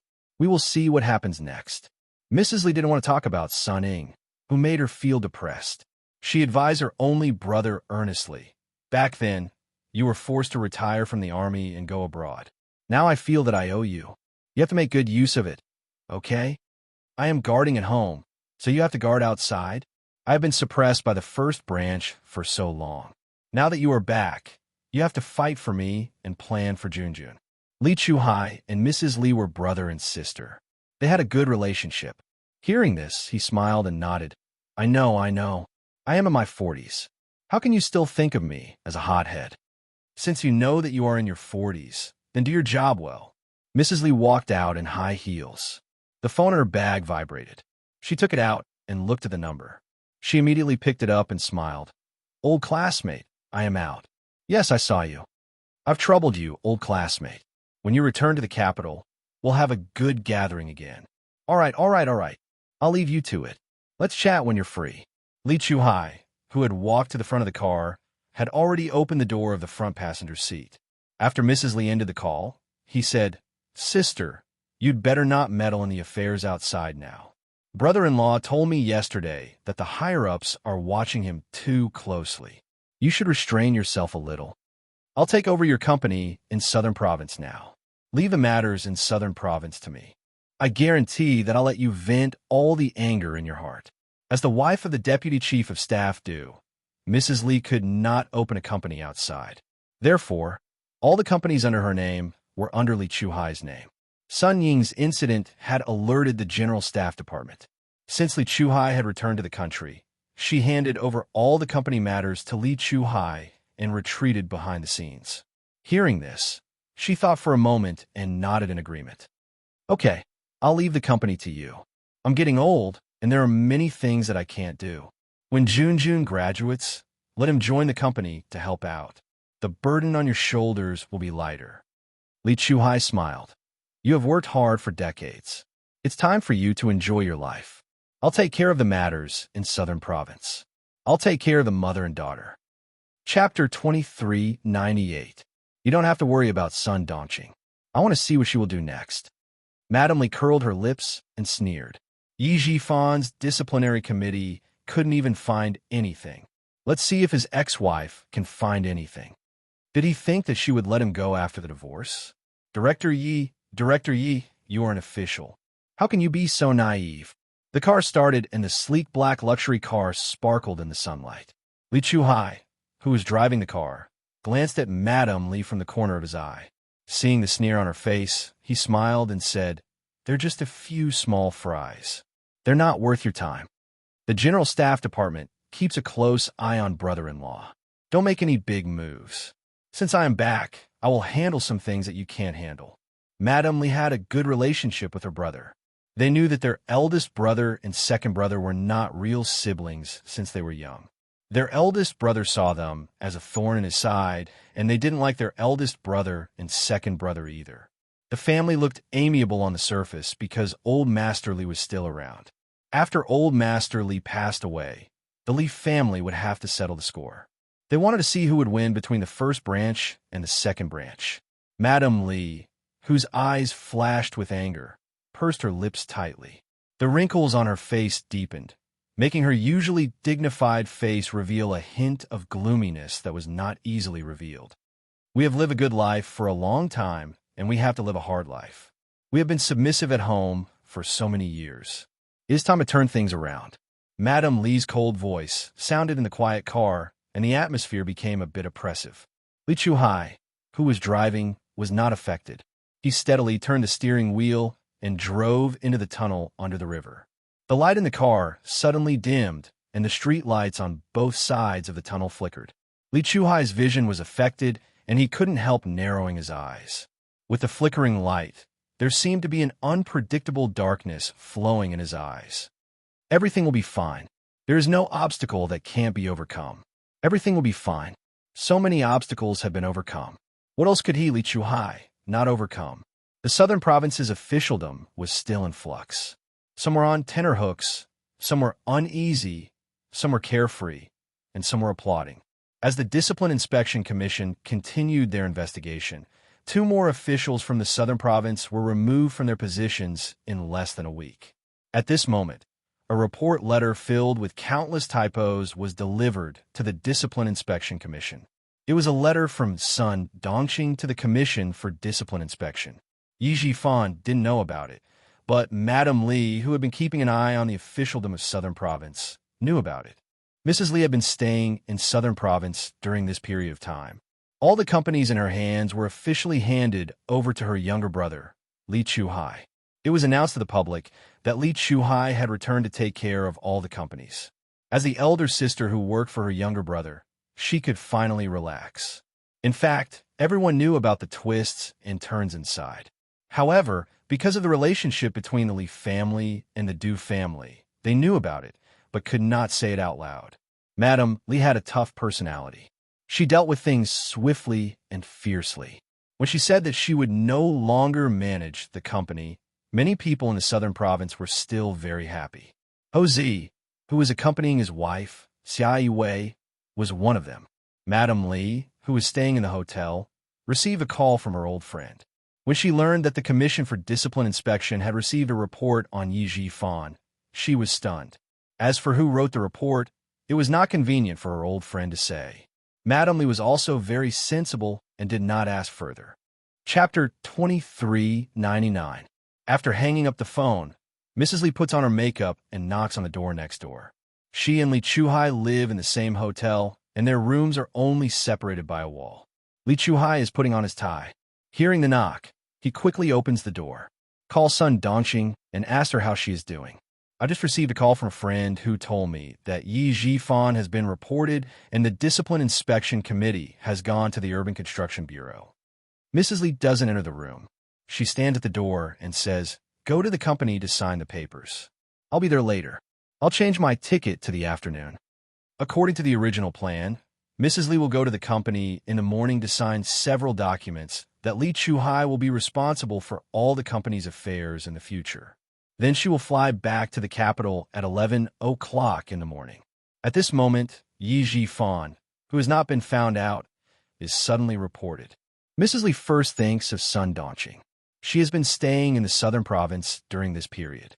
She needs to hand over all the affairs of the southern province branch to Li Chuhai, so she hasn't returned to the capital yet. Mrs. Li, who is dealing with the company's affairs, has been sending people to keep an eye on Sun Dongqing. As long as there is the slightest sign of trouble, she will immediately receive the news. Before leaving, she can see Jifan fall from the horse. Her stay in the southern province for so many days is not in vain. Yi Jifan doesn't know that he has been reported.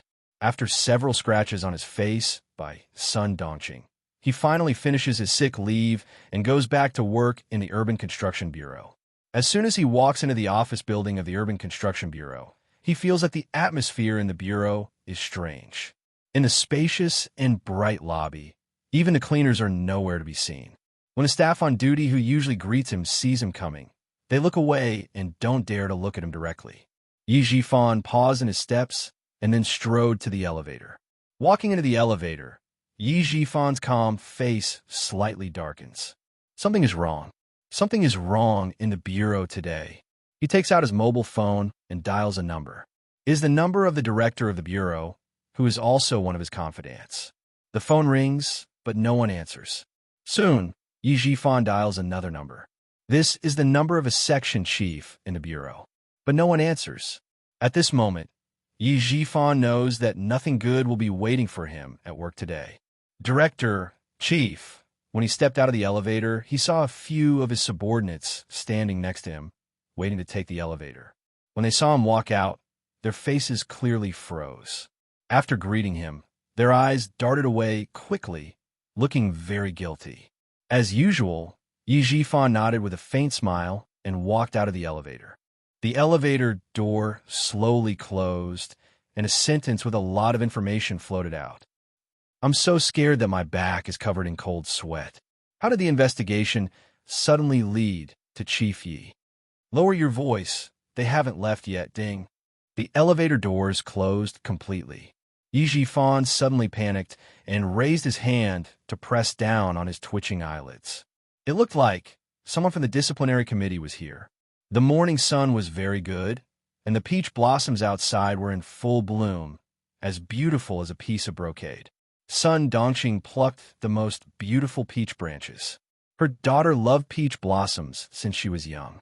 Every spring, she would pluck a few branches home and put them in a vase. Today, her daughter was still in the police station. She had to pluck a few branches for her daughter. Her daughter liked peach blossoms, but she didn't like white plums or pear blossoms. She liked to wear plain dresses, but when she went shopping, she liked to look at those flowery dresses. She liked to buy the most expensive things, but she would buy things that were not flashy at all. Chapter 2400. As a mother, she knew very well what her daughter liked and disliked. But what about her father? He might not know. Holding the peach blossom branch in her hand, Sun Dongqing looked coldly at her ex-husband. His clothes were neat and tidy, and he walked out with a large entourage. Nothing had changed, but she knew that the entourage today was different from the usual. In the past, it was normal to be surrounded by attendants, but today, Sun Dongqing laughed. She laughed so hard that it was as if her laughing acupoint had been pressed. Even tears came out her eyes. But today, he was taken away by the Discipline Inspection Committee. After waiting for a whole week, she finally got it. Yi Jifan. Oh, Yi Jifan, you want to have sun with that bitch outside? You made me so miserable. How can I let you go? What did the Discipline Inspection Committee not find? That's because they didn't find anything. You want to get away with it and continue to have a bright future? There's no such thing. Several cars started to move. Yi Jifan, who was sitting in the front car, looked outside calmly. When the car drove past the greenery, he saw a bright color in the greenery. At this moment, Yi Jifan's calm eyes suddenly narrowed. It was Sun Dongqing. She held the peach blossom branch in her hand and stood in the greenery. A huge wave of panic spread from the bottom of his heart.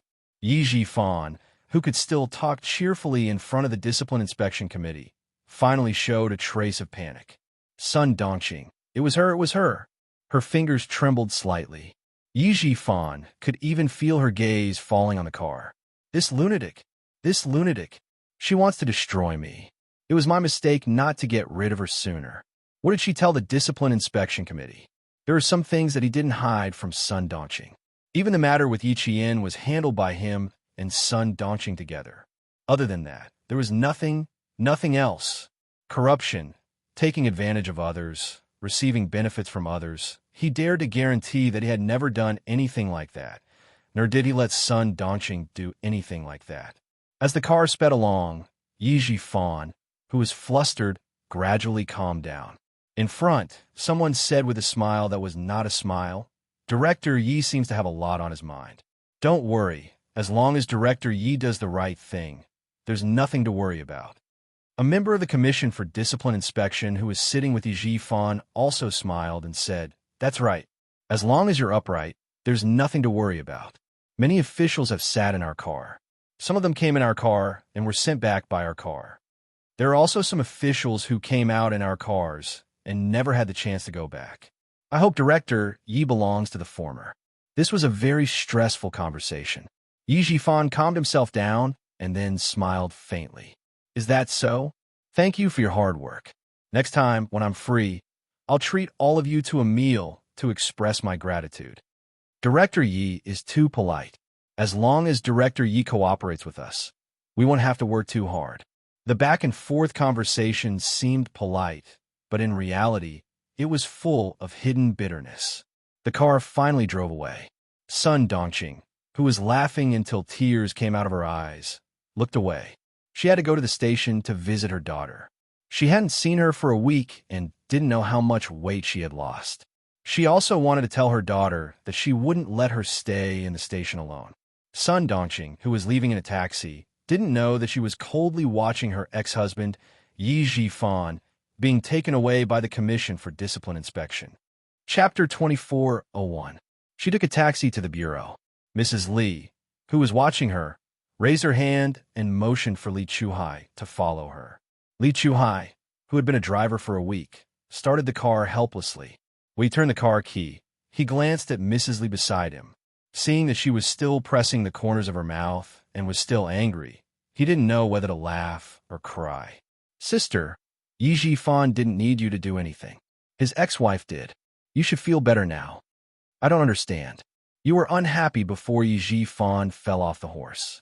Now that he has fallen off the horse, you are still unhappy. What do you want to do?" Mrs. Li was even more certain that Sun Dongqing was the one who reported Yi Jifan to the Commission for Discipline Inspection when Sun Dongqing arrived at the Urban Construction Bureau early in the morning. Seeing the sneer on Sun Dongqing's face, Mrs. Li, who was smiling, couldn't smile anymore. She didn't want anyone in this family to be smug. Even if the whole family killed each other, she didn't want anyone to feel comfortable. Vent the anger in her heart. How could she vent it? She couldn't vent it.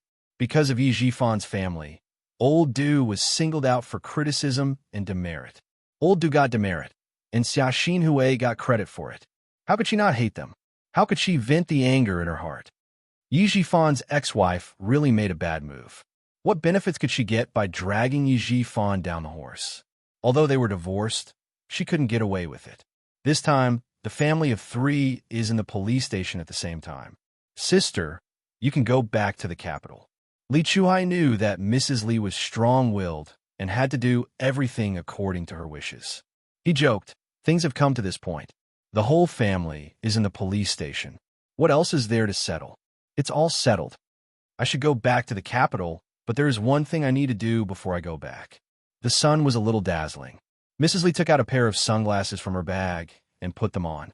The brown lenses covered the coldness in her eyes. "As for settling, I don't drive to the station. Of course, you're the older sister. I'll take you wherever you want to go as long as your body can handle it." Li Chuhai smiled and shook his head.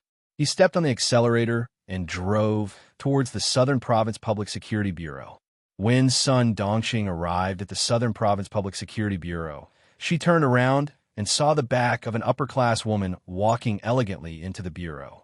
There was a middle-aged man beside the lady. The two of them lowered their heads and said something to each other before entering the police station together. Sun Dongqing seemed to have thought of something as she watched the noble lady walk into the police station. A nostalgic look appeared on her face. Before the divorce, she was just like that woman, walking around with her head held high and her chest puffed out, not afraid of anything. But now, no matter where she went, she only felt tired. She didn't know when these days would come to an end. Endure it one day at a time. She walked in slowly and filled in a few forms as usual. She pressed her fingerprint and signed her name. Someone then let her in. After a while, she would be able to see her daughter. "Wait outside. Someone is inside," the policeman who let her in said, with a serious expression.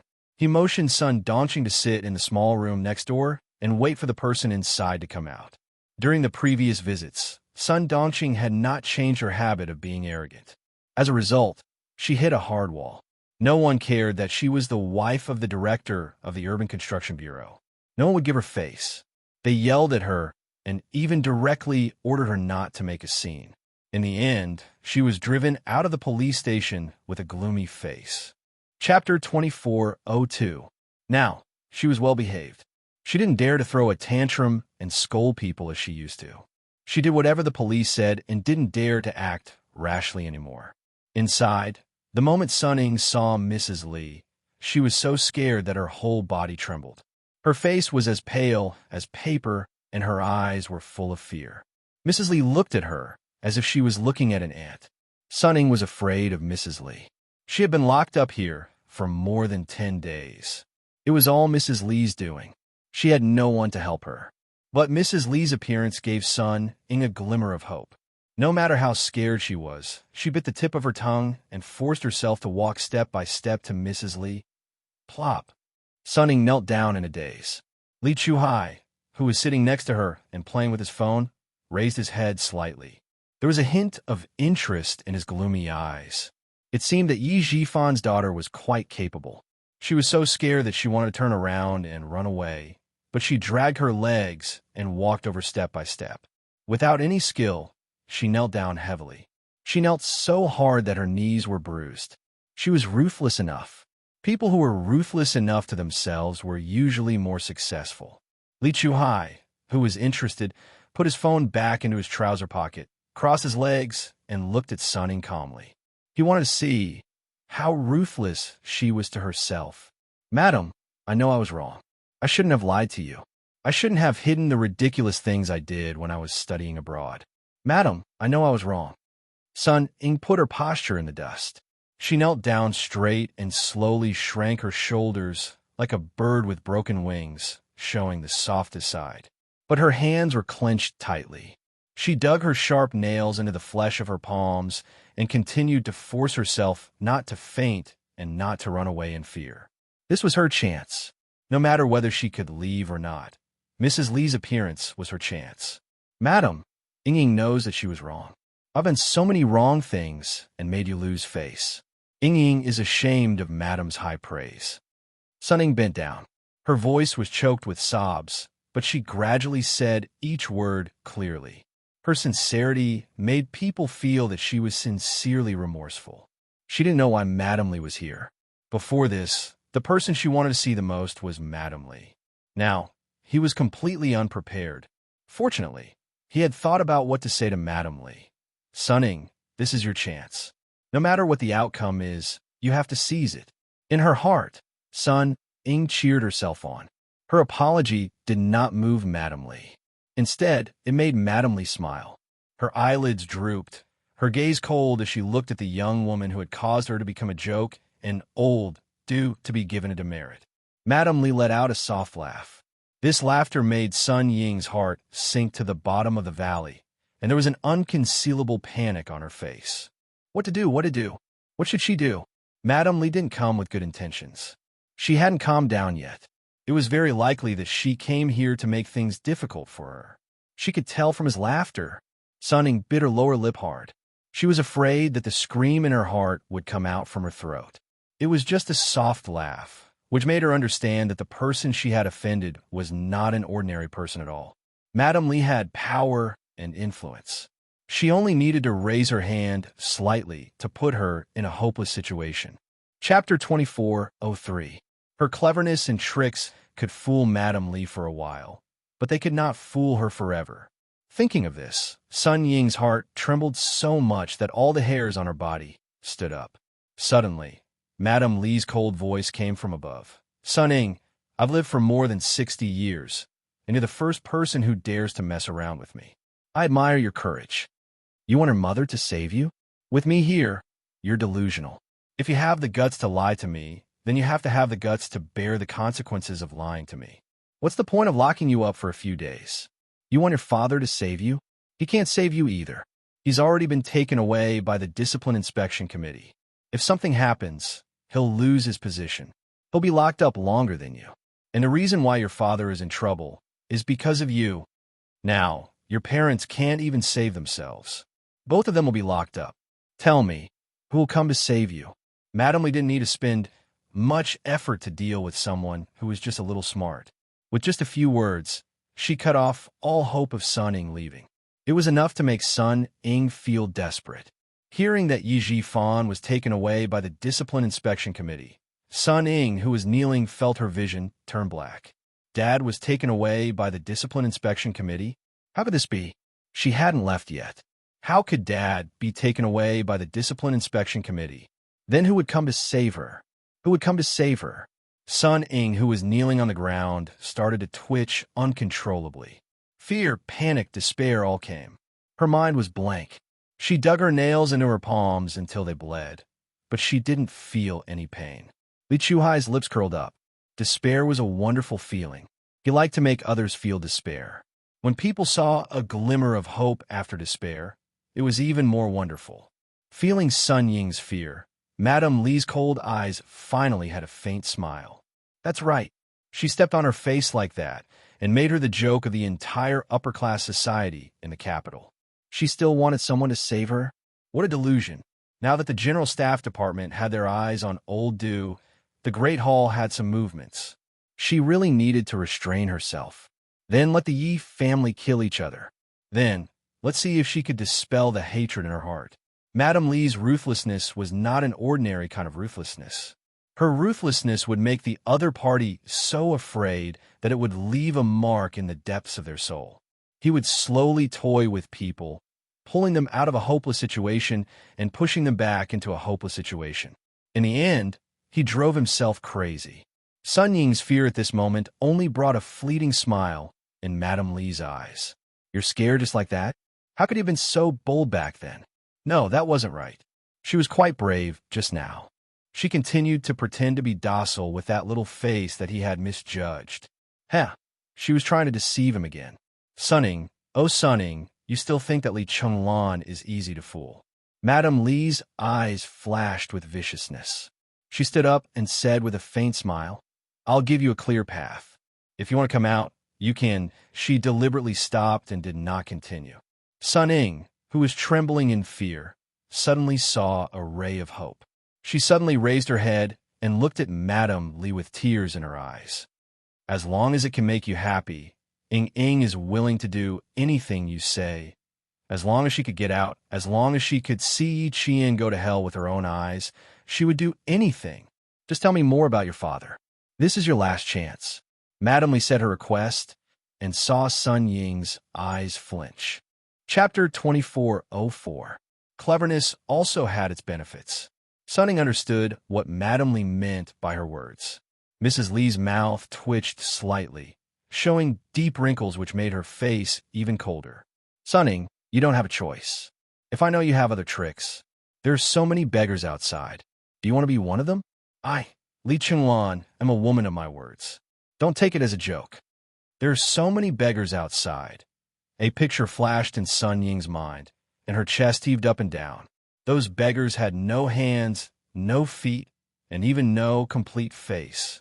If she didn't follow Mrs. Li's arrangement, she would become one of them. No, she didn't want to. She didn't want to. She was shocked and angry. She had been in a nervous state for a long time, so she collapsed to the side. She was kneeling at the foot of the chair next to her. Li Chuhai came over and took a look. He smiled and said, You fainted. You dared to lie to me just now. What's the big deal about fainting? Don't worry, take your time. Madame Li glanced at him with disgust and left the small room after speaking disapprovingly. When Sun Dongqing came in, she saw her daughter holding the chair leg with a pale face. Her body was trembling as if she had been greatly frightened. Even her lips were trembling. Sun Dongqing, who cherished her daughter as much as her life, was so scared that her knees went weak.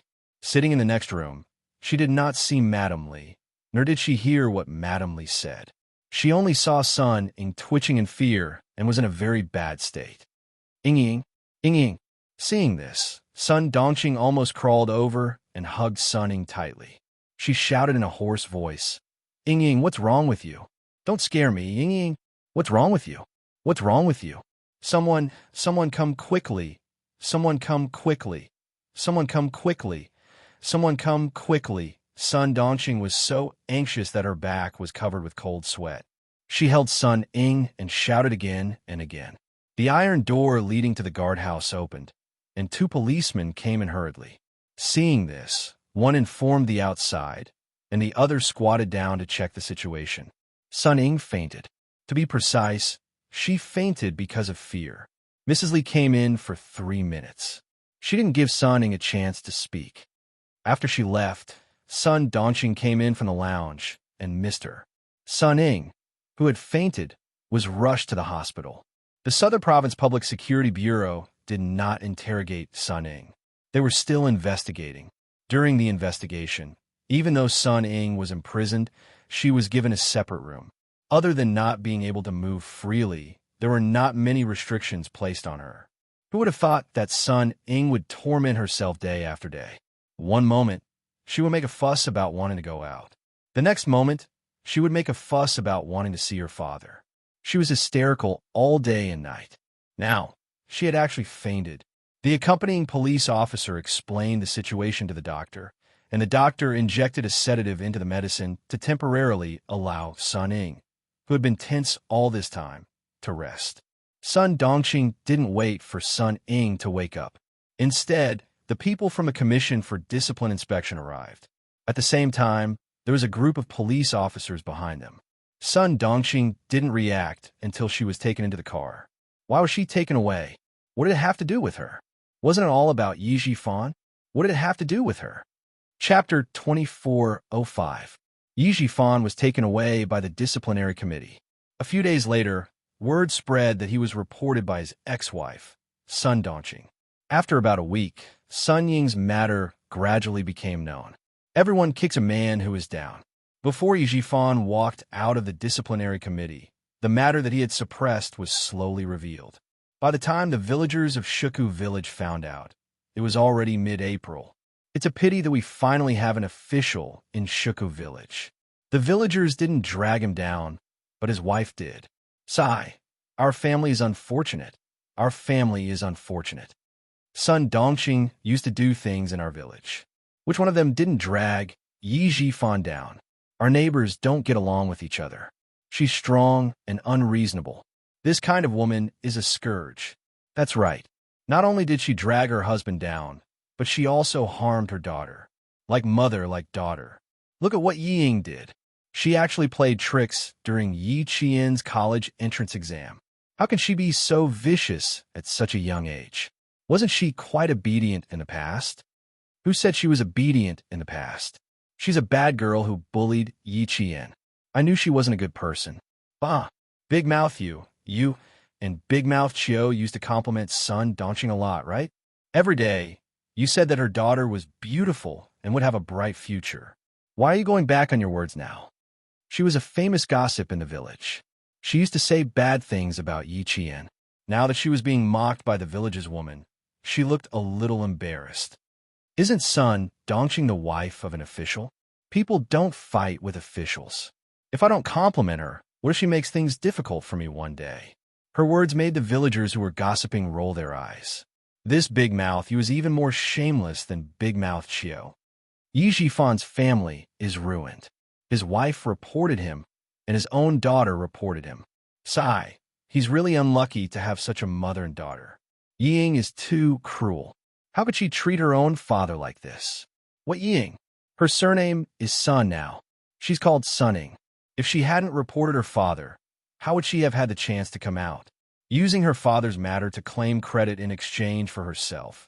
This girl, we can't let her come back to the village in the future. She's a bad influence on our village. Yes. What you said makes sense. We can't let such an unfilial thing come back. We have to tell the village chief that we can't let her come back to the village in the future. The weather at the end of April was neither hot nor cold. After finishing their farm work, the villagers sat under the big trees in the village to rest. They chatted until Sun Ying was not allowed to return to the village. Some of the villagers passed by the Yi family's imposing two-story villa, but no one lived in it. Their previous envy turned into sighs. What's the use of building a beautiful house? The Yi clan was disbanded. Yi Qian knew nothing about what was happening in the village, Yi Jifan, or what was happening outside the school. After the end of April, it was May 1st, and the drill for the freshmen and seniors began.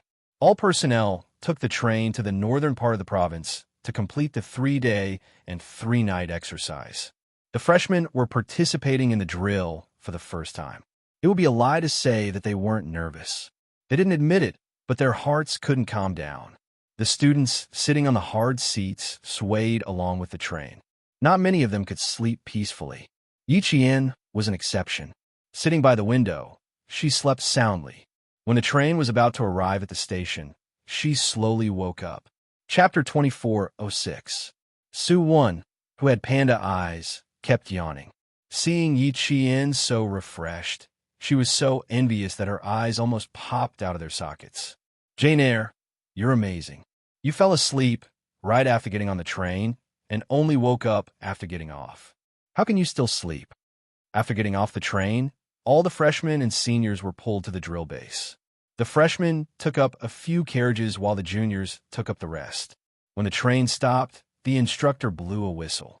Regardless of whether it was the freshmen or juniors, they all neatly grabbed their backpacks, lined up, and got off the train. The school often held drills. There were drill bases in the 4 directions of the province: the east, west, south, and north. If it was a large-scale drill, a temporary overtime train would drag the students to the drill base in one night. Su Wen pursed her lips and yawned again. After getting off the train, the soot-laden wind blew over. She whispered to Yi Qian, "Why does it feel so cold?" This time, we're at the drill base in the northwest. The weather forecast is light to moderate rain. The temperature in the mountains is 18 degrees at night and 21 degrees during the day. Yi Qian moved forward with the large group and asked Su Wen softly, "Did you bring the thermal underwear that I asked you to bring?" After a while, he still did not hear Su Wen's reply. Yi Qian, who was walking in front, looked a little pale. Su Wen was now considered a problematic student in their class. Perhaps it was because of her family. She had been spoiled by the elders since she was young. When she first came to the military academy, she had been filled with novelty. Now that the novelty had worn off, her negative emotions began to show. Yi Qian thought about what the dean, director, and instructor had said to her before the drill. His expression became a little serious. If Su Wen continues, the academy may consider asking her to transfer schools. She is not suitable to stay in the military academy. Let's observe the drill again. If it doesn't work out, we'll contact her family. This was what the dean had said to her. When she had heard it, she had been shocked. Because of this, she had done some research and found out that there were indeed such cases. It was not just 1 or 2 students who had been asked to leave, but many of them. Cheating in exams, failing a course, failing in military affairs, violating school rules, having a low attendance rate. All of these could lead to expulsion. Right now, Su Wen's military skills were not up to standard. If this continued, he would indeed be asked to retire. Su Wen didn't dare to answer Yi Qian because she thought it was too heavy for her to carry, so she secretly took it out. She did not answer, and Yi Qian did not ask again. He was somewhat disappointed. They were now at the border between an autonomous county and an autonomous prefecture. This area was mountainous and humid, and it was foggy even in June. It was 4 o'clock in the morning. Fortunately, it was still daytime when the car arrived at the maneuver base. When it was nighttime, Su Wen knew what it was like to not bring thermal clothing. This exercise was called Target High Ground, Rush Attack. This was a field training exercise. The Red and Blue armies would compete for the high ground, and both sides would win first. The freshmen and juniors would carry out actual combat training at the exercise base, which would also include electronic warfare. The train station at 4 o'clock in the morning was very quiet. The other trains coming and going stopped for about half an hour, waiting for all the students to leave the station before starting again.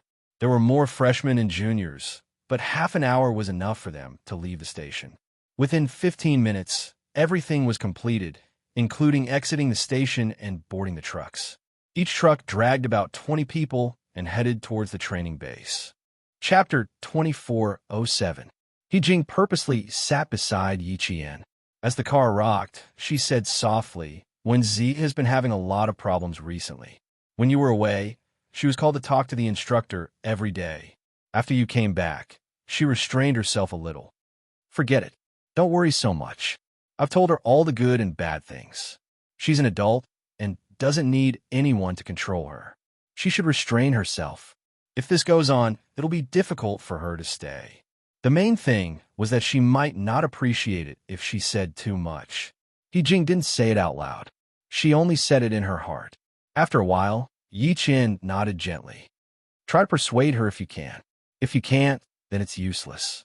If she was not controlled and allowed herself to do as she pleased, she would not be a good soldier if she forced herself to stay.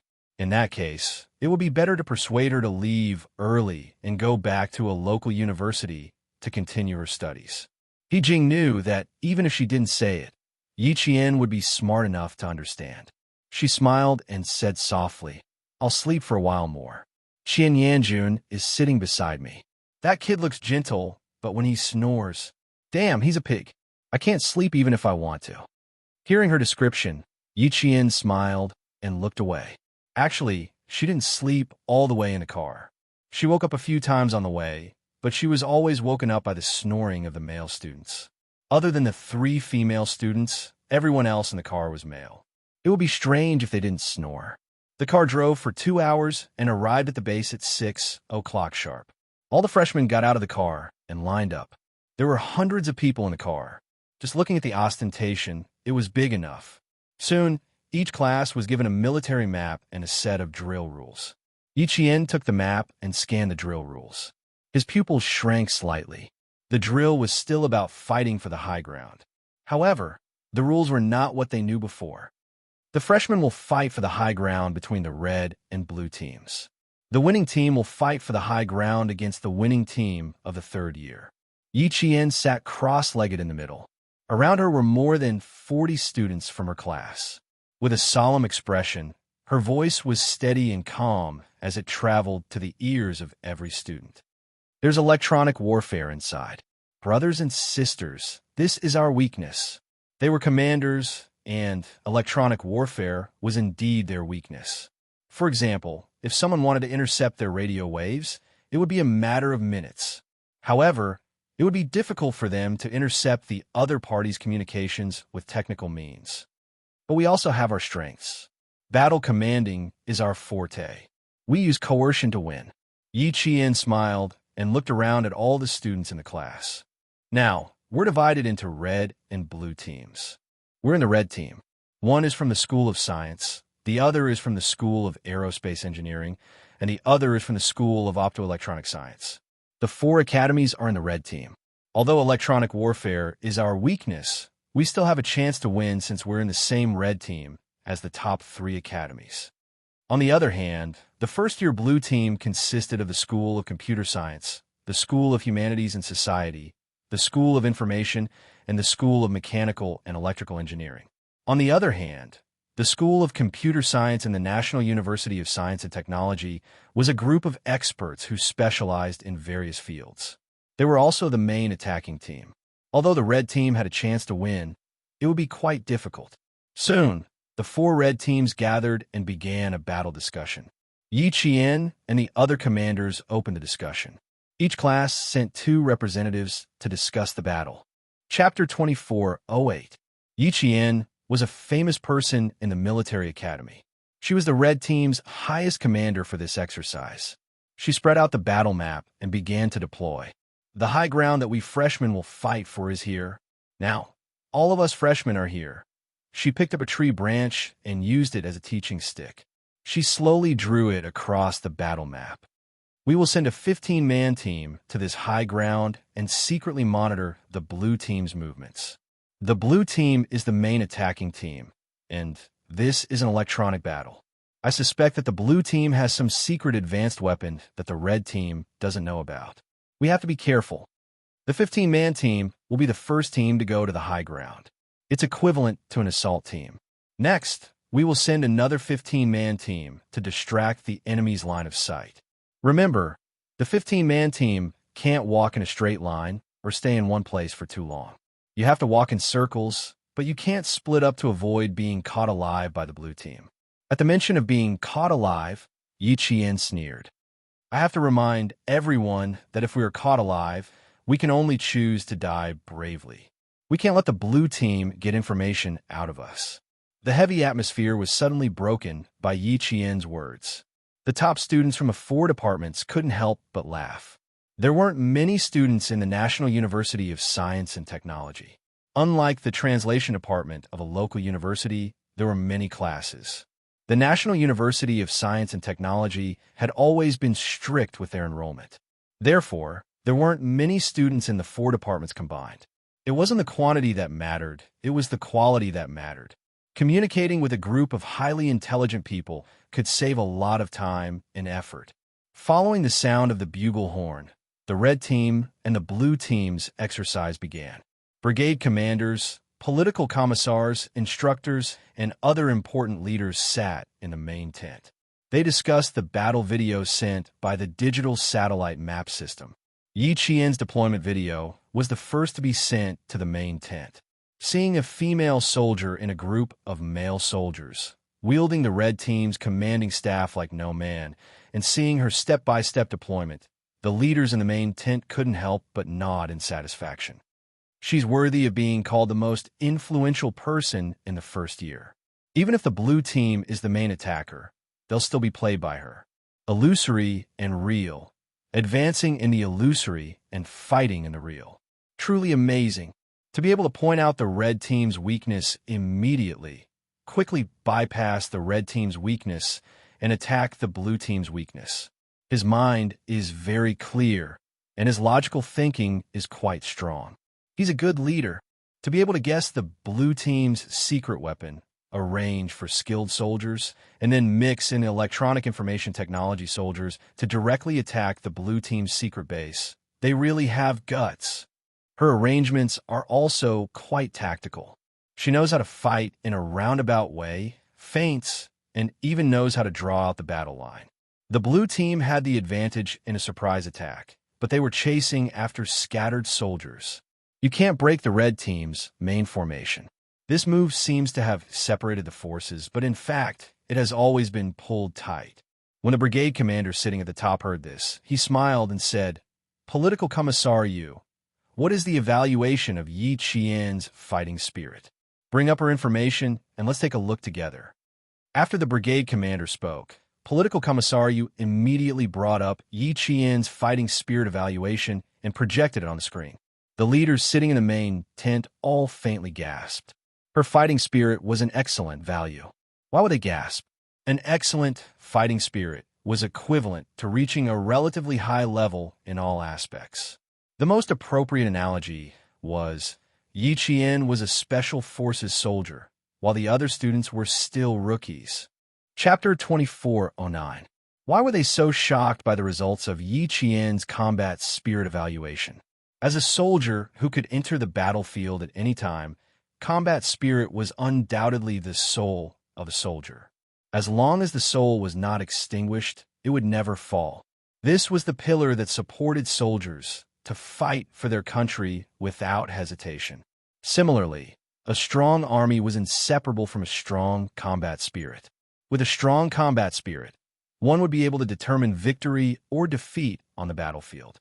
Outstanding combat spirit included outstanding courage, fearlessness, and tenacious fighting spirit. These were the conditions that modern soldiers needed to possess. Students who had undergone training in the military academy and then spent a long period of time in the army could achieve these qualities. However, Yi Qian was only a freshman who had been in the military academy for less than a year. Her combat spirit was actually stronger than a veteran who had actually entered the army. This was what shocked everyone. From this, it could be seen how important it was to have a strong combat spirit. Even if a unit only had one soldier with such a strong combat spirit, his appearance would increase the combat ability of the unit by several times. This was the influence of combat spirit, and more importantly, It was the power of a role model. Looks like this year's batch of commanders is going to produce a character. Looking at the battle video in front of him, the brigade commander's serious expression turned into a slight smile. The video he was watching was of Yi Qian leading her troops to avoid the Blue Army's digitized pursuit and attack. At the same time, on the projection screen, the combat spirit evaluation curve of each company and battalion was clearly displayed. The most outstanding was Yi Qian's company. The combat spirit of the entire company was constantly increasing.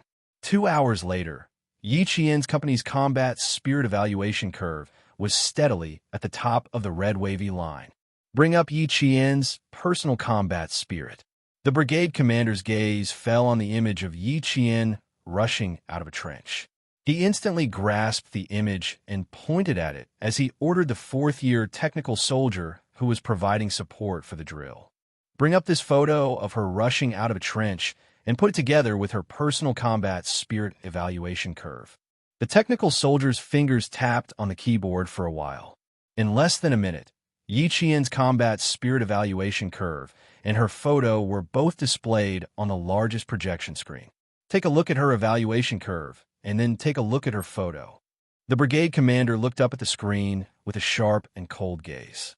Through the evaluation and photos, can you see anything? After that, he instructed the technician, take a photo of any of the students and put it together with Yi Qian's photo. Very quickly, a picture of a student with the same face paint as Yi Qian was displayed on the screen. The two pictures showed both of them wearing the same combat uniform, helmet, and face paint, but their auras were completely different. All the leaders in the tent looked at the photo of Yi Qian charging out of the trenches. In the photo, Yi Qian's face was painted several times. She was holding a rifle in her right hand and supporting herself with a rock covered in green moss with her left hand. Using the strength of her upper body, she leaped out of the trench with her left leg. Behind her was a majestic green mountain, and her figure was as agile as a swimming dragon. Her gaze was cold, and the corners of her lips were pursed into a smile that was sharper than the edge of a knife. Her eyes were black and white, and they were so clear that they seemed to reflect the blue sky and white clouds. And her gaze, when they saw her gaze, they could clearly feel the murderous aura coming from her. It made the leaders in the tent tremble involuntarily. Chapter 24:10. The gazes of all the leaders in the main tent were focused on the picture on the projection screen. They saw a female soldier who had rushed out of the trenches and fought bravely for the country. They also saw her indomitable spirit, as proud as a pine tree. But she was only a first-year student, not a third-year or fourth-year student. No, even a third-year or fourth-year student might not be able to compare to her. She did not look like a student, but more like a hero who had charged in a battle and broken through enemy lines. Her uniform was stained with blood, and she had returned victorious. The brigade commander was very satisfied with Yi Qian's performance. His stern gaze swept across all the leaders in the tent, and he said in a deep voice, the moment Yi Qian rushed out of the trenches, her gaze was like an unsheathed sword. Her eyes, her movements, they all reflect the fighting spirit of a qualified soldier. She cleaved through all obstacles, overcoming all obstacles, and only fighting for victory. Her gaze let everyone know that at this moment, she is a soldier who protects the country. The brigade commander's words made the leaders nod slightly in agreement. Indeed, the fighting spirit that Yi Qian displayed was indeed shocking. Her existence was like a dazzling star, directing the red team in the right direction. For this practical exercise, our starting point is to first stimulate the fighting spirit of the students and inspire them to have the awareness that a soldier should have. The second is to let them know how important it is to fight for every second on the battlefield. Third, let them fail in all aspects. If they fail, once they enter the battlefield, death will come and take away their lives at any time. They are the leaders of the future battlefield. Their theoretical knowledge must pass, their physical performance must pass, and they must have a fighting spirit. These are the qualities that a leader must have. As the brigade commander spoke, the atmosphere in the tent became more and more solemn. The fourth-year students, standing at the side, straightened their backs even more, not daring to blink. The famous military scientist Clausewitz said, "Material causes and results are just the hilt of a sword. Spiritual causes and results are the precious metal, the real sharp blade." From Yi Qian, I saw the sharp blade, the fearless spirit, the heroic fighting spirit that the red flag points to, and the indomitable fighting spirit. Everyone, this student has the spirit that many modern soldiers lack. Our students are the beginnings of soldiers, the source of officials, and the future leaders of the front lines. Once they lose their indomitable spirit, how can we talk about becoming a strong country and having a strong army? Our country experienced the flames of war. In the war at the end of the 19th century, the last dynasty of our country fought in a panic. In the end, our country was defeated and our navy was wiped out. On the other hand, the navy knew that they would lose, but they did not fear the enemy. They fought the invaders with the determination to die. This was the spirit that a soldier should have. Although they were defeated, their spirit was eternal. This is history, a clear example. Our students need to be fearless in the face of strong enemies, but they also need to have the courage to win every battle. From Yi Qian, we can see the qualities and spirit that a student of this generation should possess. To be able to lead troops and fight, our country needs a compound talent like her.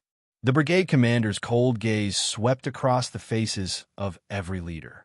He said word by word, "With a pearl in front of us and a student who does not want to improve, this exercise will be recorded in the system.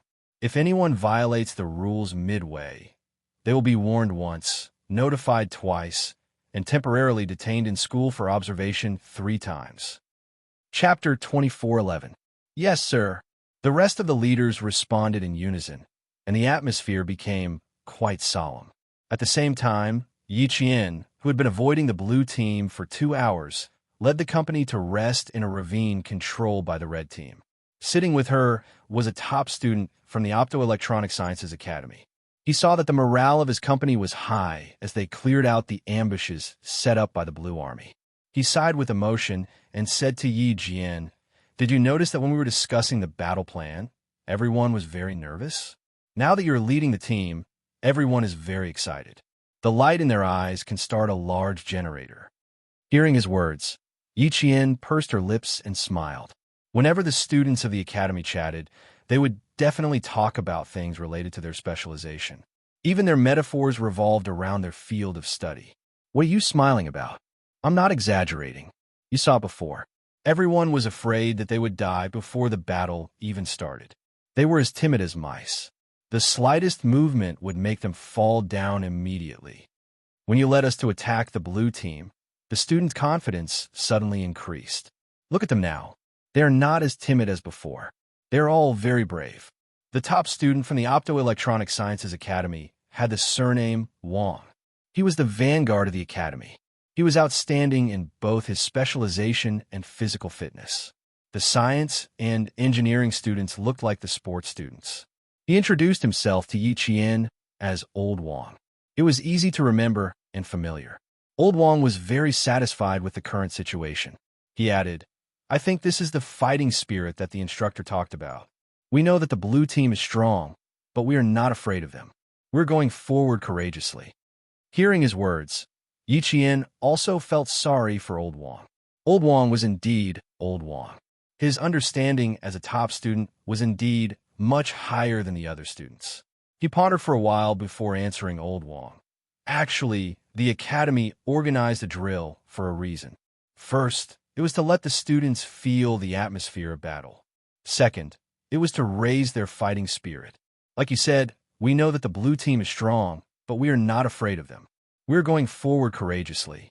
Previously, when the students learned that the blue team had a secret weapon, we had a bad start. A few of our students were killed by the blue team. Morale was hit, and we fell into a slump. This is a very normal process.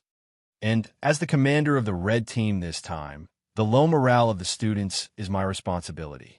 A drill is a battle, a war. There has to be a winner on the battlefield. As the commander, I naturally have to think of ways to raise the morale of the students. In other words, we need to stimulate the fighting spirit of the students. Only by bravely facing all obstacles can we be invincible and win in the end. Fighting spirit was the soul of a soldier, and it could not be abandoned at any time. When facing a strong enemy, humans were indeed born with fear, but they could not retreat because of fear. They had to fight because of fear. Leading the company to attack one of the blue team's strongholds was actually a gamble. They wanted to tell the red team that so what if the other team was stronger than them? As long as the red team could overcome the difficulties, they would still be able to win. Hearing this, Old Wang fell into deep thought and did not speak to Yi Qian for a long time. Yi Jing walked over and nodded slightly at Old Wang. She walked to Yi Qian's side and said softly, "There's something going on with Wenzi. Go over and take a look." Although the two of them didn't want to say much to Su-Wan, she was still a student of their class, and the three of them lived in the same dormitory. It was impossible for them to ignore her. Chapter 24:12. Yi Qian got up and quickly found Su-Wan resting against a tree. They had only been marching for 2 hours. Su-Wan looked very tired and exhausted. Yi Qian shook the water bottle she had put aside. There was no water left in it. "Su-Wan." Yi Qian squatted down and looked at her. "There's still 4 minutes left. Get up and move around to refresh yourself." Su-Wan, who had her eyes closed, wanted to sleep. When she heard Yi Qian's voice, she opened her eyes weakly and slowly closed them again. She moaned, "Little Jane Eyre, let me sleep for a while. I didn't sleep last night and rushed for 2 hours after getting off the bus. I'm so tired that I can't take it anymore. Let me sleep for a while, even if it's just for an hour. I'm so tired. I don't want to move anymore." She had no intention of getting up. She didn't think that this was a real combat exercise. She treated it as normal training and treated it lazily. Yi Qian's face turned cold. He got up and said coldly, "Su-Wan, we only have 3 minutes left. Once the time is up, you have to stand up immediately. This is an order." Okay. I got it. Su-Wan didn't even open her eyes. She hugged her rifle and looked like she wanted to sleep. Yi Jing saw that Yi Qian's face was getting colder and colder. Her heart sank. She quickly squatted down and pulled Su-Wan's arm. She was a little anxious. "Wenzi, are you rebelling? Did you hear that? This is an order. A soldier's duty is to obey orders. Look at yourself." She pulled so hard that Su-Wan, who wanted to sleep, got angry. She flung Yi Jing's hand away and glared at them. She said unhappily, "What are you two doing? Do you still want me to rest? It's not like I don't want to walk. I just don't have the energy right now and want to sleep." Su-Wan had a bit of a Missy's temper. She was usually more delicate. She didn't know what happened when she went back during the winter break. Compared to the previous semester, she became more and more lazy this semester. She almost let herself go and did whatever she wanted. The instructor had also talked to her. After the talk, things would get better for a few days. Then, she would return to her old ways and do things her own way. In class, the only person she was slightly afraid of was Yi Qian. Now she was angry, but because Yi Qian was standing right in front of her, she did not dare to speak loudly. She could only grumble unhappily, as if she had suffered a great grievance. She did feel that she had been wronged, and her eyes turned red. "I didn't affect anyone. Isn't it the same if I look for you after I wake up? Besides, with so many people practicing together, who would notice if I hid by the side to rest? If you two don't say anything, no one will know. It's just a drill, not a real battle. There's no need to be so serious. When it comes to the last bit of time, we can just fight." It would have been better if she hadn't said this. After she said it, even Yi Jing trembled with anger. "Su-Wan, I remember that your father is also a soldier and an engineer. What are you doing? Huh, you're embarrassing your father." Yi Jing had a straightforward personality. She was so angry that she left after she finished speaking coldly. At this moment, even Yi Jin's eyes were cold. Her dark eyes were dark and cold, as if they were covered with ice and snow in an extremely cold place. She glanced over with a chilling gaze. "Su-Wan, you think this is just a game, right? A game where you can do whatever you want, and all of us are just playing along with you?" Chapter 24:13. You didn't affect anyone? Su-Wan, Your actions have already affected our fighting spirit. Based on your current behavior, you could be directly dragged out and executed by firing squad. Sleep a little longer? You're really amazing. Our comrades in front were fighting with their lives on the line, yet you're sleeping peacefully. In the end, our comrades charged and broke through the enemy lines to obtain results. Then you slowly popped up and shamelessly share the results.